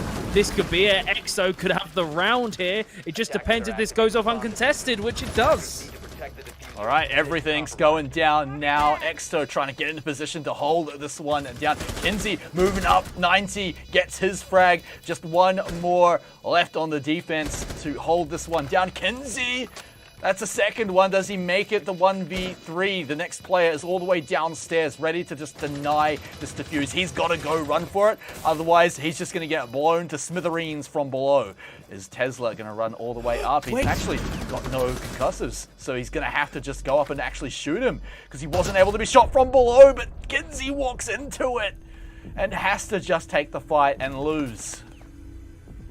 Oh, was the concussion, did that remove Kinsey from the plant? Is that... That's got to be it, yeah. Is that what... Yeah, because it... Or maybe it was just panic thinking that it's slightly closer. I felt like he had it. Oh, that's gutting for the Swingsman. That was really, really close. But hey-ho, Exo, one round away from moving on to map point and sort of securing their position towards the upper half, or at least the top places of the table for Swingsman. This could cement them down in the bottom of the leaderboard, unable to make their way through. Of course, this is the penultimate week. There is only this game and next week for these two teams. So they have two chances, and it's vital for the teams like Swingsman, who are lower down, to get every single points that they can muster, even if they just get it to overtime, so getting something. The worst thing that can happen to them is they lose in relegation. That is, you know, or regulation. That's the worst case scenario for the Swingsman. Even just individual rounds with the next week coming up to finish the round robin, we've got many teams very close in points, so the three-way ties, totally a thing. Round difference will come into effect there to break those ties if the head-to-heads don't work. So Swingsman, I mean, even if they don't think they can pull out the round, every single round will indeed count. So yeah, there are some disaster scenarios for sure for them, but I want to see them keep fighting. Even if they get it to the 7-5, like that's still, I mean, it's still quite bad, but it stings a lot less than say like a 7-3 or something. But Exto, let's see them move on in to AVG once more. Incredibly close on the last one, but oh, here we go. Jordan already, OnlyFans out of the way. See you later, Goyo. Down in the red hall. Already first blood has been drawn. And it's the Swingsmen who are bleeding. Lonely. The Goyo goes down. Now Exo kind of have, I don't know, like kind of free pickings. Because of the fact that they've got a man advantage, there's no immediate trade, and it was so early, they have all the time, they have the manpower, they can methodically work their way through. Easy Tesla wants to push up, he's going to get the info as the drone is destroyed. Oh, the ceiling's getting blown out above him, but there we go, he beats out Jeff. Kinsey's going to try and recover what he can.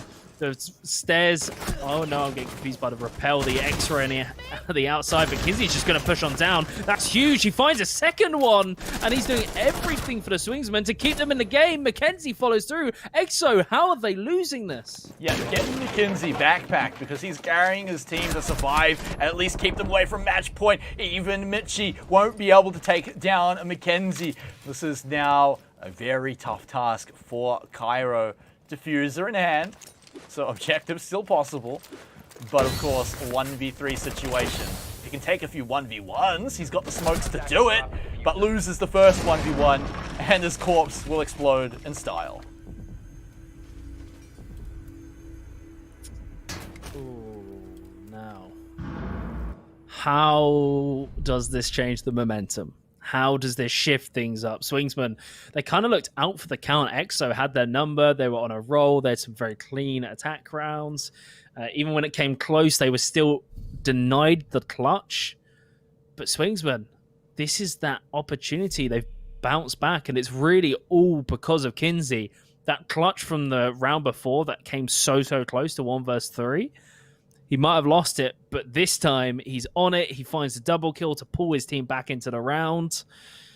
Attackers need to And locate man, and the defuse momentum bombs. shift that might happen here, if Exo doesn't bounce back and stay the course, Swingsman might be able to make it level playing field.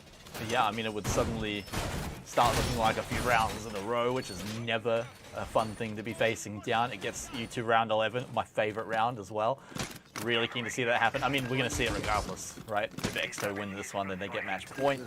But that's still why round 11 is one of my favorites. So, Exto, I mean, coming up short on the attack last time, just losing a few 1v1s, getting cut off from perhaps above sometimes, but mostly from Kinsey. If they can maybe even just deal with him a little early, that would be a pretty big deal. They don't have the Lion. They're not bringing it at all. They're not really bringing any anti-roaming, no Jackal, no nothing. So, I mean, the most they can rely on is maybe the IQ season when he's on his phone or something, but that's it. So, if Exto want to win, they're going to have to find a way to deal with Kinsey that doesn't involve hunting him down. No early first blood for Exo, so not going to get gifted that one. Lonely's still alive. So he's going to be scouting out with the Iana hologram, doesn't find anything. That might be a blessing for the rest of the team, because it means they can get that map control and start working their way through. But this is what we're talking about right at the start when it comes to the different maps we've seen. Villa's so big. There is so much control that you need to get. And even when you clear things out, that doesn't mean they're going to stay clear. It's not a narrow map like Oregon where you can pretty much siphon half the map off. And there we go. Mackenzie's making it even more difficult. Tesla, of all players, goes down. Player who's been very, very consistent in winning those early duels. Now Exo is on the back foot once again.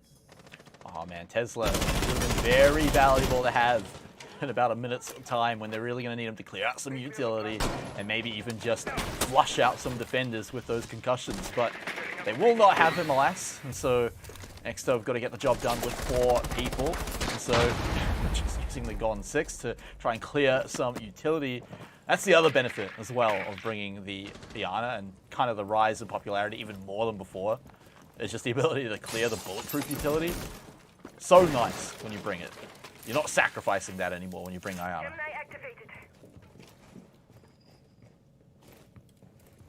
Cairo holding that angle towards the Selma's going to blow, but it's going to get denied by the mute.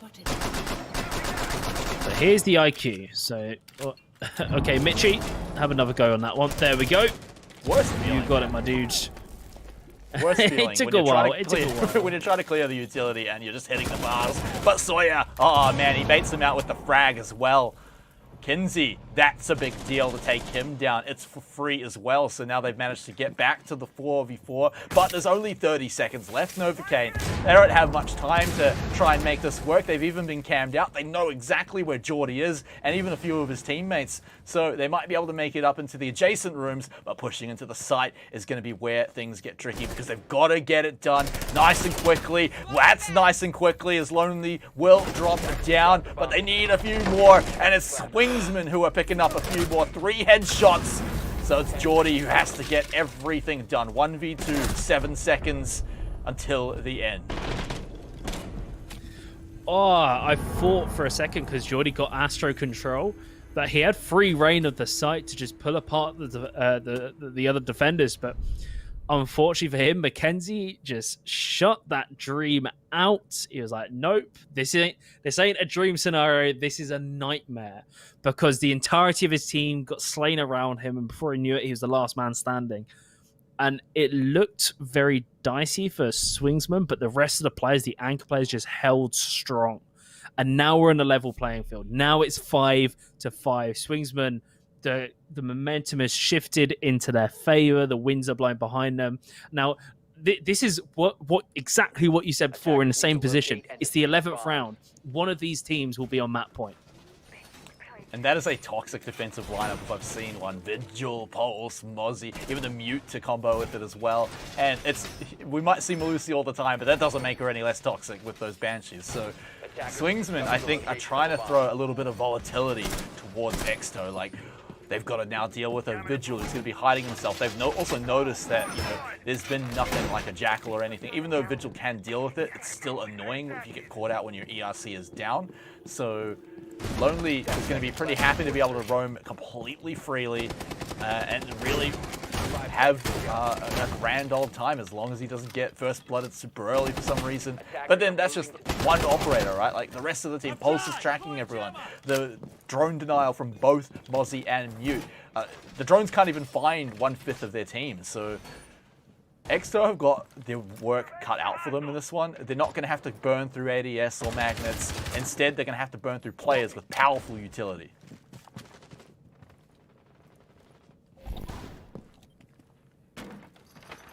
Now, both these sides have used a lot of different strategies, a lot of different adaptations. Swingsman especially, because they've got the Pulse. They're even busting out the Mozzie on Mackenzie. I'm such a fan of this operator. And Mackenzie's having a great game so far. The P10 Maroni just not quite finding the headshot ball tag test. Very low. Runs past the window. Call him Keanu Reeves because no bullets are hitting him. He's going to run all the way through to the other side of the map and gets out scot-free. And now Exo just have to respect that he could be anywhere. They have no idea where he is. Yeah, and they also copped a bit of damage on themselves too. Tesla down to about a quarter health, so he's not looking too good. He's been having a fairly decent game too. They want to keep him alive, but remember, he died early on. In fact, was the first blood in the last round. Possibly a factor on why Exo dropped it too. So if he dies again, it could be a disaster, but he's kept his head on for sure. And like you said, Mackenzie's still roaming around somewhere. They don't have a Jackal, they don't have a Lion, Nomad's banned. They're going to have to find some other way to deal with him. Either literally run him down and drone him out, against the Mutant Mozzie, or just hope that you're able to deal with him with flank drones or something, because that is going to be a problem. At least he doesn't have a C4 anymore. but there's still 3 more to remaining. This is, you know, sometimes you can say, is there ever any too many nitro cells, or is there When you have never a pulse, enough? no. Oh, getting tagged out a little bit. I think as a teammate trying to shoot the Yana just on instinct. The pulse has still got to read, and with sub 50 seconds remaining, and the vertical angles, they're tagging the defenders but not able to secure the kills. They're still alive and kicking. Cairo is finally making his way through. That's great. Kinsey is the first recipient. First casualty of war. 30 seconds as we count down. Kage is playing a close angle with the shotgun. We've seen this so many times today, but he's executed from the ceiling. Michi finds that, but it's still not on site. 20 seconds.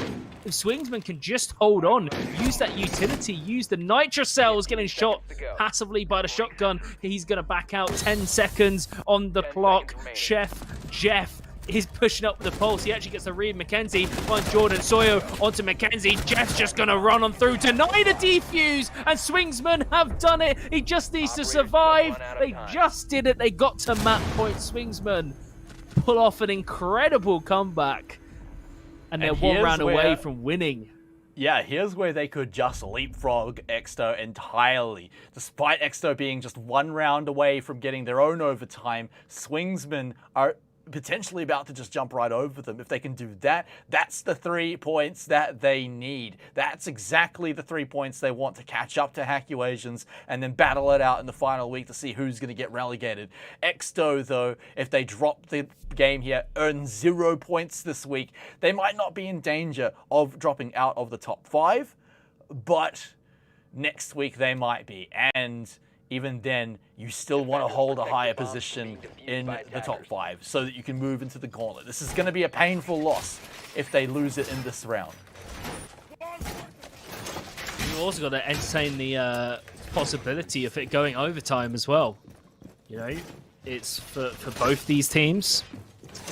So the best case scenario is they get 2 points. Worst case, they get 1 point if they get the round. So they have to win this just to get some points. All right, this is it's not even about kind of winning at this point. It's just like the overall game. It's just about winning this round. It's an absolute must-win. Likewise for Swingsman, like you said, they can just leapfrog their way up the table. You know, and this is very, very tense. The pressure is on for both these teams. Once again, we're seeing some changes. No Kaid, instead the Aruni, as well as the Maestro returning to his Parabellum home that he was introduced with. It's nice to see him. It's been a while since we've seen the Maestro come out. But like we saw, was it Waza last game? Like just absolutely destroy everybody. No, it was the game before that, Wazoo. You know, he destroyed on the order. It's such a strong weapon. And sort of busting it out in this round that hasn't been seen before is great. And Jeff also found the first kill. Michi goes down. Oh, and Jeff gets out alive as well. No buck is going to be a fairly big deal. There's plenty of spots you can open up. 90 is going to feel a heck of a lot safer for the defenders now that there's no one going to be ripping open the floor beneath them, because things like this can happen. Geordie can sneak up on you, find a frag, but alas, unless they want to start throwing breaching rounds into that, they're not very likely to open up too much more of the floor. And even Kage can he's still even got a few like great positions to hold down, and these are actually his holes in the floor, so he's the one playing off them. Tesla thinks he can deal with it, but now he's going to deal with that angle and the stairs. A tough task for sure. Oh, Tesla. Oh, but a welcome one. Jeff got destroyed by Tesla. He wants this to go overtime, but Mackenzie peeks out the window. And that's the advantage back over to Swingsman. But Jordan's waiting patiently. There we go. It's so back and forth at the halfway mark. There's a lot of tools remaining for both these sides. Still 3 drones available for X, though. Likewise, the Maestro is still around, so the Evil Eyes can be used. Jordan's looking vertically. They're going to come up the main stairs. There's going to be no contest once they get up here. But look at all the utility they still have to clear. There's the barbed wire. There's the Banshees. And then they're going to have to push through Suddy as well. even Shurya gates, they're going to have to get through. They spot out 2 defenders, so they've got a decent idea. Maybe even with the soft walls, Cairo finds Kinsey, again, the player that was trying to save everyone on Swingsman. 2 defenders left, 40 seconds to hold them away. Kage has dropped to within an inch of his life. Maybe he can get a surprise frag here, but surely it becomes a trade, and it doesn't even need to be that. The teabagging is coming out as well. This one going the distance. We're going to overtime, everybody. We came very, very close the last couple of games. We came very, very close, but we were not treated to it. Now, this is kind of like when the Oh, is there a slight mistake? Yeah, here? it looks like. I think there is. Which is no worries. It looks like we're probably just going to go for a bit of a rehost, just waiting on the call. And yeah, there it is. So we're going to swap back to us while we let the admins pop that up and get it ready.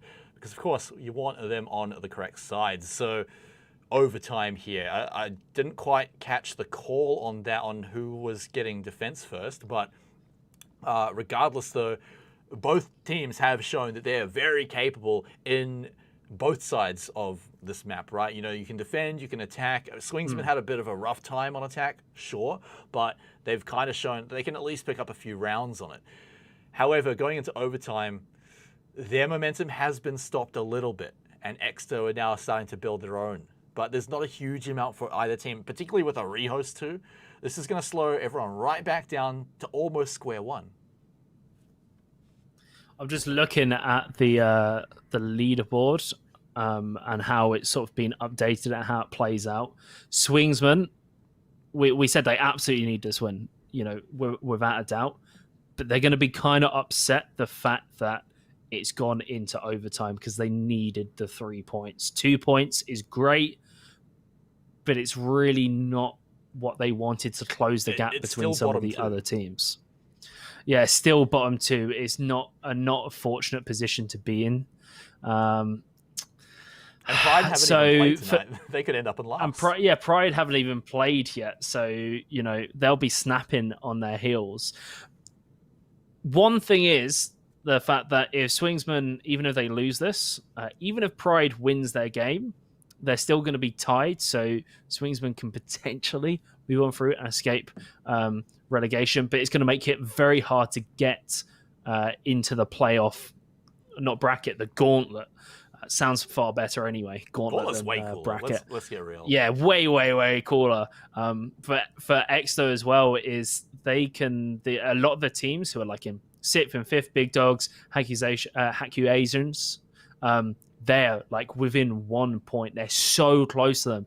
Exo want as many as possible to jump back up the leaderboard and kind of sort of stay away from the danger zone, so to say. Yeah, they don't want anything to do with the riffraff down below, especially anyone below 5th place. So, like you said, yeah, wanting that extra point, it's going to be big. They're still going to be gutted that it's not 3 points. It might make it rather difficult to push for anything higher in the leaderboard.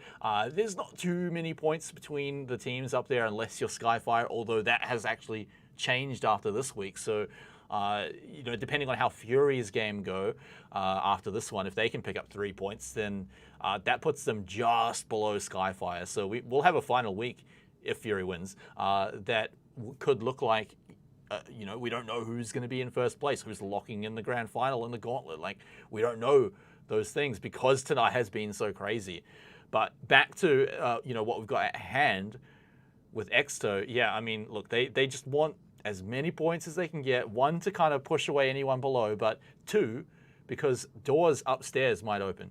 Pride might beat Fury. Pride might just take the 3 points and suddenly Fury's in position to be overtaken on the leaderboard. And because you got 2 points in overtime, then it would be possible. So, yeah, I mean, absolutely, in this overtime, it still matters a ton to both sides. Although for Swingsman, I think, you know, they're going to be super gutted they missed the 3 points. Yeah, they were so close. But it was an exciting round, and it kind of like, you know, it's so close. It was so close. And I think for them now, yeah, they're in overtime. Their best case scenario is just to get the 2 points, but still 2 points. So they kind of just need to reset. We're having a brief kind of pause because of the rehost as well. Don't let that momentum shy you just because, EXO managed to win that last round. Stay level-headed, stay calm. There's a good chance to sort of like get yourself in the right sort of headspace to perform, because they've shown real, especially on defense, real solid brilliance in this sort of like measured aggression that they use, and their flank and roam game as well. So when they're on it, they look really, really on it. It's just getting that consistency factor, and that only happens if they've got that calm mindset. They're not panicking or getting in their own head and getting in their own way. All right, well, just getting the confirmation that it's going to be Swingsman attacking first in overtime. So they're only going to get 1 round of defense to pull that one out. So we're going to have to go back to what they pulled out in attack. And, well, they only won 2 rounds in attack. The first one, quite down to the wire, almost literally. And then the second one, that one was a little bit better for sure, but none of them really looked super healthy, and it was only 2 rounds. So unless this first round of overtime kind of goes their way, I'm getting a little worried for them, because, yeah, they might win their defense round, but Exto so far have proven to be the better team on attack. It's not looking great. It's hard, but like I said, it's for them in this position. They can't think of it as, oh no, we're on attack. We only get 1 defensive round. It's going to be really difficult. They've just got to think of it. Okay, we need 2 rounds. We're playing this one. Let's just look at what's in front of us. Win this round or lose it. Okay, if we lose it, we've got to win next round. And they just take it round by round. Don't worry about, you got a defensive round coming out. Don't worry about you got to play potentially a second attack round as well. Just focus on what's in front of you. There's everything else is out of your control. It's very difficult in the moment for players to do that and lock in. But this is what's required for Swingsman to perform and secure a win that they so desperately need. And what could even secure them, perhaps their position here in the OCL in general. They might not be able to avoid, lock themselves away from relegations this week, but maybe it will come down to next week, and maybe it even comes down to a single point. So here we go into overtime. Swingsman on the attack first. They had a few rounds in a row where they managed to pick up the win, but Exto shot them down just a few moments ago. So with the rehost added on top of all that, momentum has got to be at an all-time minimum for both sides. But the only thing you can really consider is that Swingsman, perhaps they're feeling a bit gutted, but like you said, they've had that moment to kind of recover. And now that we take a look at where we are, nothing looks all that different. No surprises here in overtime. We're going back to exactly how we began. Tried and true, nice and standard.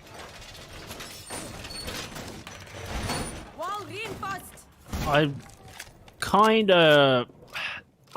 like disappointed, but also pleasantly surprised the fact that Jeff's on the Jackal, so Swingsman have picked that up, but they also haven't gotten rid of the line. Maybe they're looking to use both in tandem. I think it's a fine lineup, but you're sacrificing that Zofia, which on a player like Jeff is just so strong. The weapon is just incredible. Not saying Jackals isn't, it's still decent, just potentially not quite as good. But we'll have to see. Maybe it plays out. It's like a little bit of pocket pick. And also because I don't think they've used the Jackal the entire game as well. Although it's seen in the operator lineup, it's that slight X factor, that slight edge that might give them the pressure needed to crack Exo and get them that attacking round win, because they need to at least win 1 attack round.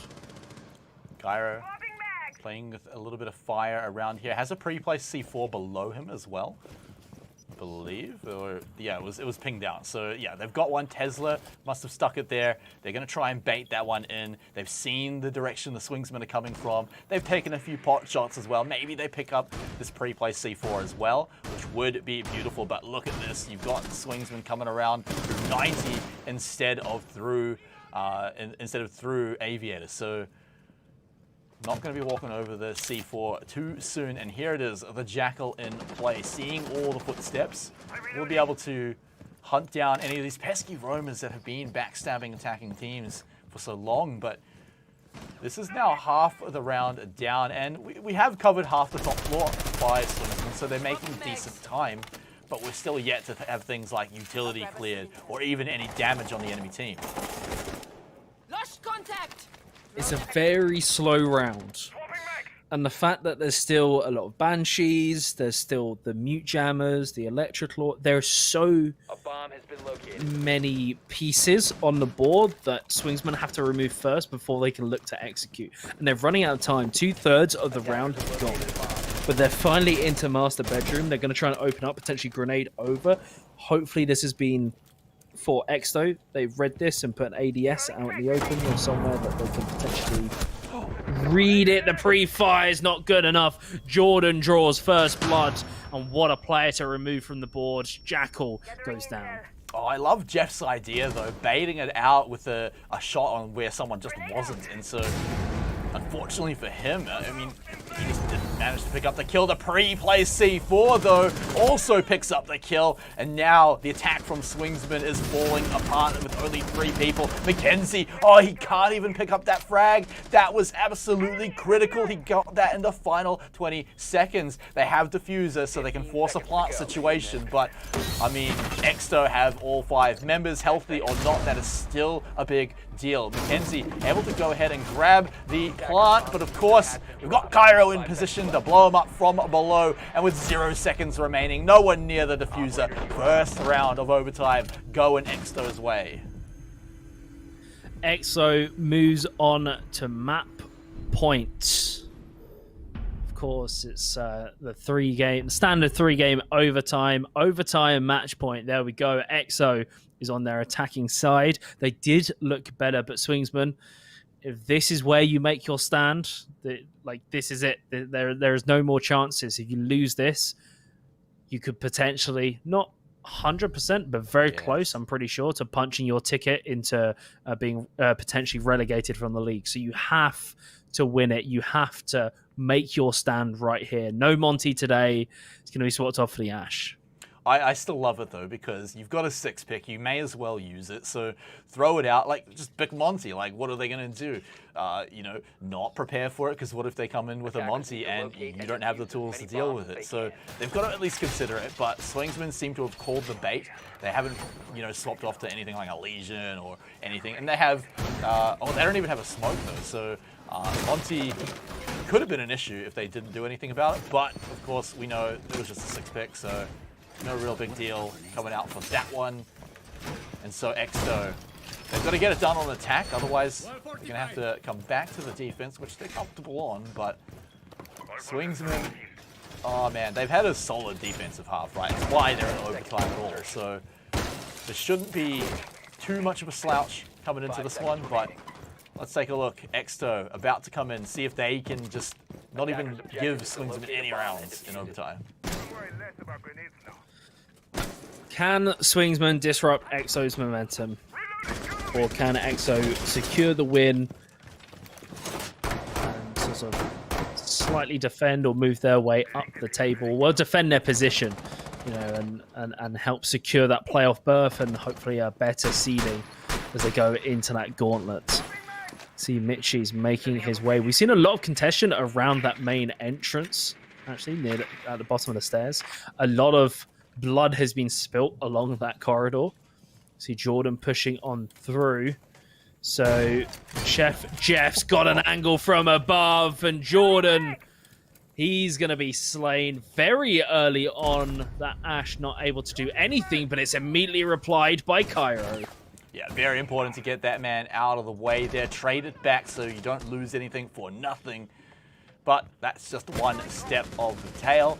Jeff's already put all of his mute jammers down anyway, so you're okay to trade that out. Mitchie from a pretty long angle coming out there, but it's going to be Kage who finds Tesla on the Zofia as well. That's both soft breaching now off the table. Utility dump, you're relying on your flashbangs now. And the IQ, despite spotting out the player, can't really do anything. The drone might have spotted him, but the Goyo can just back off that position or just hold it. There is no way of knowing. But the map control's finally gone over. They've claimed Aviator Games Room, but it's used 2/3 of the half, the round just to get there. Which means, once again, but on the other side, EXO's feeling that pressure where the time is running out and they're still not in a position to execute. Banshee should get picked off here. Cairo can start making his way through. But how do they get in poised for that execute? They lack a man. They've lost a lot of their sort of fragging potential in Tesla as well. How do EXO handle this? Well, they can just blow up the Vulcans to start off with. Mackenzie takes a fairly decent chunk of damage from that explosion, but like you said, they've actually got to go upstairs and start challenging these battles. That camera's going to spot Mitchie coming up the stairs, and he knows he's just got to swing and pray and hope it works out. Mackenzie will fall, so the defense is now evened up. That's the plant going down now as well. Cairo might be looking to stick this one. He loses a teammate, but there it is. They managed to get it down. A very late C4 gets the kill, but can they hold it down? It looks like the answer's going to be no, and Swingsman, they're going to take us all the way to round 15. We are going the distance. I said this before we went into overtime. We're actually going the distance. We're going full 15 rounds. We are being treated today. We've had some very good games, but none have been this close. Now, can Swingsman win one more attack round? They only won 2 on their attacking half. And can EXO just play out the defense, not make any mistakes? They looked quite strong on it and looked very secure. Is when they were taking unnecessary mistakes and when Swingsman was sort of dragging them into the chaos when EXO started to slip and the cracks started to be revealed in their armor. We're seeing quite dynamic, I want to say sort of fragging operators, apart from the Aruni getting swapped off to the Pulse. I like that. The 6th pick onto the Pulse, I think is fantastic. But also the Mozzie and Jaeger can play rotations, are very flexible. They can play like, close to the site, far away, roam, flank, what have you. Every role imaginable, these 2 operators can play it. So a lot of adaptability on the fly that EXO brings with this comp. Also, kitchen dining going to be the site here in overtime. An interesting one to pick up, probably the reason for the Pulse as well. And so we saw actually a reactionary 6th pick too, as Jeff's now picking up the IQ, perhaps maybe to track down Sawyer on that Pulse, to hunt him down and at least make sure that, you know, if he knows where you are, you know where he is. So it ends up being balanced, because that's how those things work. So, 10 seconds. they've now tried to out-mind game each other, but still have a solid core of what they want to bring to this match. The Lion returns, but without the Jackal counterpart. So, Swingsmen still have some ability to hunt down those roamers, but not perhaps overkill like before. So, it's going to be all up to Sawyer here. He's going to be searching around, looking for anyone on the outside. This is the important information. It tells EXO which way the attacking is coming from. They can rotate things around if they need to. Mostly looking at the lineup, just the ADS and the mute jammers maybe. But this could be the first battle here as Cairo sees the window blown out. Balanced as all things should be. The first 30 seconds. Located a bomb. Not a drop of blood has been spilt. Both these teams, they don't want to be... Oh, not these teams, these players. None of them want to be the reason that their team loses, wants to be the first one killed. So they want to make sure every single engagement has the maximum impact. Kage gets tagged very heavily. He's playing exceptionally well during overtime. And it seems the attackers are faring a little bit worse. Utilities being sort of phased out, but Kinsey draws that first blood. Kinsey finds Tesla, and that could be the opening that Swingsmen need. Sawyer, he spotted an opponent on the other side of the wall, also has the wall behind him to worry about. Mitchie, a very premature C4, flies out and will not find anything. And now Swingsman a little bit tagged up for some of them, but still half the round to go to make this 5v4 work out. I think they've got all the tools that they need. They've been trying to drain some of these ADS to start making their way through. The electrified wall is still proving a problem. They have a Selma charge on it. They just need to get rid of the jammer that's behind one of them as well. So That was a problem before. They had a frag grenade, but it got eaten up by an ADS. There's the Lion drone, but Cairo has a great angle through the floor. Might find two. That's the diffuser down as well. Kinsey replies. Mitchie follows through, but it's even across the board. What a shot by Lonely. And Cairo has to do everything. And here's the value of that Lion. It secures the plant. Cairo has to 1 versus 2. Swingsman have everything going for them. The Kaid is walking onto the site trying to find any information of where they might be playing, but Swingsman doesn't want to give him a single way into this round, playing very passively away from the diffuser. He hasn't even spotted it, only just found it. They're through the window. They're not even in the building. Cairo stands no chance with 20 seconds. He has to find something. They're not giving him it. There's nothing. He's walking past drones. He can't do a thing. He just has to stick it and then get shot in the back by Jeff. Swingsman come out with a victory. 8-7 with a spectacular post plant. A legendary battle between these two teams. We call it as being the closest match perhaps of the night, and well, it went all 15 rounds, so I think we were quite correct in that one. But Swingsman should certainly feel proud of themselves, because that was a tough one to come back from. They were 2-4 at one point. It was a rough half, but they stuck through it, and at the end of the day, won in overtime. Absolute legends. Oh, that is okay. This leaderboard, something special has happened. It's very rare that you get this deep into the season, into the penultimate week, and suddenly everything changes. You know, every single game matters. That's not the best case scenario for either of these teams, but it also wasn't the worst. You know, because of course overtime, there's still 1 point for EXO, so they're getting a little bit of something for their time.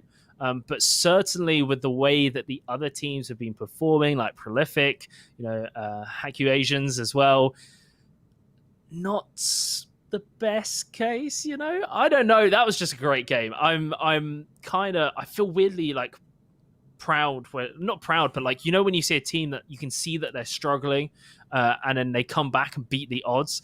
That's what I kind of feel like Swingsman did. And I think they showed a lot of resolve to be this far deep in the season, have so many things mounted against them, and still be able to come out with a win. It's the stuff stories are made of, for sure. I mean, a really great one to see. I myself love a good underdog story too, and they were in that position, but they did manage to pull it out.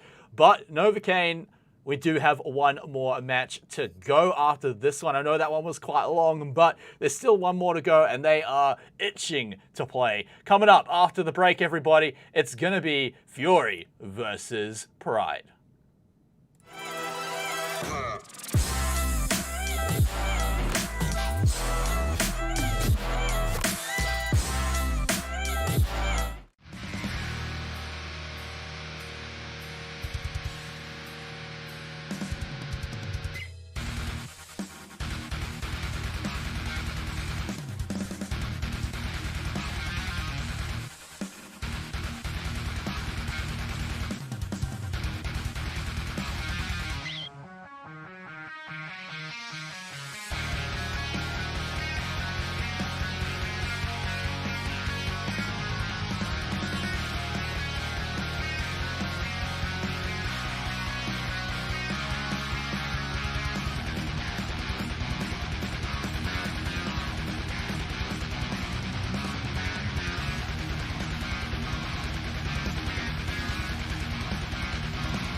One more match to go here in the OCL, the Oceanic Challenger League for Rainbow Six Siege. My name is Matt Smite Ross, and it's been a pleasure having Novocaine on. He brings very interesting games, to say the least, when he comes to visit here. And man, how have you been liking the games that you've been imposing on the Oceanic region? Hey, don't give me all the credit. Come on. Those guys did a spectacular job to get to overtime. Yeah, we've had some great games so far. And this, for me, this upcoming game was the one that, honestly, on paper, I was most looking forward to. Because this is like the difference between a team potentially sort of essentially going straight in to second and holding that position and potentially biting at the heels of Skyfire, or as well as a team finding themselves sitting, punching their ticket into relegation.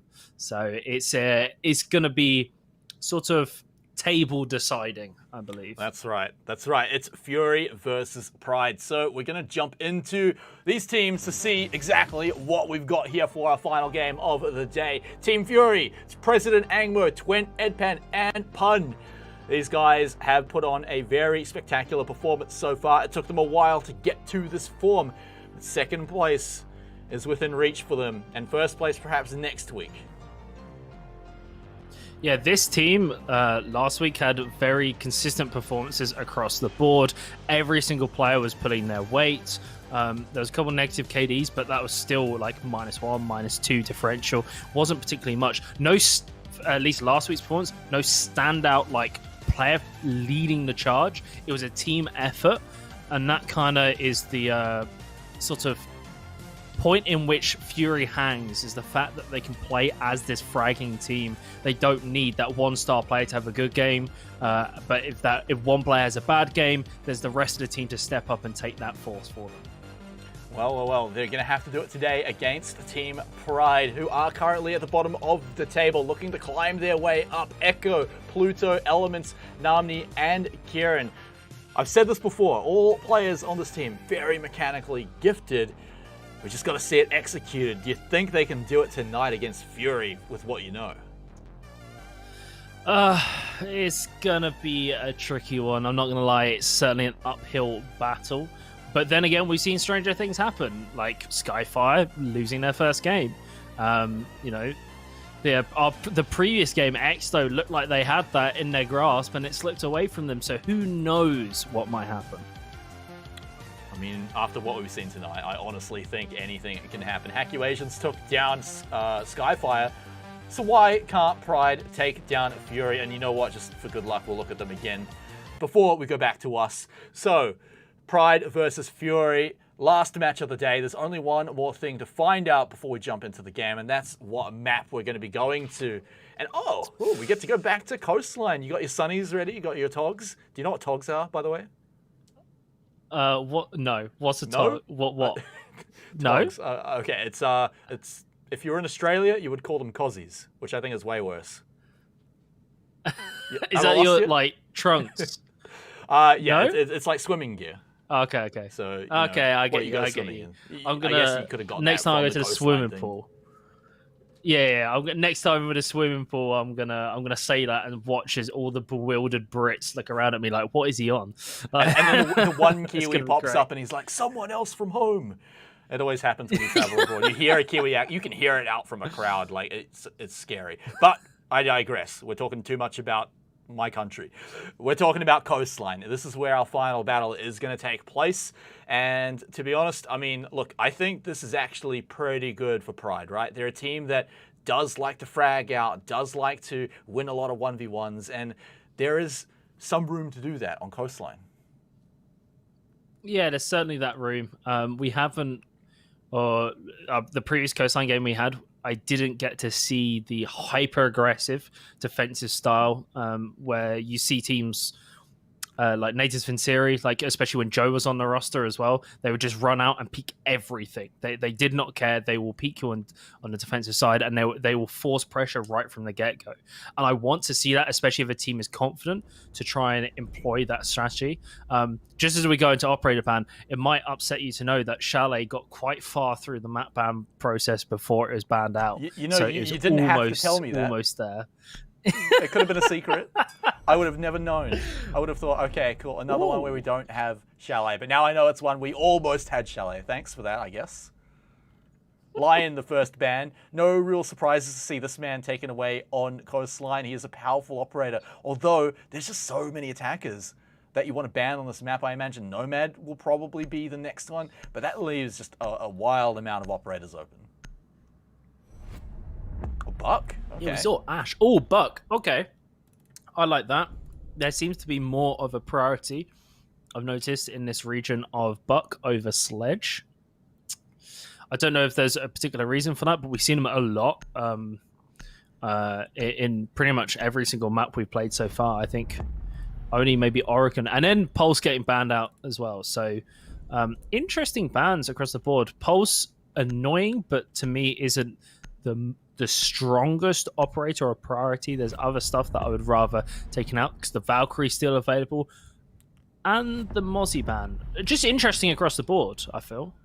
Yeah, so there's actually quite a lot of stuff now left open, and mostly on the defense I want to point out. Like you said, Valkyrie's open, Amira's open. I know teams will pick that up on certain sites, so I imagine we'll see a little bit of that. The Valkyrie surely has to make some appearances, I think, too, because it was powerful when we saw it earlier tonight.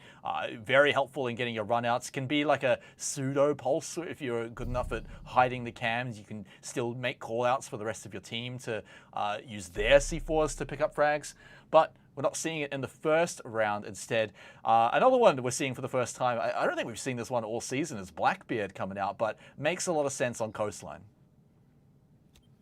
Yep, Blackbeard being changed a little bit, but still, you know, he's annoying to deal with. No one particularly likes playing into this operator, but there's a lot of window angles, and Coastline's one of those maps where it's one of the few maps where you don't have to get in and start claiming map control.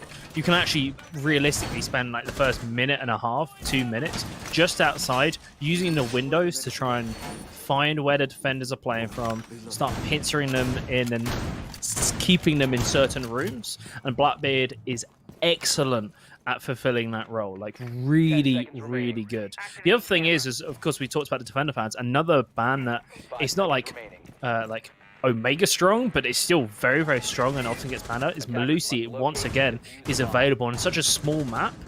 The Banshees are super effective. I honestly think teams are just too comfortable playing Melusi that they don't want to ban it out so that they don't get it on defense. Teams have really started flocking to this defender. I mean, teams all around the world, of course. It's a great operator for good reason. So it is kind of funny to see it like not banned out very often.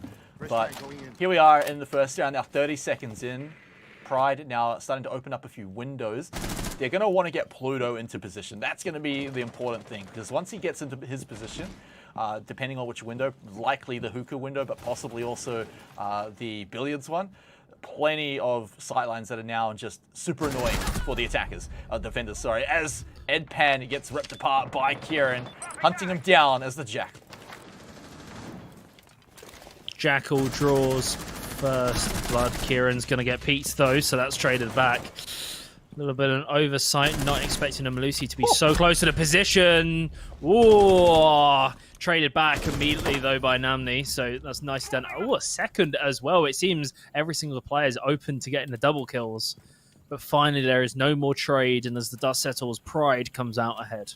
That was like a montage you see on Twitter, but between a bunch of different players. Like everything just happens right one after the other. Double kills abound, but here we are in a pretty awkward moment for the defenders, but they do have the smoke. Pun is going to be able to deny a plant here in billiards very easily. You've got the pixel spot that will clip the smoke through onto the default plant spot.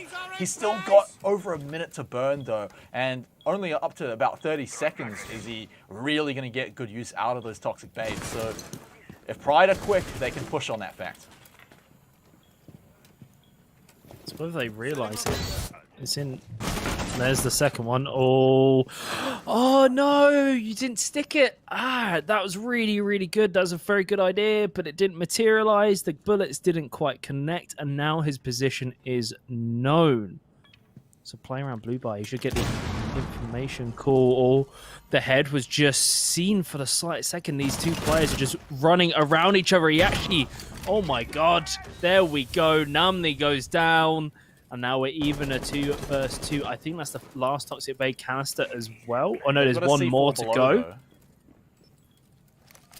Pride Players have basically really needs pushed to go through. in and get the frags. That's the only way they can really win. There goes Elements, and so just one more, and it's Pluto on the window. Blackbeard never wants to go inside. He doesn't want to do the rappel, but it looks like a man's got to do what a man's got to do, and that is just go straight into the bullets of Pun, handing Fury round number 1. Man, Pride had the advantage. They had everything really going for them, and it was just sort of silly little misplays or lack of information, essentially. Not reading that the smoke or was going to push into you underneath caused them a couple of issues. Sorry, the mute. And then it just meant that their attack kind of just fell apart. It feels bad because they were very, very close to just doing the execute. But in that situation, like if you're underneath in blue bar, you just jump out the window, reposition with the team. You've already gone through Aqua. You know that's clear. Yes, you have to consider the C4s underneath, but there are plant spots where you're free from any nitro cells hitting you, like on top of the billiards table. It's difficult to get to, but it's certainly possible. It's a lot easier to get to when you've got a Blackbeard covering you, as well as another player as well upstairs. So I feel like maybe that was just a mid-round call that just went awry, and they suffered and they threw their advantage. Fury, though, happy to eat that one up. Just watching his Pride struggle to get through Aqua, through to billiards, the main problem, and then getting the plant done. But we've seen a lot of attention put onto the office, and for good reason. It's a strong position, so why not throw Shuriya Gate up there, deny the opponents easy access, and you can much easier battle it back. Deny at least one projectile, so that there's no, they're gonna have to throw at least 4 to 1, flashbang in to get rid of you, depending on where Twent does end up going. He may end up going upstairs. That's something that a lot of teams do like to throw their Rooney at. It's just to deny that, along with the Shuriya Gate. We saw it go up as well, so he should be hanging up there, or at least someone will be. Swapping mates. Yep, there he is, Twent upstairs. And so, how long can he last up here? Because as long as he can buy enough time and get out alive, then maybe he'll be able to get back in. That would be a great, great deal. So, Fury with 1 round in the pocket, coming close though. So Pride should feel like they've got a decent chance at this one.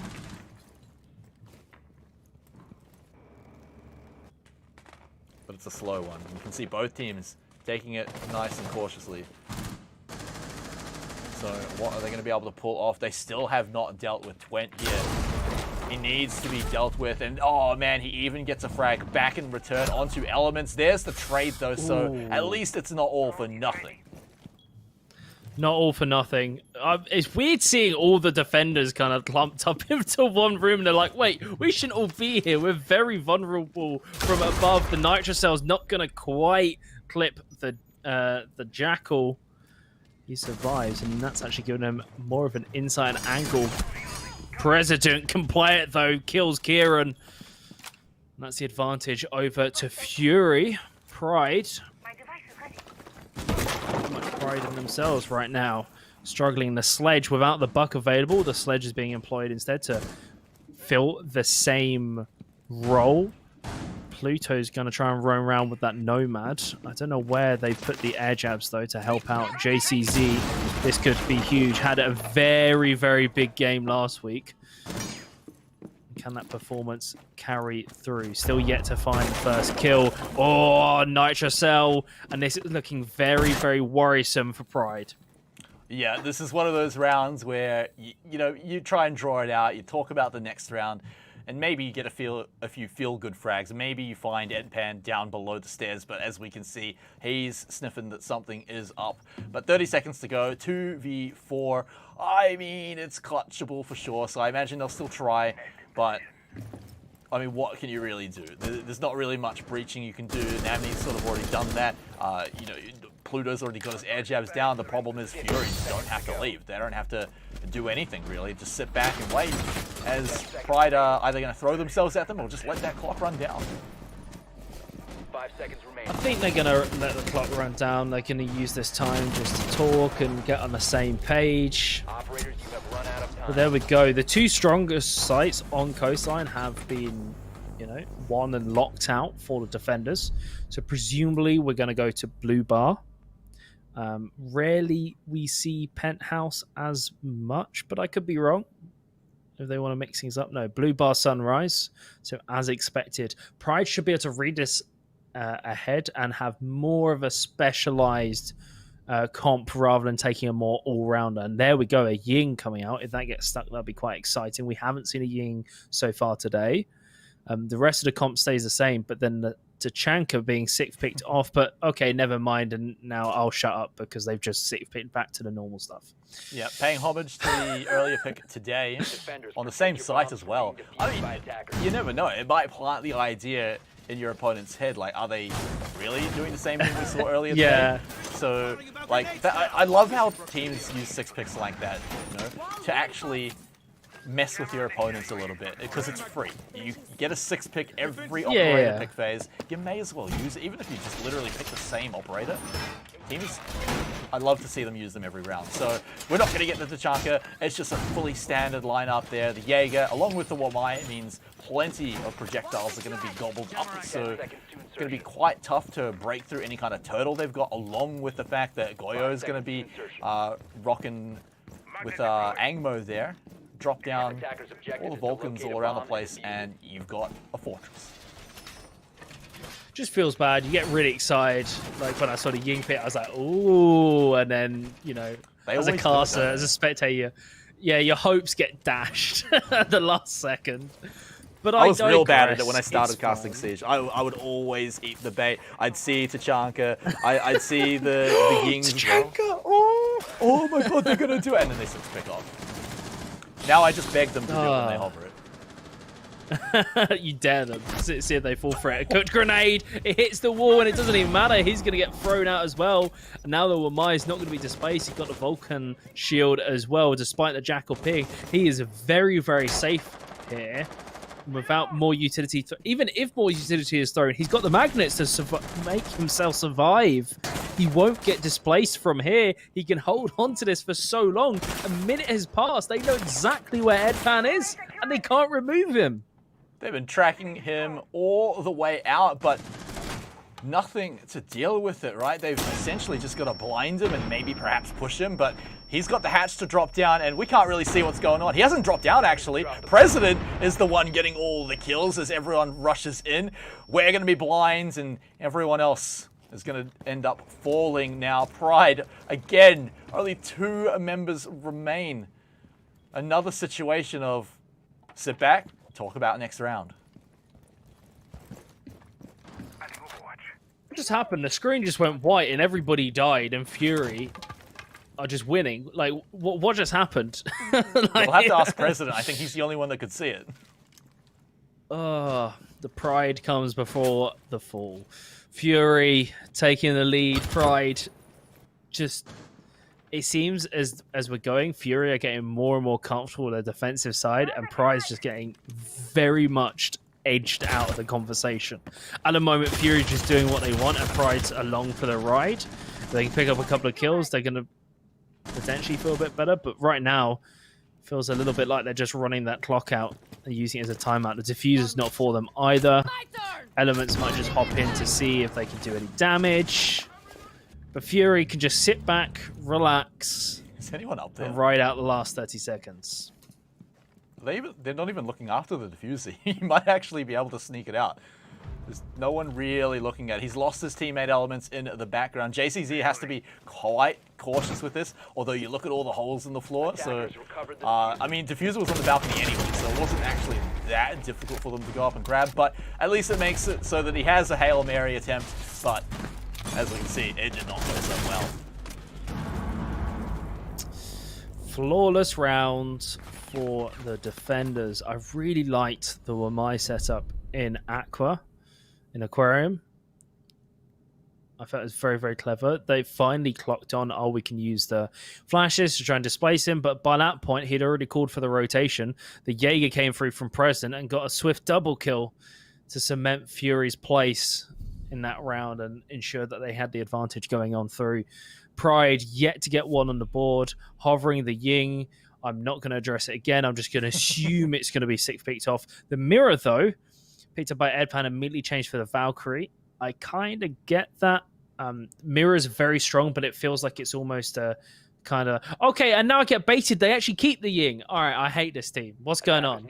Like, stop baiting me. I hate it. Anyway, the Mirror seems like it's always banned. It's like so commonly banned out, and it's got this sort of taboo nature of it's so strong. But quite often I see mirrors used and then not being used that effectively, and then the teams just lose with it anyway. So if it's something that's not prepped for, I think the Valkyrie just makes a lot more sense for Fury, and especially in the way they're playing. Don't get sucked into the hype sometimes just because an operator's known to be strong. Powerful thing though is that it is a believable 6-pick, right? You can imagine someone picking up the mirror here. So you're now kind of wondering, like, oh, what actually is it? Is it actually going to be a mirror, or are we dealing with something like a Valkyrie again? So you don't have the option of thinking about, do we bring IQ to deal with the Valk cams? And so Pride, yeah, maybe they got tripped up by that. It's smart play by Fury. I don't see why you wouldn't do it. It's great. But yeah, their performance today, Fury, I mean, they should be very happy with it. This is exactly what they're looking for. Throw in a few flawless rounds, drop maybe one, hopefully 0 rounds against Pride, and basically go back to full power Fury that we were expecting from week 1. Also, something to note is I don't particularly like pointing out all the time, oh, that's an early kill. Very early kill. He just jumped in the window. Kieran, first one to fall. Namni picks up and replies. But so far, only 2 players on Pride have managed to find kills in the last, including this round, in the last 4 rounds. 3 players are currently sitting on 0 kills, not able to really have a solid amount of impact. And it means Fury, not only are they sort of winning strategically at the moment, they're also winning in the fragging department. And it's just mounting even more pressure on those who are fragging for the Pride side. Yeah, I mean, it's one thing to go no round wins for a while. It's an entirely different thing to just sit on 0 frags for several rounds in a row.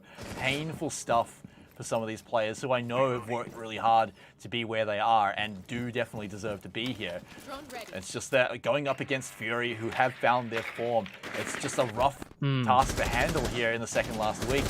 A few more attempts at some frags. We're not quite out of this round just yet because they have got a frag back onto Twent, so as long as Namni gets the jump on his fights, or at least goes for the refrags, then he might be all right. Oh no, I really hope that bounce was intentional. I don't think it was.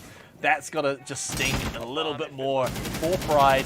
They've got some time to work this one out, and that's really the only benefit because their utility is starting to run dry. Their player count is starting to run dry as President picks up yet another one, and even the Toxic Babes are all coming out. Did he double that up for the BM? I really hope he did. And the Banshee denies them entrance. It's easy pickings for President. Namni has left.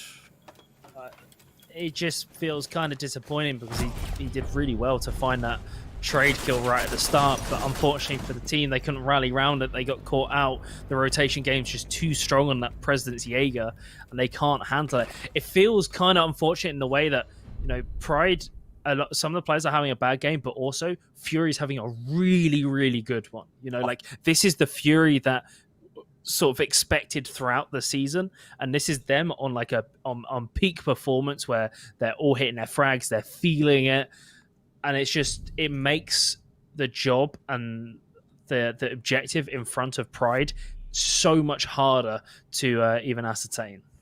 And not to mention as well, Fury have got to be in high spirits after the other matches tonight, particularly the Skyfire one, where now first place is in reach next week if they grab the 3 points here.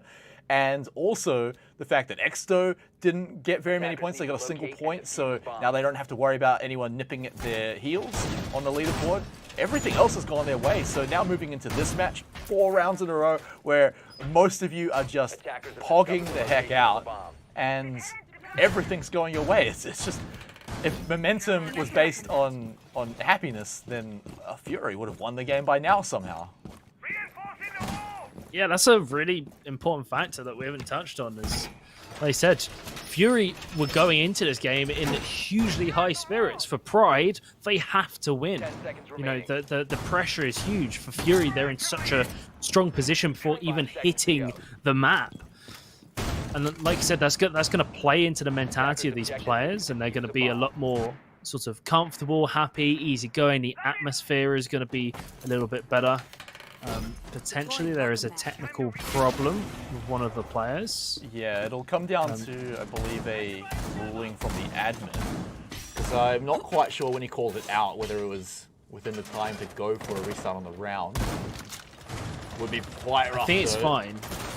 Is it? I think he said it's now. Sorted now. I mean, that would be adding insult to injury, wouldn't it? If you're behind and then you can't even play because of a technical issue. It's the worst. It's the absolute worst feeling in the world for these players, you know, especially in this environment. Hopefully it hasn't phased them too much and they'll start moving on through elements, looking for that first blood, but there's that mirror window, the pesky black mirror that we were discussing earlier. Sometimes, you know, it's taken and not used effectively. This is one of the positions. I love this. It watches above the kitchen floor. So that means it's really hard for the attackers to try and take it. They kind of have to sort of wrap all the way around potentially and push up onto theater instead. The smoke's going to go through. C4 underneath. Doesn't quite find him, but JCZ finds his first kill of the game, and that opens things up for Pride.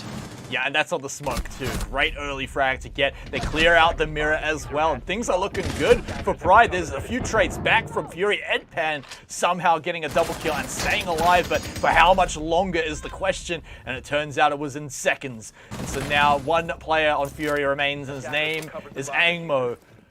One step of the 1v3 completed, but 1 minute left for Pride to sort this nonsense out. Get the plant down. They can open up absolutely everything with Namni above where they want to plant, so they can easily stop the retake.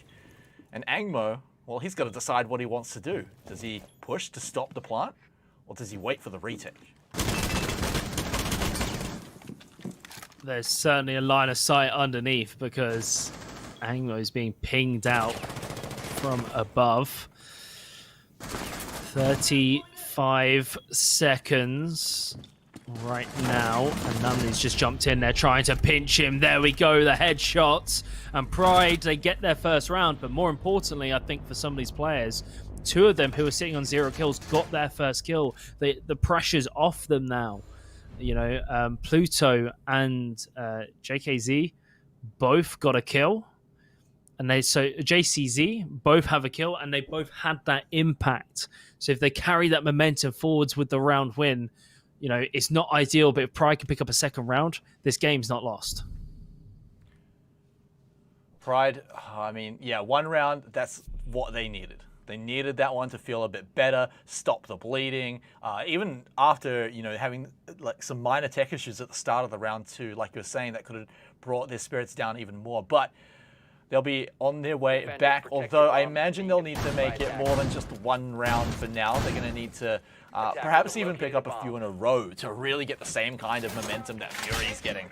1 round isn't going to stop this snowball coming from Fury. They're already in spirits. That round was, all things considered, reasonably quick, the last one, so they can kind of brush it off and just get ready for this 1 round, which is going to be the final one of the half. Pride looking to make it a 4-2 to maybe move into defense and maybe bring it back in the second half. 10 seconds left. 5 seconds. No. I was about to say no particularly weird picks, but there are 2 that certainly stand out to me. Knock and the Dokkaebi. Dokkaebi, a operator I think she's fine, but her ability is less agency in comparison to, say, a Lion. It requires on the real power play is to be able to get the cams and get control of them, but that requires not only getting a kill, but then being able to get to your enemy's position after they've been killed to get the phone. It's less consistent than like a Lion where you can activate the ability, it affects everybody globally at the same time, and you don't have to have got the requirements beforehand to get the full strength of the operator out. That being said, if like Dockerby's kind of similar to Kavira in the way that if you do get it off, it's huge and it completely flipped the round the round on its head. So I like what I'm seeing, and JCZ finds Angmo. Oh, I was going to call it. It looked like a phone was outside. It would have been really easy to get, but eyes were playing tricks on me. But nice early one onto Angmo. That's big for Pride. Now they can make their way through a little bit easier, maybe even play for some refrags. And Fury, surely they have to push back just a little bit here, not get so aggressive now that they're a man down. That might be just exactly what Pride were looking for to hold this round. They've also still got JCZ hunting around somewhere. Here comes the logic bomb. What are they going to do with it? It looks like they're hunting down Twent and Elements. Elements finds Edpan just through all of that. Twent eventually, the hunt completes and they do punch him down. Fury crumbling here in round 6. So this might be a Pride 2-4 unless we see some pretty big clutching out of Fury. Oh, pun. That's potentially the first step. There's a crossfire set up for President between him and the diffuser. He's going to flick round, but it's not quite close enough. Namni's 2 on it. Double kill as well to secure that second round win for Pride. And they recover what was a very, very poor half. Turn it into something salvageable. This is potentially doable for Pride. It's still going to be difficult, but they needed that second round. And look, now the team is starting to feel... It's got to be now. It's got to be in this half, and yeah, this is where it would happen. Now that they get to move on to the defense, this is where I've seen so many 5-1s, even a 6-0 at one point. It has just come back when they get to the next half, and the team just finds their form just on a completely different role. Maybe they lose in overtime or whatever. I think if Pride make it to overtime, I think they can be at least okay with this result. This is a strong Fury. It would be, honestly, very respectable to take them to overtime. Even better to get the win for sure. And I think for now, Pride... protect your bombs from I mean, I have to say that they're really just playing for Pride.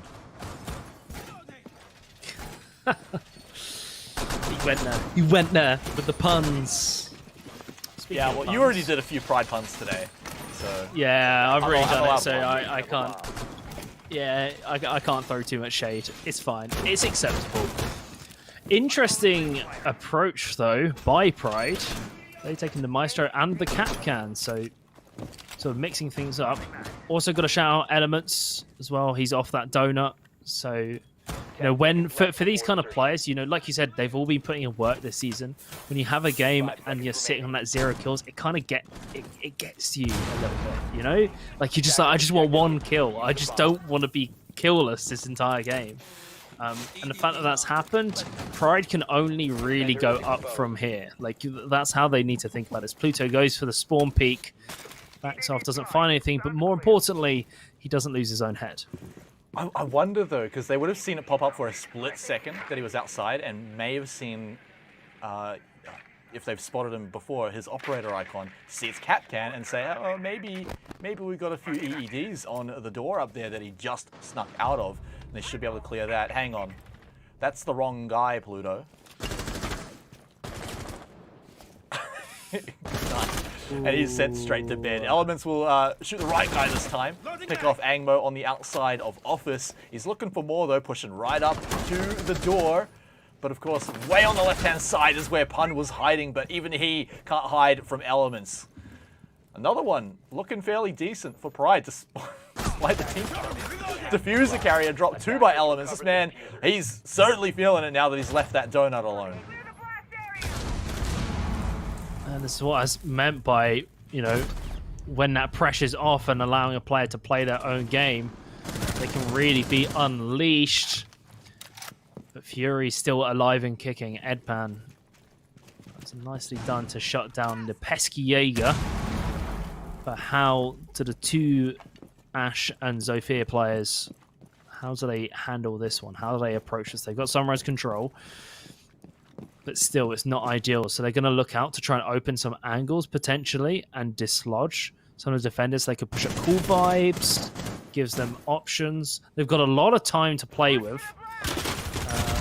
And 2 drones as well to utilize. That was very, very close to being a kill. Edpan's also following up to try and look for it. Pluto's tagged out, but wins out over Twen.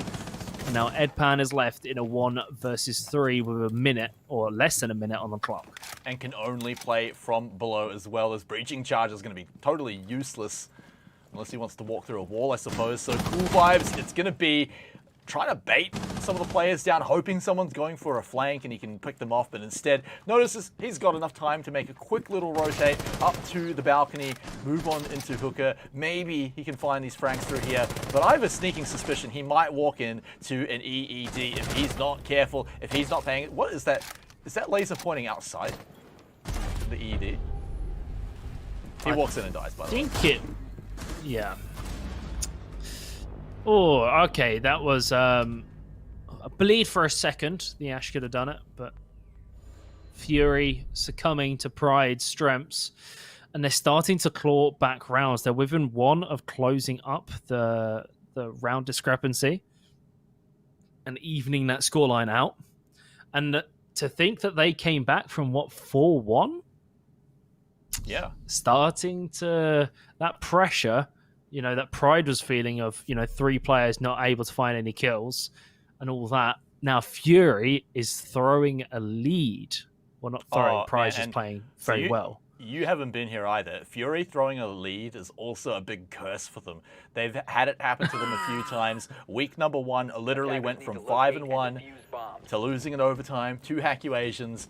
They'll probably feel a little less bad about that one after seeing Skyfire fall, but that said, Fury, I mean, it's happened to them before where even if they don't lose in overtime, they lose the 3 points and instead only walk away with 2. So after having a massive lead.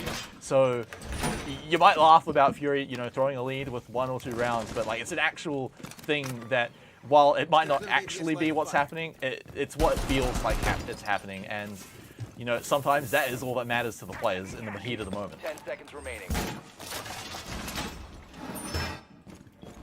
5 seconds. This is what I love about Siege. It's that momentum swing that can come in at any moment. Like you said, Fury getting very close and then potentially choking some leads, and then you get known as the team who chokes. It's like it all plays on to that mental attitude. Numney's going to go for the spawn peak. Neither player finding the shot, so they're going to back off. He's going to rotate underneath potentially and play around the white stairs. Oh, Angmon getting very, very low. Sprayed through, but Twen is going to start aggressing towards. This might be a nasty surprise for the Jaeger. Information audio cue might have been given over. But he's not choosing to swing just yet. He's playing very, very patiently. He's just holding, and the Jaeger has backed off. Back over on the site, we have the Alibi still hanging out, can block up any windows with the prismas if they need to. You've also still got, of course, hiding away at the top of a white stairs, a player looking to just deny someone pushing. That's Namni. He's been droned out, and they put a lot of effort into taking him down, but they are handsomely rewarded with a free kill.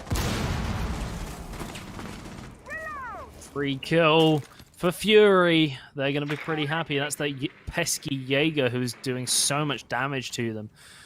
But even with the Jaeger going down, he's wasted about half the round anyway. So, and done a lot of damage as well. So there's a lot of things going the way of Pride, despite the fact that they're currently down a man. They're starting to open up that theatre wall. Twen might play close, sees the head of JCZ, who takes it clean off, finds a second one, potentially the third. JCZ does everything. And that should just set up the rest of his team to win the round. Angmo hanging outside the main door, knows the jig is up. Will basically shift W over towards the diffuser, maybe shoot some people on the way, but Of course, this is going to be all about the next round. This is going to be Pride evening it up against Fury. So, you know, we might have had our doubts in the first few rounds, but, you know, Pride is certainly proving all the haters wrong as they are turning it around for now. Short of an Angmo miracle clutch, we're evening up. Here we go, Pride. They're making their way through. It's hard, it's difficult, it took them a while to get going, but the motor's certainly running. And now they've evened the scoreline out. And for Fury, I mean, like, I didn't notice the fact that they've been in this position before and they've thrown leads. That's going to start playing on the mental. They've had a lot of entries and positions that they've done really, really well in. Like, they even had the entry that round as well, because they found Namni very early on. Well, not very early on, in about a midpoint of the round, but they had the man advantage, and they still were not able to sort of levy that kill into something more into the round. JCZ just tore them completely apart, ripped them to shreds. Now Pride are getting closer to actually going in front in this game. Yeah, and imagine if they took the lead here as well. Going 5-4 against Fury so far, that would be pretty massive. So here on Kitchen is going to be their next attempt. Players have just been going off JCZ, like you were just saying in the last round. Half his kills were from that last round. Namni as well has been having a great time, like you said, buying time when he's being the roaming defender. Oh, can you even reach this, JCZ? I don't think you can, and Twit probably knows it. Frag it. Or C4 it. It's the only way.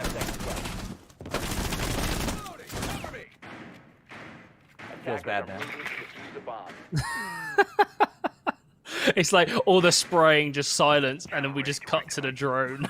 It's just still alive, not able to get rid of it. Feels bad. Of course, is, you know, is that they a soft surface or because it had bullet I saw bullet holes through it, so I think you can shoot through it, but maybe not destroy it. I don't know, but still, that drone being alive feels bad. I love it when, like, still this game, like, you know, I've been playing this for years and I still see things that I have never seen before, you know, and that's genuinely was one of them. that little interaction was great. But now Sunrise is starting to get pushed. This is very, very fast. Player right behind the drone as it pushes on through to try and contest any of the defenders holding the position. Namni's going to be close in blue bar. There's a player through the window who might have something to say to him, and Edpan finds the first kill for Fury. Onto Namni as well. One of the players doing incredibly well for Pride, and this could be where Fury take the lead again. JCZ is another one to worry about, but we can't forget about Elements too. He had a great round a few rounds ago. He's on the vigil. He's skulking around, and all he needs is a jump on, you know, hopefully a group of players, because they are a man down. They need to at least get some sort of value here. He needs maybe a freebie trade and get out alive. Half the round now burns, so Fury have plenty of time to play with, especially as they've taken down JCZ.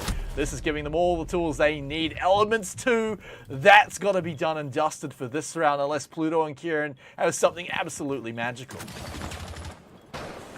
Fury genuinely living up to their name. It's like they've gotten annoyed by throwing so many rounds. This is what they looked like in that first half. Just brutal, suffocating firepower that Pride just crumbling underneath.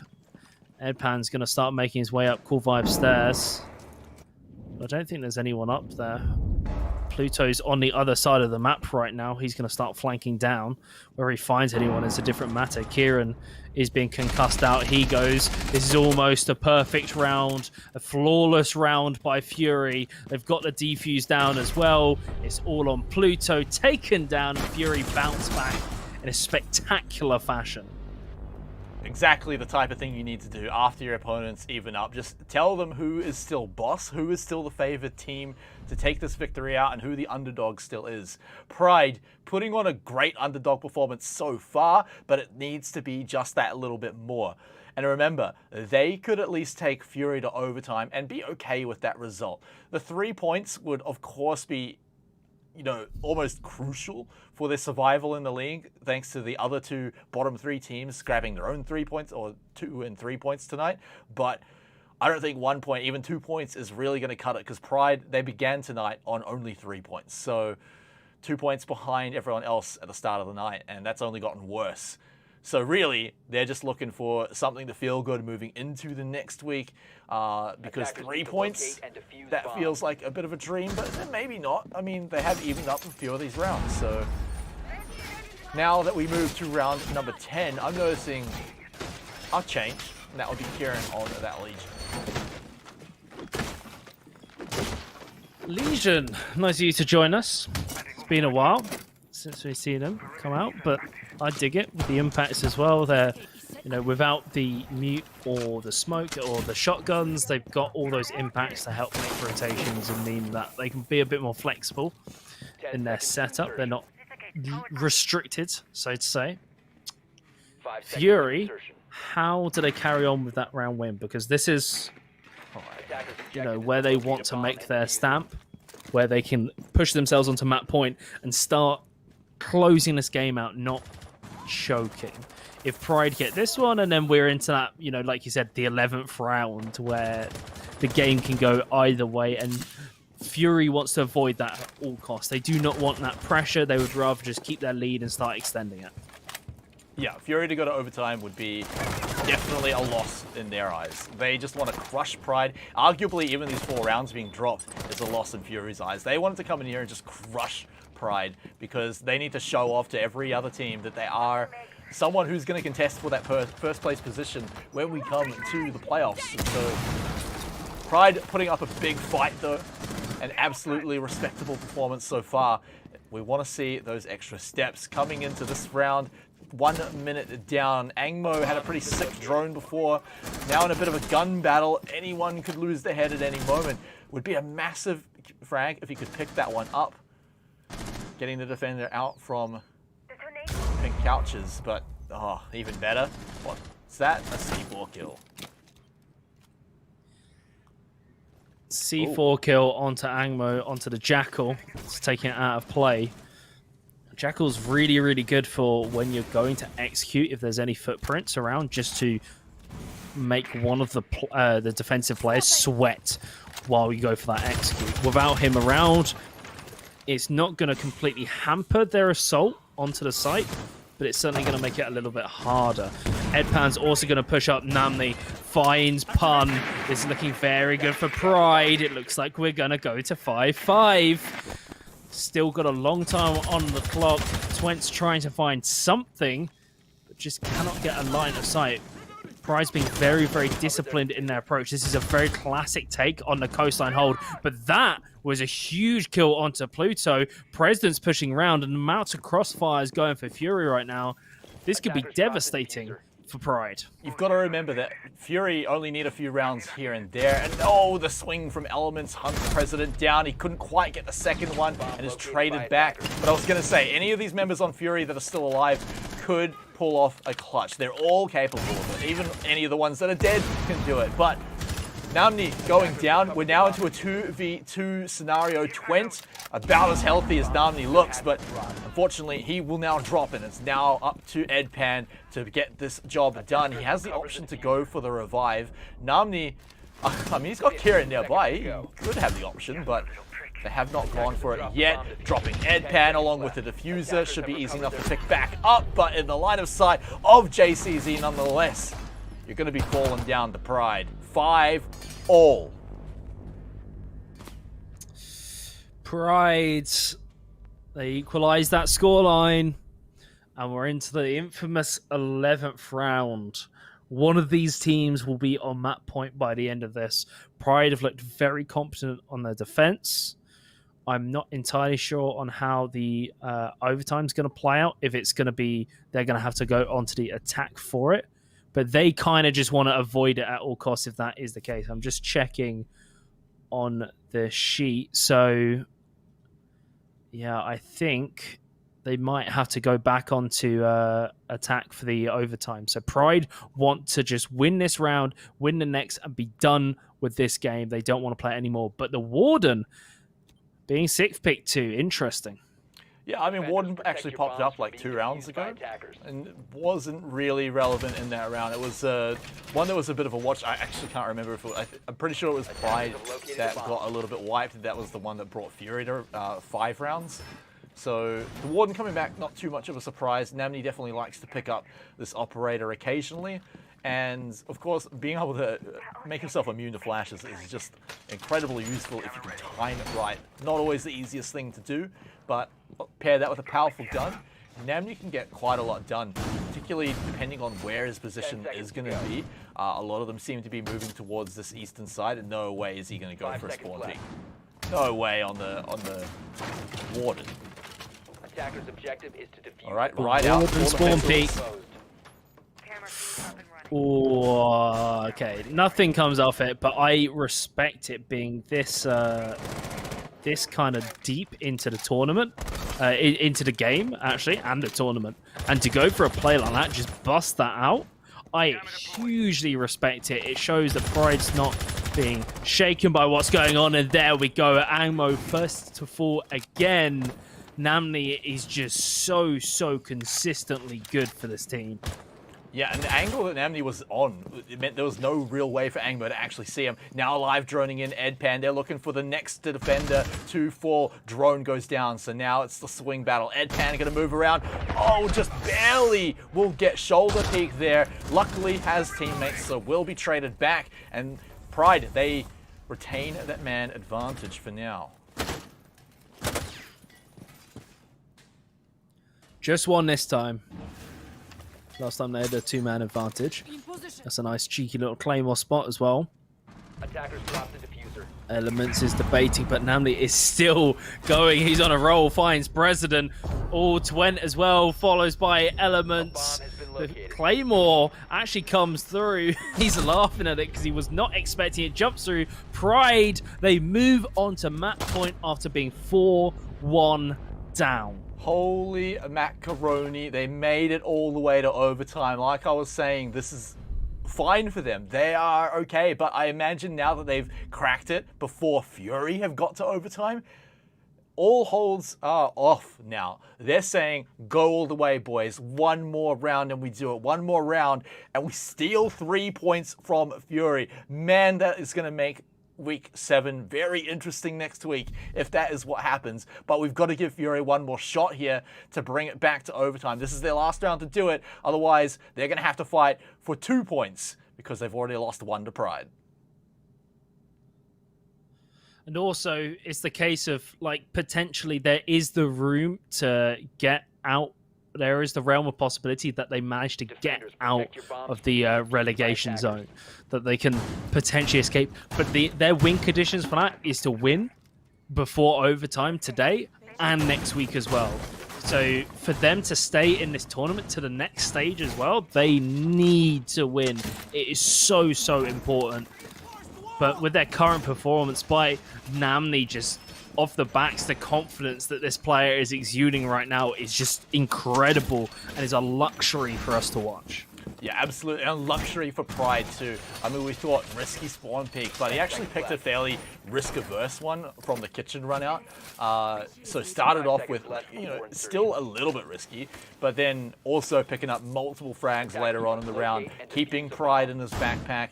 But the rest of the team, you know, they are supporting him out. JCZ as well is doing massive so far. Another one attempt at trying to get some of the attackers on the spawn, see if any of them are going to peek on out. They should all be aware that this is a possibility. But as we can see, no one from Fury was over there. They're actually all the way in service entrance. And JCZ, just like it ain't not a thing, pops Edpan in the head and just gets on out of there. Will he get a second? Doesn't matter. He gets out alive.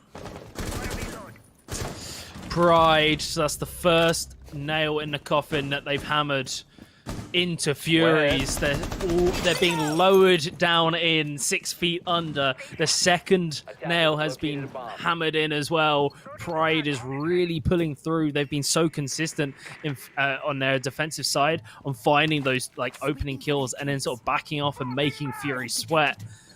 And right now Fury is playing, I mean, to stay in this game, but also more importantly, to pick up any points whatsoever. If they don't win this round, they go with 0 points, and this really matters going into the final week because, of course, everyone is playing for positions in that playoff gauntlet. And just the fact that they were ahead 4-1 earlier on, it's got to be playing at Fury's minds now, especially at this stage in the round where it's clutch or lose. And Angmo, President, and Pun, they've all got to be incredibly precise, particularly Pun, who's not even full health. In fact, almost quarter health. A single shot will probably take him out from pretty much any gun unless it's called the UMP. And Pride, they don't need to get aggressive. They don't need to do anything special. All they need to do is chill out, wait for Fury to come, make sure Fury don't do anything like kill all their utility, and they'll be sweet. Oh, that's another nail. Elements finds Angmo. Fury is in a 2-on-5. A Pride, I was going to say, are they really going to close it out in a flawless round? President has something to say about that. He's been exceptional for Fury. He's been quite quiet on the attack, but on their defensive half, he was very, very strong. And he's starting to get going. There is a lot more players to find. 30 seconds as well. Pun is currently on a completely different floor, but he's going to get a shotgun to the face, and it's all down to Pun. In 20 seconds remaining, is Pride really going to upset Fury? Are they really going to do this coming down from a 4-1 deficit? Pun has no choice but to drop through. I think it's done and dusted. He can try to get some kills, pad the stats a little bit, but I think that's it. Pride have only gone and done it. We've seen another upset tonight. Speaking of high spirits, look at the chat. Elements is having a grand old time. Obviously picked the correct mouse today coming into today's game. It looked dire. It looked difficult. It looked impossible at the beginning of this match. And yet they preserve. They show up at the end in the final hour. They don't even need overtime. Cast is sitting back saying, oh, it's all right if they make it to overtime. That's okay. Who cares about that? They just want to get the win. They want to get those 3 points and take it to Fury. What a match. What a game. What a game. I mean, like, we had upsets in like the first game of the day. We had upsets. We got very close to overtime in some of the other games. And then we get to the final one, and we've been so close. We had even the full games last. Game 3 went to the full 15 rounds as well. And then we get another upset to close it out. It's like every single game has been so exciting to watch. And it's kind of made next week matter even more. It sometimes happens, you get to the final week and everybody's pretty much secured their spots. No one is really safe in their current position. No one has locked in what their playoff spot will be, which is just so exciting. Yeah, I mean, that's the scariest thing, right? If you're any of those teams that are very close to the 5th place slot, I mean, I'm looking at what I'm pretty sure is the updated leaderboard at this point. So I'm going to just go ahead and throw it up on the screen at the moment. Let's take a look at where all these teams have landed. Let's go from the top. Skyfire 5-1 with 14 points. They are actually out of reach. They are first place. No one can get more than 3 points. And second place Prolific and Exo Gaming 10 points apiece. Then you've got Fury as well, only 1 point behind, so they can still easily crack that second place again. Big Dogs another point below in 5th place. And here's where it gets interesting because Hackyu Asians are on 8 points as well. 1 point below them, Swingsman. 1 point below them, Pride. They can all make it into the playoffs next week. Everyone is a possibility next week. Is the fact that the difference between 7th and 2nd is 3 points. Like it's all one win can completely mix this whole thing up. This is genuinely kind of incredible. Skyfire can breathe a bit of a sigh of relief. The fact that despite suffering a loss, they're out of reach. Because even if EXO got that to not EXO. If Fury managed to get that to overtime, or they managed to win in overtime, suddenly they're on 11 points. You know, if they win in overtime, they're within that 1 game distance of tying up and pushing for that top spot. That would even... I mean... That situation, they'd still lose. Even if they won the 3 yes, points because the tiebreaker, of course. Tiebreaker. They've lost the head-to-head earlier in the season. So, yeah, I mean, I guess Skyfire actually did lock in first place. It was just some very complicated math that came with it. But now we can say for sure. But, man, I think you hit the nail on the head, right? 7th place can go straight up to 2nd place from 1 game next week. All they got to do is pick up a win. Of course, tiebreakers will all come into it. You also have to worry about, other teams getting points. That's always kind of annoying. It's fun when I do it, but when they do it, not good. So with that, I mean, we've got such a good leaderboard going into the final week. I mean, thank you so much, Novocaine, for coming and, not giving us the caster curse, but in fact, the caster bless. For some of the best games we've had this season. I'm going to be honest, man. You picked the right night to join. I've just got very, very lucky. This has genuinely been great. It's been so exciting to see the talent in this region, and also the different styles that are present. I'm a huge fan of what grassroots esports and these pathways up, the fact that this feeds through into other leagues and that can eventually go on to like APAC is just amazing. And I would not be surprised if I see some of these players that I casted today one day competing in APAC in the future. It's actually it's a possibility, and it's great. It's great to be part of that story. Man, absolutely. So once again, just got to give you a big thank you for joining us, stepping in for Blue Pandatron, who I know all your fans are watching, and he will be returning for the final week. And man, I'm going to have fun telling him what happened this week. Let me tell you, this is going to be a great... so what? We had a bunch of these very predictable matches. Well, let me tell you what happened when Novocaine joined the broadcast. But thank you very much for joining us. Everyone at home as well for viewing and being on this wild journey with us tonight. But it's not quite over yet. We've got next week, which is the final night of round robins. And then after that, we're going to be hitting the playoffs. As we've been saying, we know that is all up in the air. Who knows what that is going to look like at this stage. But I've been Smite. This has been Novocaine. Thank you very much for joining us for the OCL tonight, and we'll see you all next week.